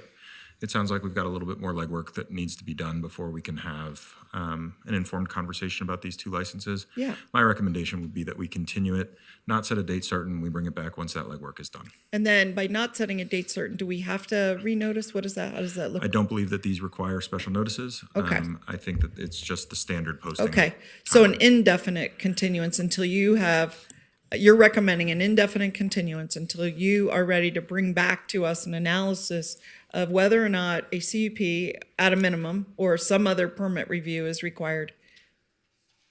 I think I would phrase it in terms of these particular licenses where they fit in the holistic worldview of the city center project. There were a number of questions asked here today. Got it. That I'm not certain we're prepared to answer. Good. When we are prepared to answer the questions that were asked today and we have a better feeling about moving this forward and the likelihood of success, All right. we'll bring it back. So, yeah, I'm gonna say, Mr. Fine, just 1 second. What I'm hearing is that I'm gonna be looking for a motion to continue item B4 and B5 until staff come back to us. And then, Mr. Fine, you had a question about that? I do. I've got a significant amount of capital invested in this. Based on what the Gaming Control Board has agreed to with the state. I'm going to pause construction, which may cause a delay on the entire project until you guys can figure out if I'm allowed to open these bars and restaurants. I just, it frustrates me that, I sat for 4 hours listening to how you guys can't figure out how to get downtown moving, and you have an operator that's willing to put in 12 million of his own dollars. The continuance is going to go on indefinitely. But I have to pause this if I'm not going to get these licenses. Well, first of all, I want to thank you for your investment in our downtown, this $12 million that you're referencing. What I have learned in my almost 9 years on city council is it is very wise to, when we run into these kind of questions, whether it's a noticing issue or a permit required issue, it's very important to get them resolved right at the upfront so that there aren't lingering, overshadowing concerns that would potentially affect your business. So I'm going to, if this does pass, I'm going to ask, if I do get a motion to that effect and it does pass, I'm going to ask our staff to do it very quickly, make a determination about what may or may not be required in addition to these two business licenses. So I can make that pledge to you. So just being clear, I understand your position.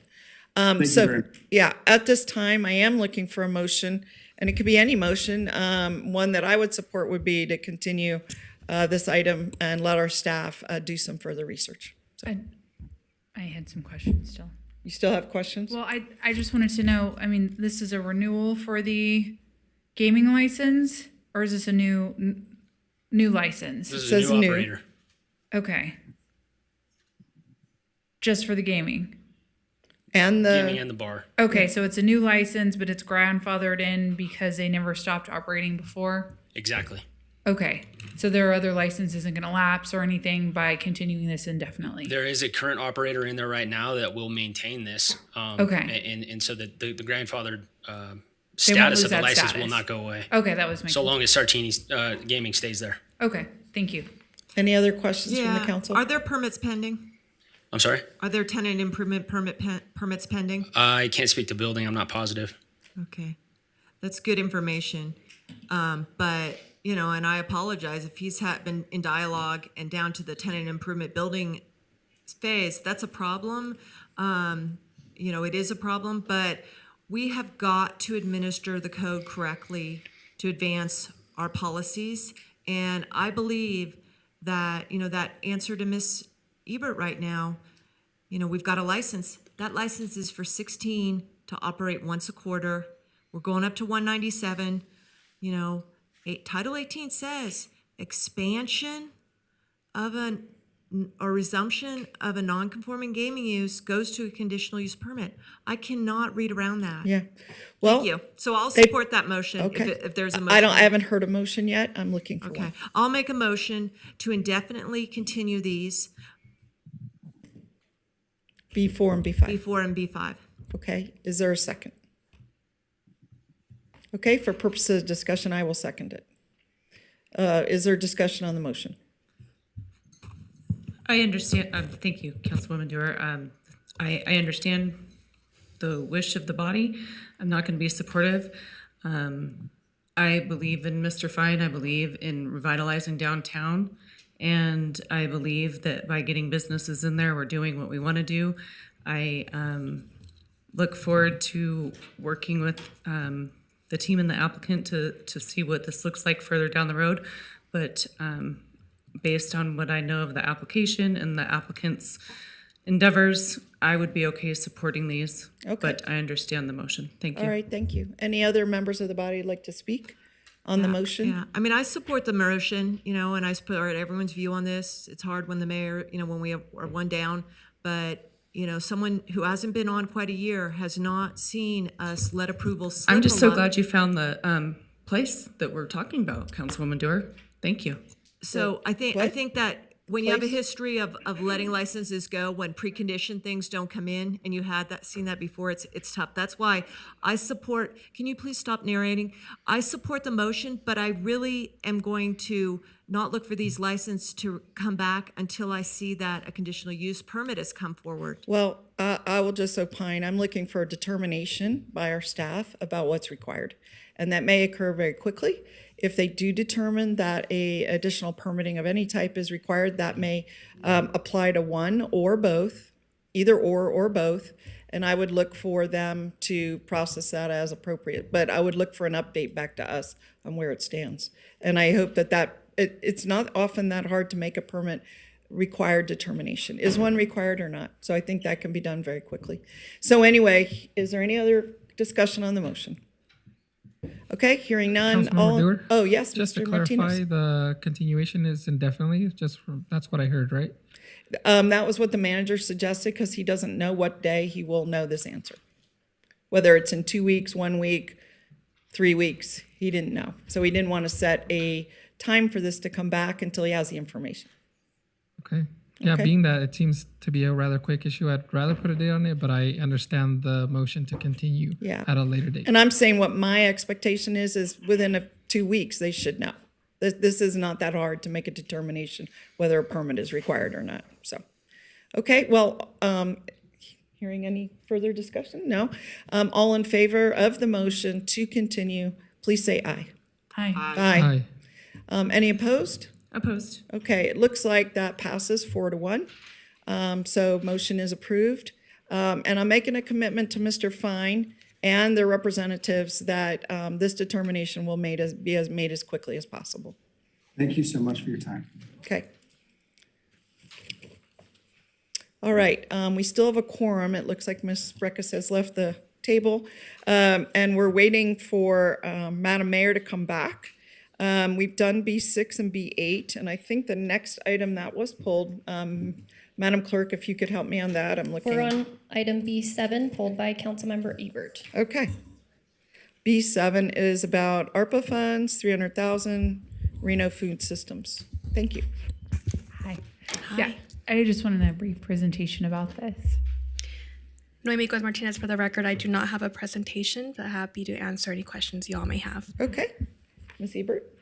Just wanted to share about this. This is for the seniors, part of our allocation of ARPA funds for Reno Food Systems to help provide food for seniors that might be food insecure. So just wanted to call that out. Something that I'm happy that we're going to be able to do. So just wanted to call that out. Okay. Any other people have comments? Any council members? All right, seeing none, Ms. Ebert, would you like to make a motion on this? Sure. Making a motion to approve the subrecipient agreement with Reno Food Systems for the award of the American Rescue Plan Act state and local fiscal recovery funds to support the senior food insecurity in the amount of $300,000 of ARPA funds. Second. All right, we've got a motion by Councilmember Ebert, second by Councilmember Martinez. Is there any discussion on the motion? Seeing none, all in favor, please say aye. Aye. Any opposed? Please say no. Motion passes unanimously. Thank you so much. Thank you. All right, we're going to move on. On my list, I have B20, but I believe it's actually B9. B9 That pulled was by pulled by Councilmember me. Dorr. I simply pulled this and I thank Mr. Martinez for pulling the one that is much, much more, $8 million. I missed that one. This is on RPD, Crime Lab Services. Just want to know what we're spending our money on so the public can be properly appreciative of what you're doing. Absolutely. Catherine Nance, Chief of Police, for the record. So this is an agreement that we have with the Washoe County Crime Lab to process evidence for us that we do not have the capabilities yet to process.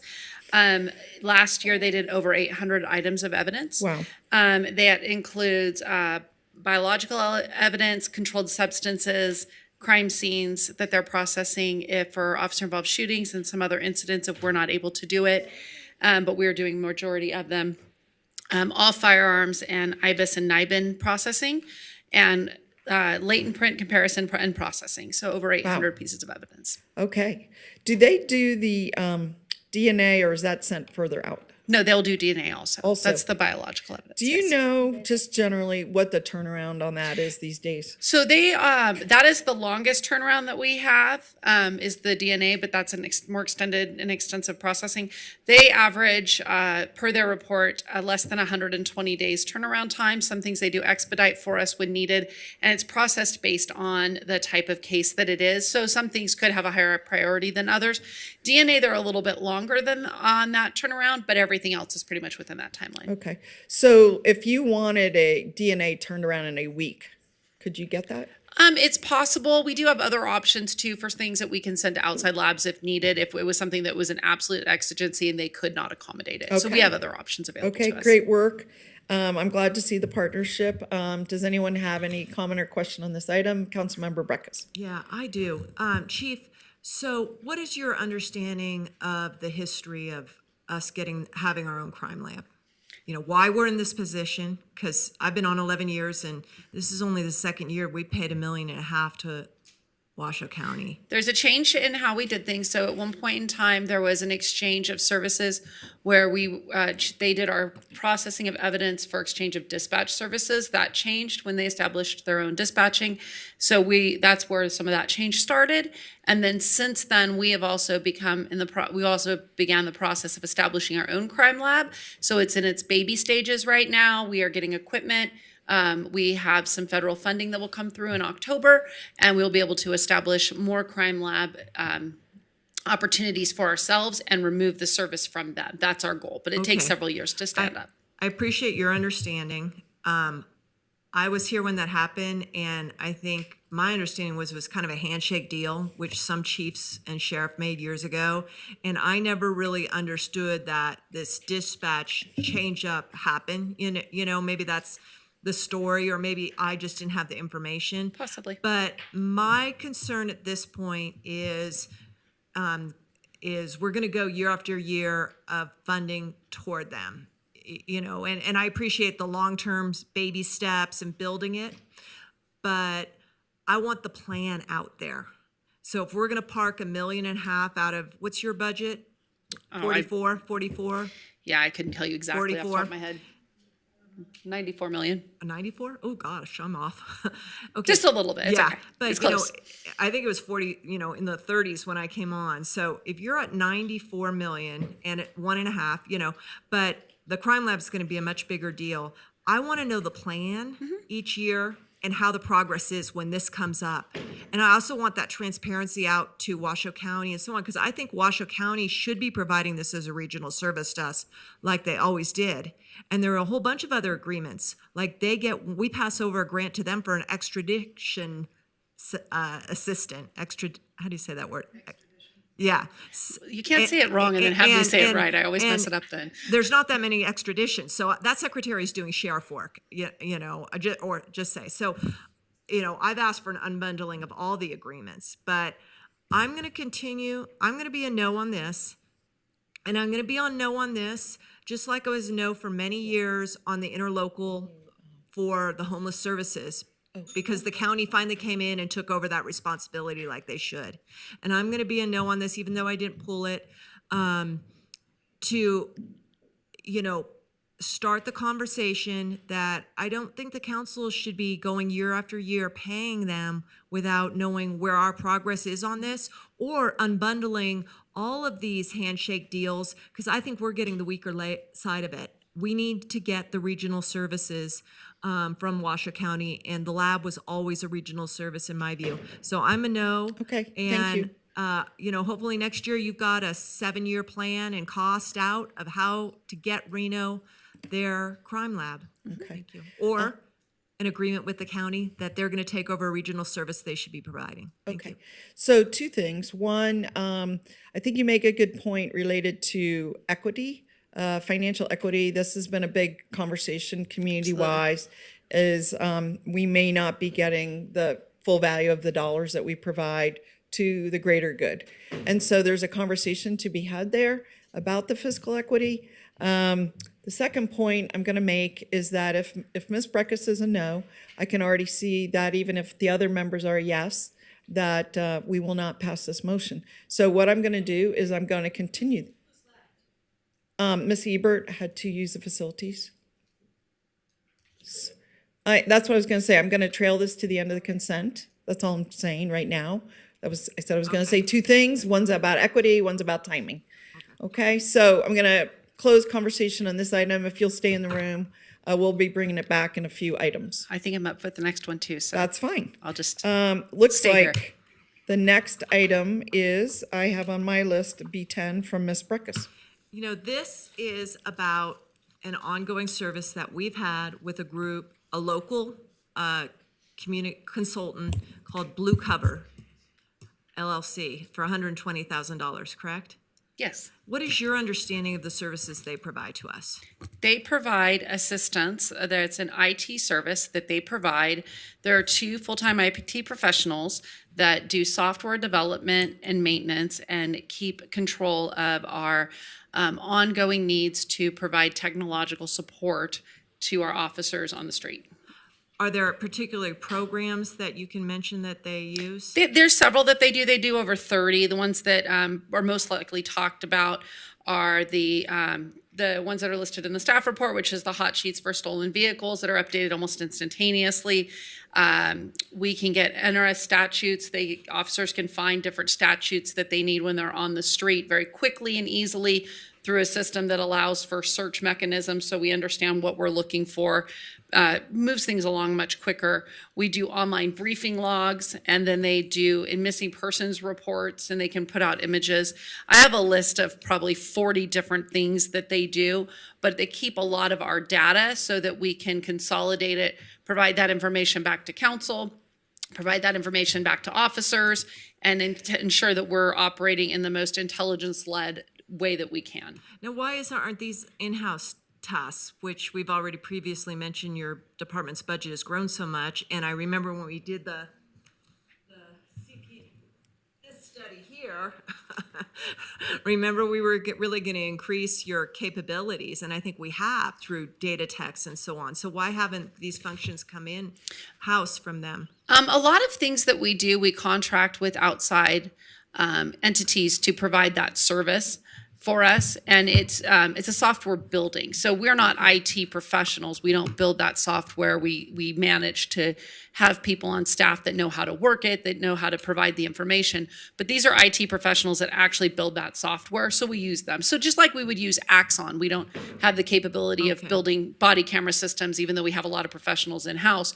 They build the systems that we then utilize, so it saves my staff from having to do this. This is one of those types of entities. Okay, because this 120,000 this year, but it's probably been $1 million since I've been on, and it's not like an Axon, which is a vendor, a very big thing. One thing, how much of their work is spent on the My RPD app? There's a lot of different things, but I don't think a lot of it has to. There's some of it in the app. I can't answer that specifically. I always understood that they were the developer, and I think it says in your staff report of My RPD app. And I'm wondering, it says we have 5,000 downloads of that. Are we still supporting that and using that? The My RPD app. I can't answer that question. No, do you have an answer for the My RPD app? Yeah, because I've got the My RPD app up here, and it shows our former chief on here. It shows a deputy chief Benson, miss him a lot. He's been gone for 5 years. All right, so Ms. Breckus, thank you. Looks like we're not getting that done. Let's get the answer. Noah Gallup for the record, RPD. So my RPD app was developed some time ago. Funding for that was kind of curtailed. We are absolutely capable of freshening that up. The current approach we want to take that is making it more web-based, kind of a companion app to our website. So back then we were funded project specific through council. Now our new structure is we're able to work on kind of what command and the city dictates. So if that were made a priority, we could absolutely work on that.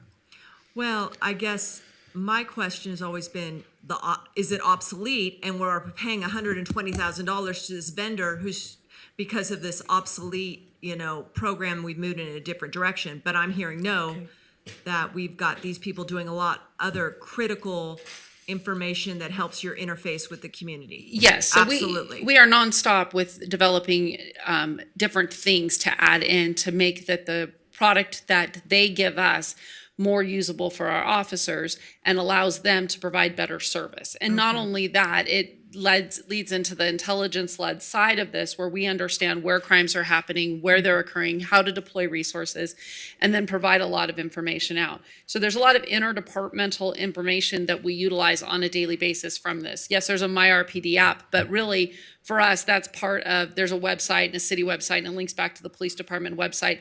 They eventually could interface, but my priority right now is deployment, how we get people out on the street, not necessarily a website with pictures. So. Okay, so if we could hold that, Ms. Breckus, if you need a second round, is there any more conversation questions? I did have something I was here during the development of My RPD app. I thought it was amazing. I have it on my phone as well. We really sold it to the public as a way to easily interface with our police department and get crime stats. What I am concerned hearing this conversation is the data that's backed up by My RPD app, is that current or is that 3 or 4 or 5 years old?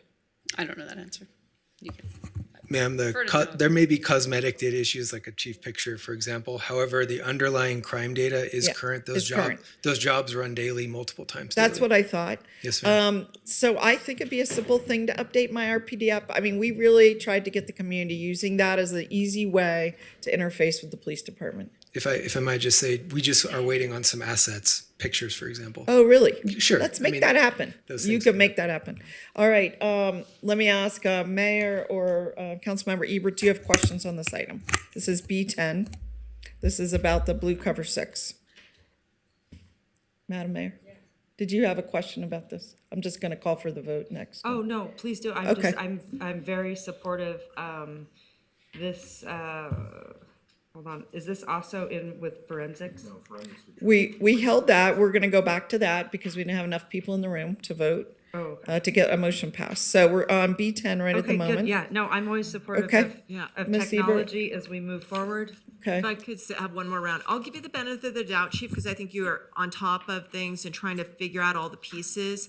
But I had heard, and I don't like to, base it on, what I heard through. I really thought it was in this document or an audit that the My Cover did come under some questionable scrutiny through an auditor somewhere in terms of, who the contract was with. It was a former RPD person who then maybe monetized it.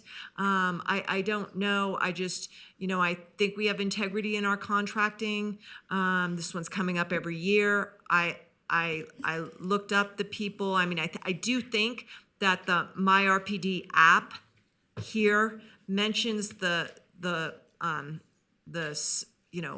inventor of the app is also the contractor, more or less. And I don't know, the status of that person as a overall vendor, but I think that, bringing you up here and asking these questions on this to make sure that it is a very, well thought out, continued contract that we have. I hope so. I think it's worth daylighting just because of what I've understood in the past, and that the deliverables are coming forward and it's adding value to your organization. So I can support it. All right. This year. Thank you very much. Just to answer that, just Yeah. for all of the things that we're bringing forward now, you're right, I don't know them. These are new to me. I have to learn all about them. So I do the most extensive research I can before I bring these things forward as a new contract. We're not just rolling contracts over because somebody did them in the past and that's the way it is. So I'm evaluating these before they're coming forward. I've had extensive things. So to just what happened in the past, I'm not going to answer to because that's not my place. However, moving forward, please understand that when I'm bringing these things forward, I'm doing the research on them to say, are they useful? Do we need them? How can we better this? And is this the right method, in my opinion? Yeah, and that's really my reason for pulling it. And Understood. also, you probably figured out that Reno has a very decentralized purchasing approach. So. They were always very proud of that. Oh.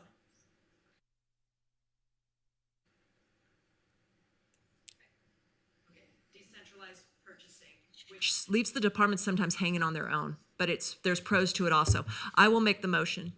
Okay, let me just see. Sounded like Ms. Ebert. Did you have a comment? Okay. So I'm calling for a motion. Ms. Breckus? I'll make it. Okay. Motion by Councilmember Breckus. Is there a second? I'll second. All right. A second by Madam Mayor. Are there any further comments on the motion? All in favor, please say aye. Aye. Aye. Any opposed? Okay, motion passes unanimously. Which is rare. What's that? Which is rare. I'm excited. Well, and we're going to go back to item B9 while you're here and while we have a full complement. We've already had all the conversation, the time has run, and I'm at the point of calling for a motion on item B9. And this was originally pulled by myself. So I am happy to make the motion to approve item B9. Is there a second? Yep. And then comments on the motion, Madam Mayor. Yes, I would, I'm definitely in support. I just want to know a couple of things. Sure. Because this was super important to me. Explain, is some of this funding going to go towards cold cases? So it can. It depends on how we're doing things. There's some better options for cold cases that I think we've talked about a little bit in the past, but a lot of the DNA evidence that has been processed has to be processed in a different manner because it's a cold case. It's a very different process. So a lot of that we would use private laboratories for that specialize in genealogical DNA. Okay. So that's a different type of thing. So I'm not saying that none of this could ever be a cold case or none of this money could ever be used for a cold case, but I think what you're asking and what you're talking about is the genealogical side of DNA, which is done in a different lab with different types of things. So that would be a different funding mechanism that we would look for if we had an applicable cold case that we wanted to move forward on. Okay.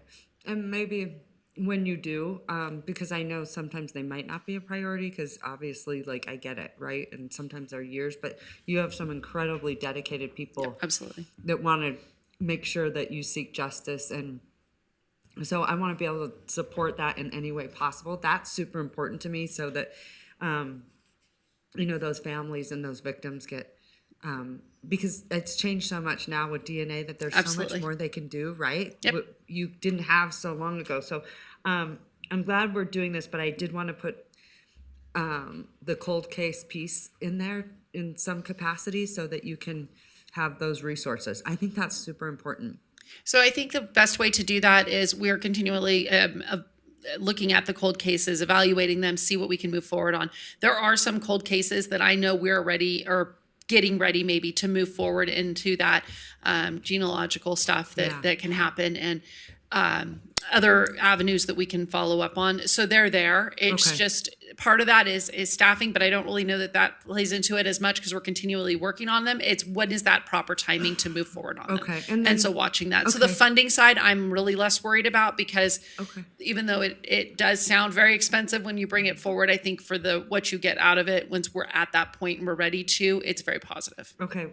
Just let us know how we can support you. Absolutely. Thank Yeah, you. Awesome. All right, anything further? No? Okay, so we've had a motion and a second. I'm looking for any final comments on the motion. I apologize, Councilmember Dwyer. I'm not clear who the motioner and the seconder were. So I was the motioner, and I believe Councilmember Taylor was the second. Thank you. Yes. So I'm gonna call for the question. All in favor, please say aye. Aye. Aye. Any opposed? Opposed. Okay, motion passes. Thank you All very right, much. thanks for being here. Great work. All right, and with that, Madam Mayor, I'm handling it back to you for, next up is B20 and B21 pulled by Councilmember Martinez. All right. Sending it to you, Mr. Martinez. Thank you so much, Madam Mayor. It's in line with what my colleague, Councilmember Dewar, typically does. I just wanted to see if we can get a presentation about B20 and B21, which is just north of $8.5 million. Thank you. Yeah. Yeah.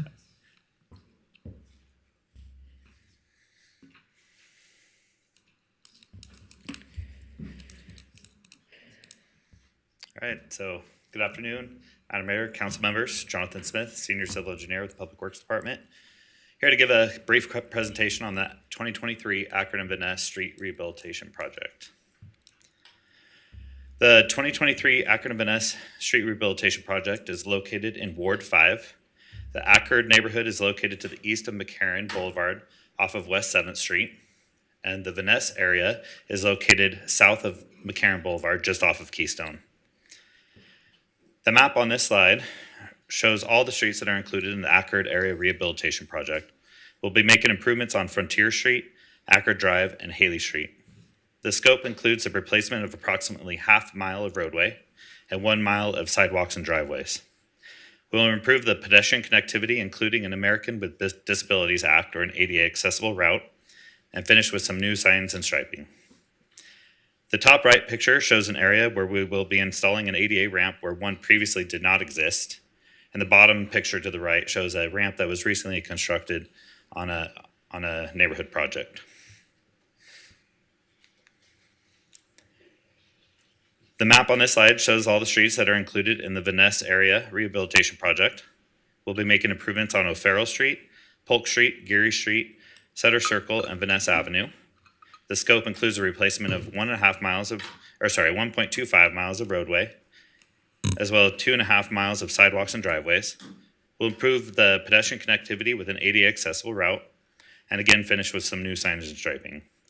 The top right picture shows what an existing driveway looks like. They're all in really, really bad shape. They are not ADA compliant, and they have really steep cross slopes. The bottom right picture shows an example of a recently constructed project with an ADA driveway.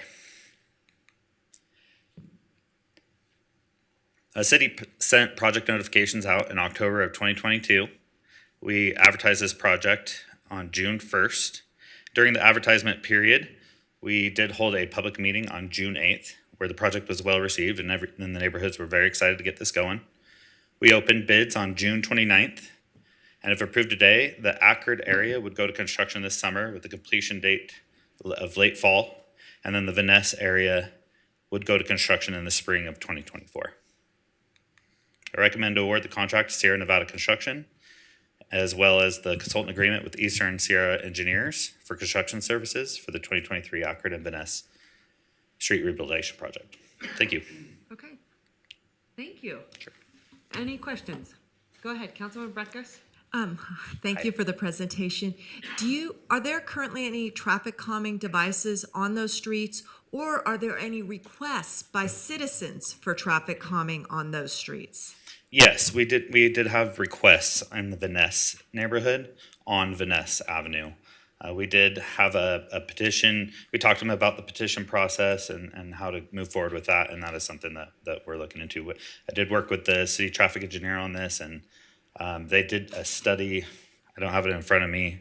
It was a while back on this area. So. Yeah, I have and this is to the manager, we have a petition process for traffic calming, but if the city engineers are going in and doing a project, it shouldn't be, part of the project team are these neighbors. It should be taken into account, in my view. And so just to some of my other colleagues, because I've had some of these go on in my neighborhoods where they've been calming, or people have been asking for years for calming, and they don't make it into the plans, and the project practically gets built, and people are like, wait, we've had dialogues with you for years about doing the calming. So not my ward, but I know how much we all hear about traffic calming, and I just don't think we can go to bid without doing this ourselves to solve this problem. So I'll be disappointed if traffic calming doesn't go into the bid. Maybe it can be an add-on. I do believe that we did a traffic study in this area, and it did not warrant for traffic calming devices. So that would lead into the petition part of it. Yeah, but the traffic study that you guys use, is it level of service, or is it 80th percentile? 85th percentile, It's a little broken. Yeah. Okay, thank you. Thank you. All right, Councilman Martinez. Councilmember Taylor. Oh, I just wanted to say, it looks from the staff report that you did have a community meeting. So you did invite neighbors to come out and talk? Yep, we delivered over 250 notices to the neighborhoods, hand-delivered them, our staff answered questions on site, and then invited them to come out and voice their opinion about the project and address any concerns they might have. Great, thank you very much. You're welcome. All right, anyone else? Nothing? No, nothing? Okay. Councilman Martinez, give me a motion. Awesome. Yeah, I move to award the contract to Sierra Nevada Construction for the 2023 Akron and Van Ness Street Rehabilitation Project in the amount of $8,236,000 with $7, and authorize the mayor to sign. Okay. I'll second. I have a motion and a second. All those in favor say aye. Aye. All those opposed? Motion carries unanimously. B21. I know that was both B19 and B20, right? Or was that? 21. That was 20 and 21, so we're on item Okay. B21.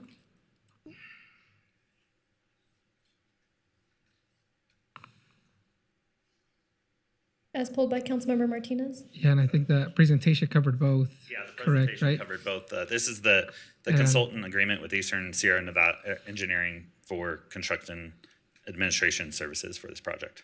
If there are no other questions, I'm ready to motion, but if there's questions, I'll leave the floor for that. Nothing? Did you make a motion? I don't know if anybody, it doesn't look No like anybody questions? has any questions. Okay. Give us a then, motion. Yeah, I'll motion to approve item B20 on staff recommendation. Or B21, actually? B21. Second. All right, I have a motion and a second. All those in favor say aye. Aye. All those opposed? Motion carries unanimously. All right, and for some reason, Councilmember Doer skipped her item B14, so we're gonna move on to Oh, item B14 sorry, before we my close goodness. out consent agenda. Yep, I sure did. Well, with your indulgent, Madam Mayor, the reason I pulled this item was we had quite a bit of discussion about the process that we were going to use to approve special events. And I don't have any specific questions on the events that you have proposed, but I would just like you to tell us what the process was. Good afternoon, Council. Madam Mayor, Lance Ferrato for the record. I'm here on behalf of Assistant City Manager Eric Edelstein and happy to answer those questions. I've been a part of the process since we've done the revamping. It's still a work in progress. If you'll remember correctly, this allocation of money is retroactive. Right. So in this case, basically everyone that applied ended up getting funds. So the process going forward is an evolving process based on feedback that we receive and any recommendations that we get from council. But the committee is working and to come with policies and procedures, and they're going to be meeting on a quarterly basis and doing the forward-looking allocations after this. Let me ask you this. So the total amount, and these are all events that happened in 2022, Yes, ma'am. right? I don't think any were, oh yes, or the first half of 2023. Right, the fiscal year. Yeah, the fiscal year. I am hesitant to open up this. I just want to know who is on the committee. And you said we're still working on policies and procedures. So who's on the committee? Yes, ma'am. Well, the council liaison is Councilmember Taylor. Yeah. And then that I don't have the two names in front of me right here. There's some staff. I'm sorry. When? Yeah, so we have Wendy Brown, Thank you, Richard Nikki. J., and Lily Barron. Okay. So what I would like to request is I'm in full support of this. It's already happened. We're going to vote for it. But there have been issues that have come up regarding Pops on the River, which is a special event. I don't know that they get any money, but they may have gotten in kind from us, you know, whether it was street closure, security, whatever it was. And I know that that was a pretty big issue this year about how we're applying events that have alcohol involved in them.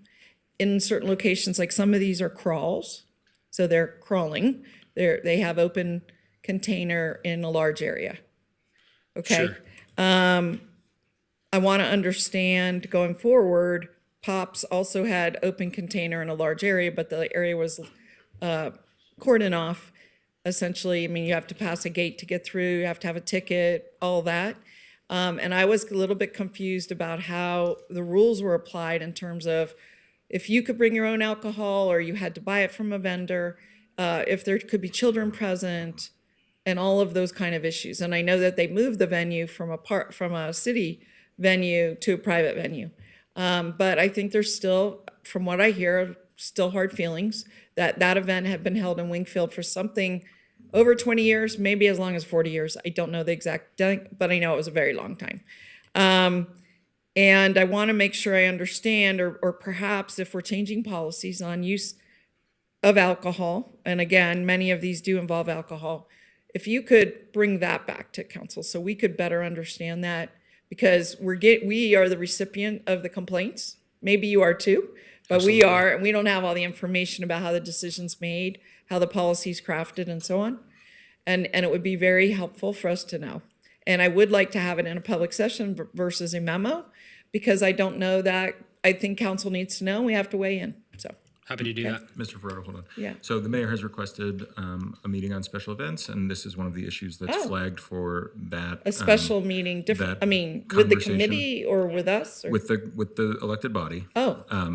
I do want to jump in though and be really clear. I don't think you necessarily meant it this way, but you said some of these events are crawls. None of these are crawls. And one of Oh, the I thought, I saw crawls. One of the challenges with the crawls is that they are not licensed up or permitted as special events. Well, And so right that's- here on the fifth line, it says Crawl Reno. I can clarify for you. That's the name of the organizer, Ed Atkins Crawl Reno. That's the name of his organization.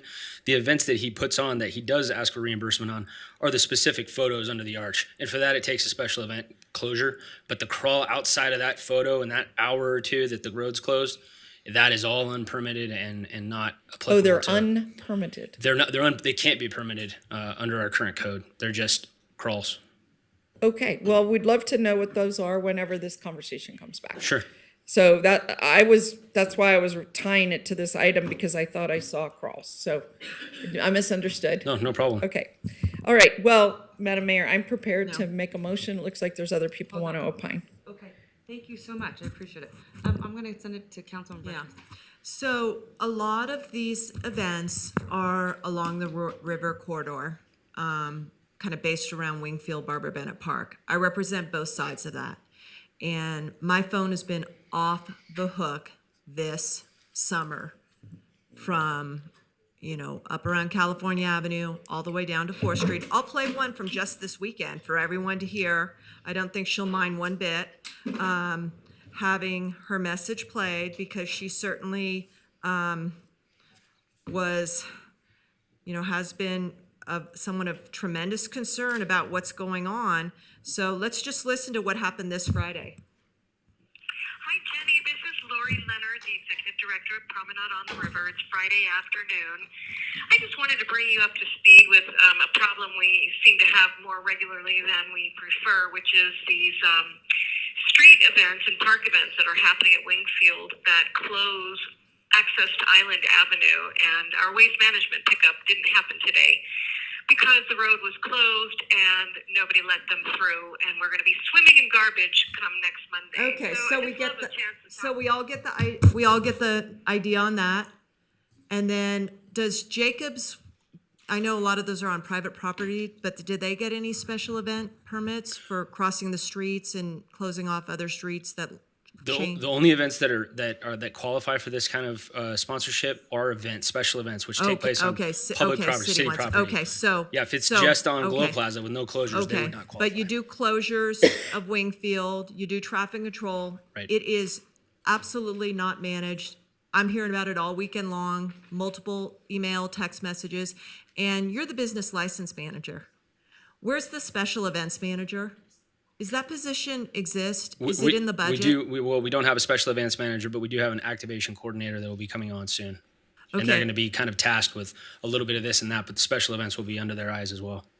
I remember when we redid this ordinance and you wanted a project events management coordinator. We need a special events manager.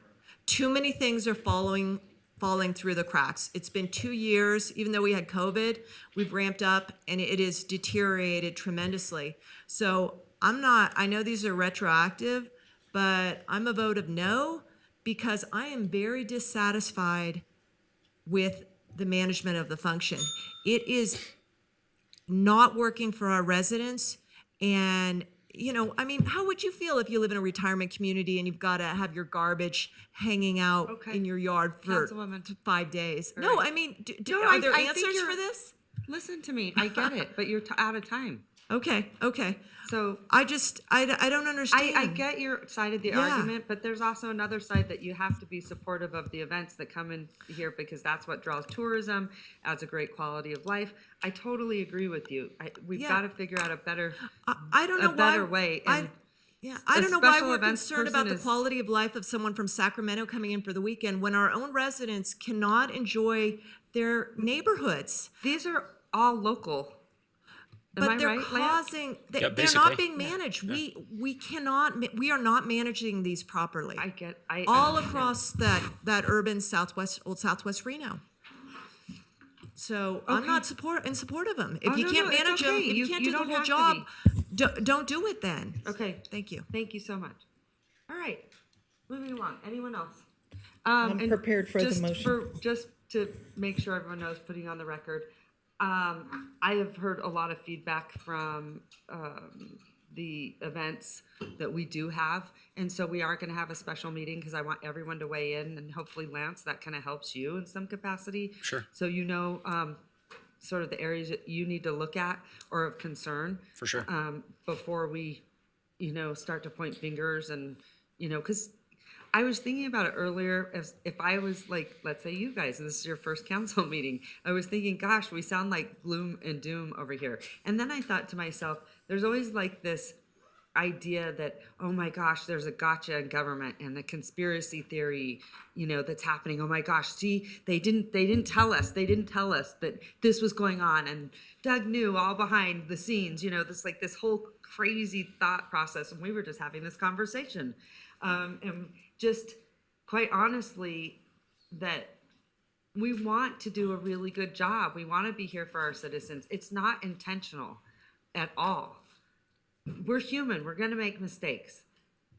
So I want to do whatever we possibly can to help you navigate that and get through it. So we will have a special meeting, and I would just encourage everyone that has a special event, I hope that they come out, and even the residents, to Jenny's point, so we know what exactly to look at, because that's got to be horrible if they Waste Management didn't come. Was Waste Management contacted after that? Were they able to get I don't there? know. To be honest, this is the first time hearing of this complaint, so if it hasn't gone through service now, I hope it would. So, and that's another thing that I learned, because I was trying to do it all myself. As council members, I would just stress to you, I can't stress to you enough how some things could get taken care of so much faster if I would have just put those complaints into Reno Direct. Absolutely, Instead of yep. just like trying to navigate them on my side. Like, I learned that is a bad idea. So I would just say any time you got complaints, cover both sides, because it will help you guys. So Sure. anyway, I just wanted to throw that out there. And, you know, I want to be positive. I want to support these events, but I also want everyone to participate and communicate the best possible way so we can make them successful. And kind of, you know, what I also noticed since COVID, some people have been a little reluctant to get back in the game. I mean, there's, you know, a lot of things have changed. So I think now it's a time for a reset and just to help everyone sort of be successful in our events. So I appreciate, because I know, Lance, it's super important to you. Yeah, and absolutely. everything that you've been working on. That department's never easy. There's a lot going on. A lot going on, but you're doing a good job. So Thank you. Thank you so much. So we had a motion and a second. All those, I don't know that I heard a second. I thought made a I- motion. so, yeah. Oh, good. All those Thank in you. favor say aye. Aye. All those No. opposed? Motion carries. Thank you. Okay, thanks, Lance. Thanks. We're done with consent. We are done with consent. Wow. Okay, that was a long consent. All right, moving on to item C1, which is Carson Lane abandonment from Brooke Oswald. Hi, nice to see you. It's been a while, Brooke. Yes, good afternoon, Madam Mayor, City Council. My name is Brooke Oswald. I'm Associate Planner with Development Services. The case before you today is an abandonment. Got a quick presentation just to run through that and go through some of the specifics. Okay.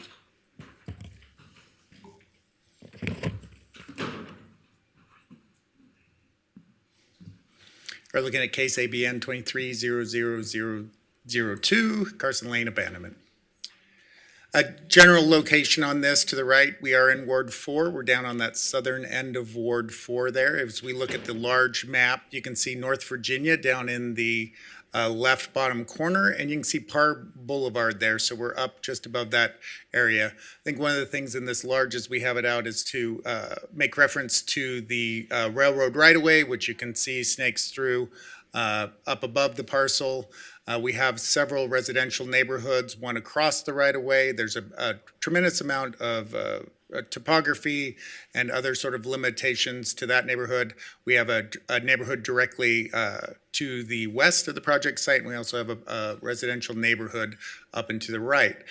Down below that, what we see is a mix of industrial uses. We're seeing a lot of outdoor storage, smaller manufacturing, and uses directly to the site. And then down below by Parr, we're seeing those large format warehouse and distribution buildings. To come in a little bit closer on the site, once again, that railroad right-of-way directly to the north of the site.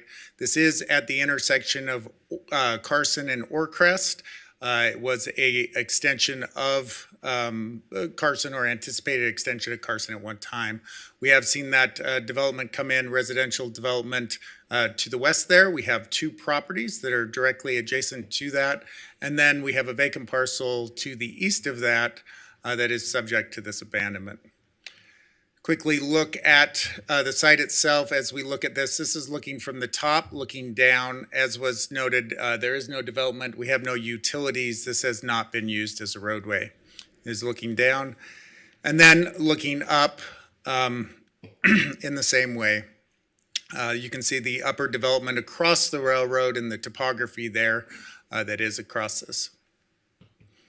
Once again, this request is for an abandonment of the undeveloped right-of-way of the northern terminus of Carson Lane. It's approximately 63 feet wide, 228 feet long. That's about 14,000 square feet, or if we're working with acres, it's about a third of an acre. This area was annexed by the city of Reno in 1999. The roadways in those areas were established at that time. They were put on an APN, so it was parcelized. Now, that may have been that they were going to be maintained private under the county, or it may be that they were set for dedication and never were dedicated to the county. What happened with that? That adjacent neighborhood came in around 2005, so that came in under the city's jurisdiction. Those roadways were found to be delinquent, so that parcel was delinquent on the tax roll in 2012, and the city assumed that delinquent tax roll.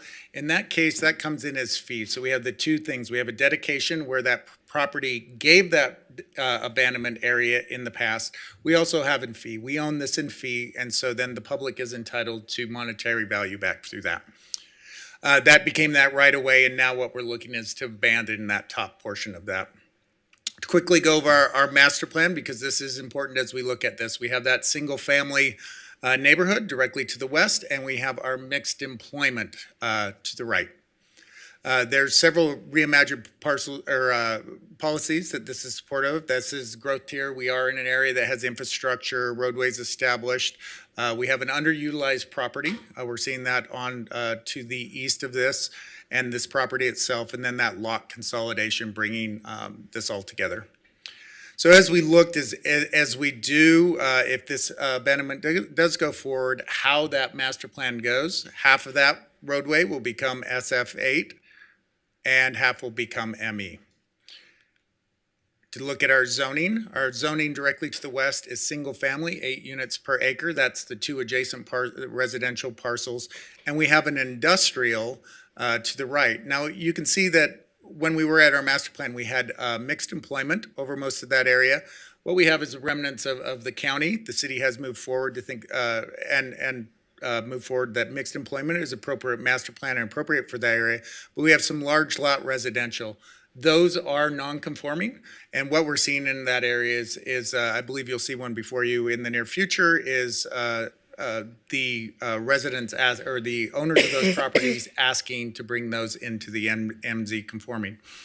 The I is non-conforming under ME unless it was established before, which it was established before. I think one of the interesting things we're going to see is that with this, once again, looking how that will be zoned, with this industrial up against that residential, that is our adjacency, we'll take a discretionary view. In reviewing this and looking at this, I think part of that discretionary view, if conditions are applied, if a non-commercial or a non-residential development comes in on that I parcel, we will be looking at buffering, screening, what's appropriate on that. Additionally, what I think we will see is conditions that are more in line or bring that very industrial, being one of our highest industrial uses, allows a variety of uses. We will really use our conditions to contain that down into something that would be more appropriate in that ME zoning. So this does give us an opportunity to actually condition and modify that heavier I zoning up against that residential. And finally, we have the alignment with the strategic plan. We are looking at that economic and community development with the ability to develop and move those parcels in the future. Now, once again, just looking at the map, this is really a lot of abandonments go back to NRS or Nevada revised statutes. So what you're making a decision on today is this area. You'll be abandoning the whole portion of this is what's being requested. But there's a sub part of this is that per Nevada revised statute and the city owning that in fee, we have to go out to each adjacent property owner and offer them the ability to purchase that property prior to this moving forward or others being able to purchase it. One caveat is that those residential do have to have, or those parcels, all parcels have to have access. We have, staff has analyzed this, all the parcels have access, and so that does not be impacted.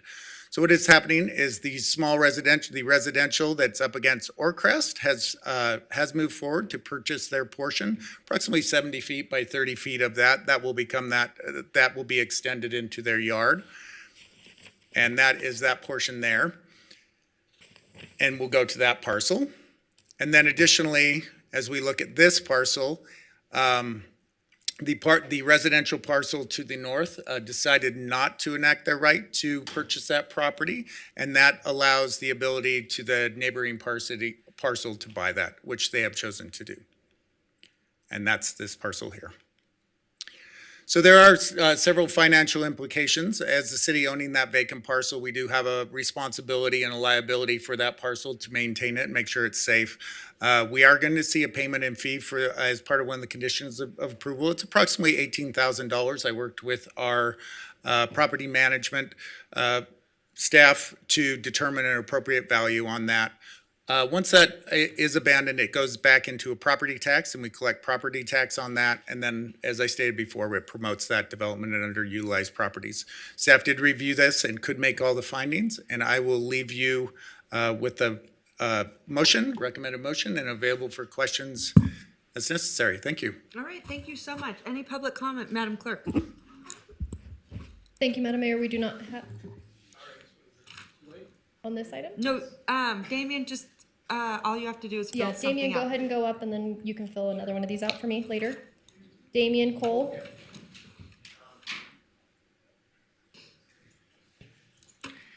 Hi, I wasn't expecting to comment on this, but I just looked at the Worms map system from Washoe County. That doesn't seem to be an APN for this lot. So just wanted to mention it. Thank Thanks. you. Thanks, Damien. Okay, Councilman Breckus. Nothing? Okay. I had a question. Go ahead, Councilman Dorr. Yeah, just. Not sure if this is, there you go. Just a quick question. So the $18,000 that you referenced, is that what we paid at the tax? Is that the taxes we paid off? As we came in, and no, that is not the taxes that we came. What we did is there is a property in that location that was recently on Valued. the real estate list. They took that price, and then as we look at public right-of-ways in those areas, there's a deduction back off of that. So I worked with our A deduction? basically, it's a 10% because it is that right-of-way of the of a current market value. Well, in there, you said there is no right, I thought you said there's no, nothing within the right of way, like no, We have no utilities, Right. easements, access, or anything like that, no. right. So we've just done like sort of a mini appraisal. Is that what you're saying? Yes, we did a mini appraisal, which is it was more done for the cost effectiveness of putting this forward. Gotcha. Because appraisal might have cost even Correct. $9,000. Correct. Okay. And then, just because I'm confused about this, I support that, but I mean the concept, but I just wanted to be clear. I thought I was told in the past that if we did not pay, we could not receive. Could you just clarify? Yeah, and this is the way I understand it from our property managers, because basically that land we did receive it. It wasn't just given to the county, so across agency. Right. It actually was part of that delinquent tax roll. Right. And so within that, the city has first rights, and we chose that right, which gave us the ownership of that in fee. Right. And that's Oh, how I in understand. fee versus- versus dedication. Okay. And so once we have that within fee, then we are We can set a obligated price. to set a price for that. Yes. Gotcha, that makes a lot of sense. Yeah. And then to Mr. Cole's point, I mean, does it matter that this doesn't have an APN? or- So, and I can explain that, and maybe it was a little confusing in the presentation. So there was an APN to this, and when we received, and the taxes hadn't been paid on it, when we assumed, when the city assumed ownership Ownership? of that, it became right away. Gotcha. And so the APN disappeared, and it became right away at Okay, that point. explains it. Yep. All right, thank you. I think Ms. Ebert. Councilwoman Ebert. Okay, so with these changes, with the resident purchasing this lot and it's a business purchasing the other portion, correct? With these changes to the zoning, does that bring them up in conformance with the master plan? No, what we would see is, as I showed, that zoning would come into that industrial, so that because it was established prior to our master plan, it actually is a non-conforming zoning, but is legal. So they are able to maintain that I. Any new, so those large lot residential or anything will only be able to go up to our mixed employment. And I think what's important here, because we have that adjacency, that residential adjacency, that allows for discretionary review. And I would anticipate as staff is what we do is basically condition the I zoning down to an ME zoning, and then continue to look at screening, buffering, and other things that are appropriate against that residential property. Okay. ME being mixed employment. Mixed employment, yes, which is a lower industrial use. We have our industrial commercial, and our ME. So hours of operation, a number of those things are Could be considered. set. Could be set, And correct. then they take over the maintenance too. And then they would take over the maintenance. It becomes on the tax roll. There's Yeah. several benefits that the city would see. Good, okay. Give me a motion. Councilwoman. Motion to approve the Carson Lane abandonment of the right-of-way totaling 14,025 square feet, generally located at the northern terminus of Carson Lane. Abandonment area is bordered by single-family residential, 8 dwelling units per acre, SF8 to the west, and industrial zoning to the east, and has corresponding master plan land use designation of single-family neighborhood, SF, and mixed employment, ME. Motion to approve. All right, thank you. Second. I have a motion and a second. All those in favor say aye. Aye. All those opposed? Motion carries unanimously. Okay. Wow. And you sat here all day long for that. But learned It a was lot, probably right? very uneventful, except for now you probably want to run for office, huh? All right. Well, good luck. Thank you so much for actually all your patience. I don't know how you did it. Okay. Go ahead, Madam Clerk. Thank you, Madam Mayor. Item D2 was withdrawn in agenda approval, so we're looking at item G1, appointment to the Reno City Planning Commission. All right, I guess the rules go to Mr. City Manager. Yep. So I would like to nominate for the council's consideration 3 names for the city's planning commission: Manny Becerra, Carrie Rohrmeyer, and Alex Velto. Okay, and I want to just be clear, Mr. Velto is a reappointment, correct? Is that right? That is correct. That would be, okay. All right, so I have a motion, and then. Do you? Does that mean you have to make a motion, I think? Well, How I'm does gonna that make work? a motion. How does that work? And just for clarification, Mr. Velto is the reappointment of Mayor Sheeby. No, I don't think so now. Am I right? We don't have, No, we do. They're tied to, Our council terms and so on. I'm confused, but so my understanding is that I have to put the nomination forward. Is that so it says that you confer with the associated council members and then you make Okay. the referral so that they can affirm. Okay, then having conferred with the Ward 3 member, Mr. Martinez, Manny Becerra is the nominee for that seat. Having conferred with Councilmember Dewar, the Ward 2 member is Carrie Rohrmeyer, and Alex Velto is a reappointment for whatever label goes on that seat. It's the That's where we mayor's are. appointment. I just was told that these appointments are not tied to any wards. Is that true? No, No. Madam Mayor? it's not.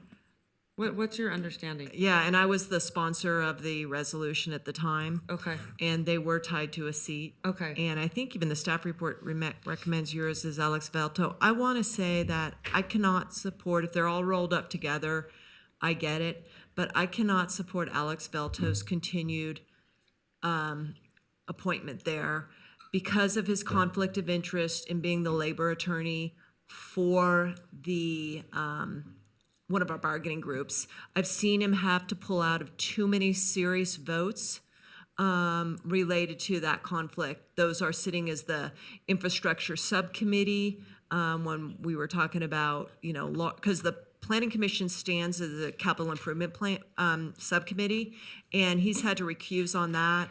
And I just can't let that conflict go, and so I can't support the motion with Alex Velto continuing to serve. Okay. Thank you. All right, thank you. I have a. Madam Mayor, I'm making the motion, and I just want to be clear. My understanding is these are term seats, and they go with, I interviewed as many as I could and reviewed all the applications and made my recommendation to the manager, and I think Councilmember Martinez did the same thing. So that, that's my, he can decide whether he wants, I guess, to move forward with our proposal or recommendation. Maybe the way to phrase it is that there is not a residency requirement for these. That is applicants. correct. Okay. And my recommendation does not reside in Ward 2. There is a City of Reno residency Yes, requirement. but not within the ward. Correct. So, for example, my I feel recommendation, like we should change that at some point. I think it's in, it might be in Okay, but wait a minute. So it's okay, it's not okay if you're a city council person that's running, but it's okay if you're on the planning commission. No, you have to be a city Right. resident to be on the planning Right, but commission. I'm just saying, like, basically, we're appointing these people at large. Shouldn't they, if your argument from, I don't think we are. right? I don't think we are. No? Yeah, No. no one's arguing that. No, but my point is, it should be done by the ward. They should No. represent the ward. Why not? Well, because I interviewed all the people and chose the person I thought had qualifications. And I'll give you an example. My appointee, when I first came on council, was Mark Johnson. He was in Ward 2, to your point. But we redistricted, and Mr. Johnson was no longer in Ward 2. I reappointed him. And so he's now in Ward 1. So, I mean, you know. But we all have to be representative, except for me, but you guys have to represent your wards. Why wouldn't your planning commission have to be the same? I mean, preferentially, Come perhaps. on, let's just call. I'm call that saying, again, you know what I mean? yeah, but most of the people I interviewed did not live, only, I think, one person out of all of these people lived in Ward 2. Well, then how would they know what's best for their wards? I'm putting them on the planning commission, which not only represents my ward, but they have to vote on every topic, like your point you've made over the years. Plus, one of them goes to the regional planning commission. They could live in any ward there too. Yeah. So, yeah. I just see that we're doing it both ways. Well, one time, the history is, one time we had, I think, 6 of 7 planning commissioners living in the same ward, and that was problematic. So we went to this process, and there has been some movement of some people pointing, you know, there's obviously the 2 at large, and there's been some people appointing people out of other, you know, areas. But with 2 redistrictings coming on such close timing, Exactly. it's these appointments, if you're looking for geographic distribution, are very problematic right now. We have to seat a planning commission. Like, they have business to do, but I just think it should so- change. If it's that you guys have to be represented by your ward, so should your planning then, commissioners. You know, I think that's a fine discussion, particularly once we redistrict. I really do. I that's- don't object okay. to what she's saying, Yeah. but we need to seat a planning commission. I've expressed my objections for other reasons to that person, and I think Madam everything Mayor, else is in order. Yeah. And I had thought about waiting till we redistricted so I could. No, and I'll let it go now, but Yeah. I just think Yeah. it's interesting how, you know, don't get me going on this whole at-large thing, and it's only getting worse. And it's really too bad. Then your whole city should be represented, just like you both are making the great argument today. Yeah. Right? Which wasn't at all considered. Whenever Well, I they're was not sort running of like for office, screaming but about it. No, going it on doesn't matter. It qualifications. doesn't matter. We put them in there because supposedly the idea is they know their neighborhoods better and can be a reflection and represent them better, right? So then when you're out there supporting that, we should be supporting it on the planning side too. And I would have if we waited for the redistricting, so then I would know where my new ward is, Yeah. and maybe this person is in my new ward. I don't know. Okay. All right, so I think I had a motion and a second. All those in favor say aye. Aye. All those opposed? Opposed. Motion carries. All right, where are we at? What a day. What a day. Where are we at? Sorry, Madam Mayor, we're moving on to item H1, City Council comments. Okay, starting with you, Councilman Breckus. You know, just my concerns about how special events are being managed out in the neighborhoods, and for the record, Okay, thank you.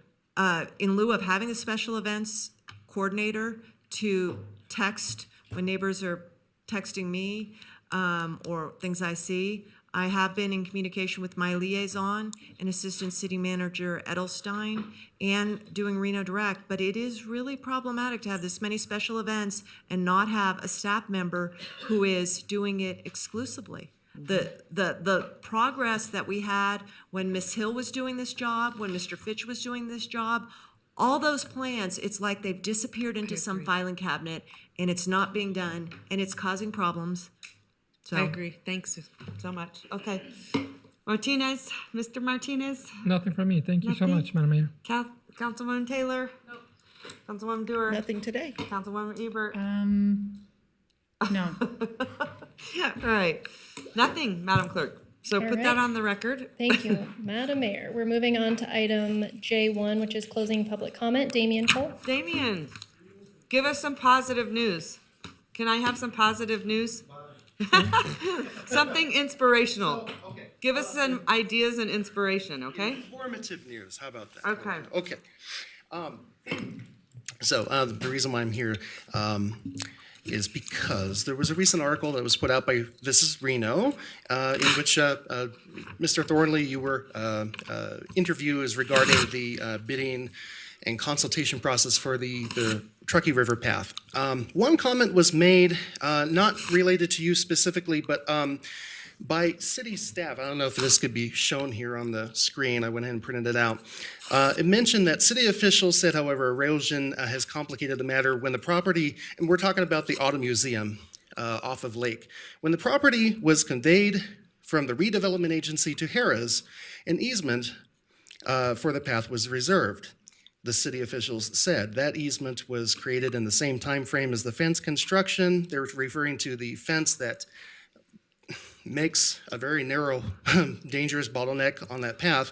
The fence did not come in until after the fact and encroach on the path. In other words, they're saying that this makes no sense at all, and I needed to correct the record on this. I've written emails about it, but I really felt it was important because I'm not sure who the city official is. It wasn't specific, but they're absolutely wrong.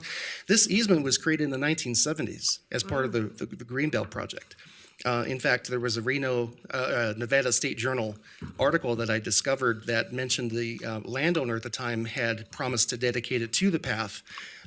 So the tract map on Washoe County, which was made in 2015, shows the demarcated path already set into the property here in that dark gray. Now, from that, I went ahead and took an overlay from Google Maps, and the yellow area here that you see, the highlighted area, is the part which has been lost to the fence.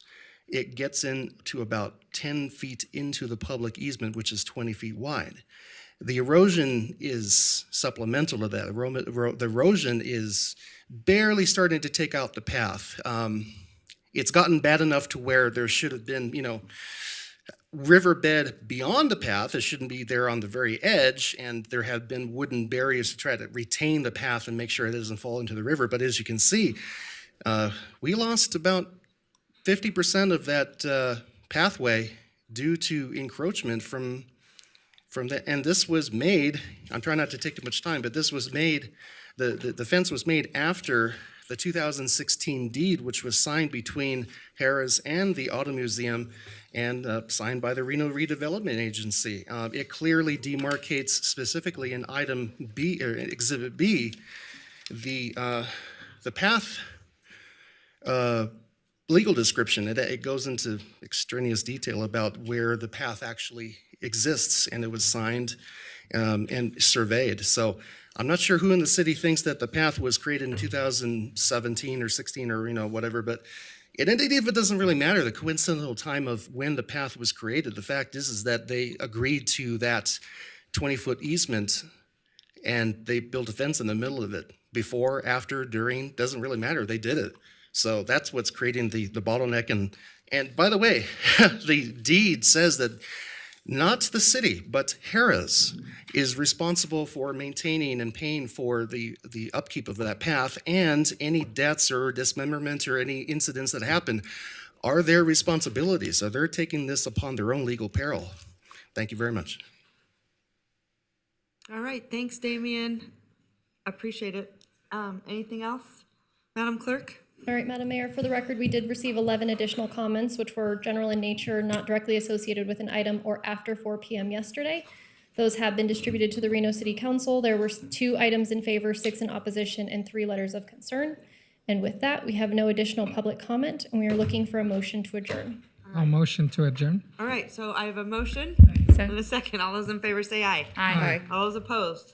Motion carries unanimously. It's the only motion that I've never seen anyone oppose. I'd like to see that at some point. All right, thanks, everyone.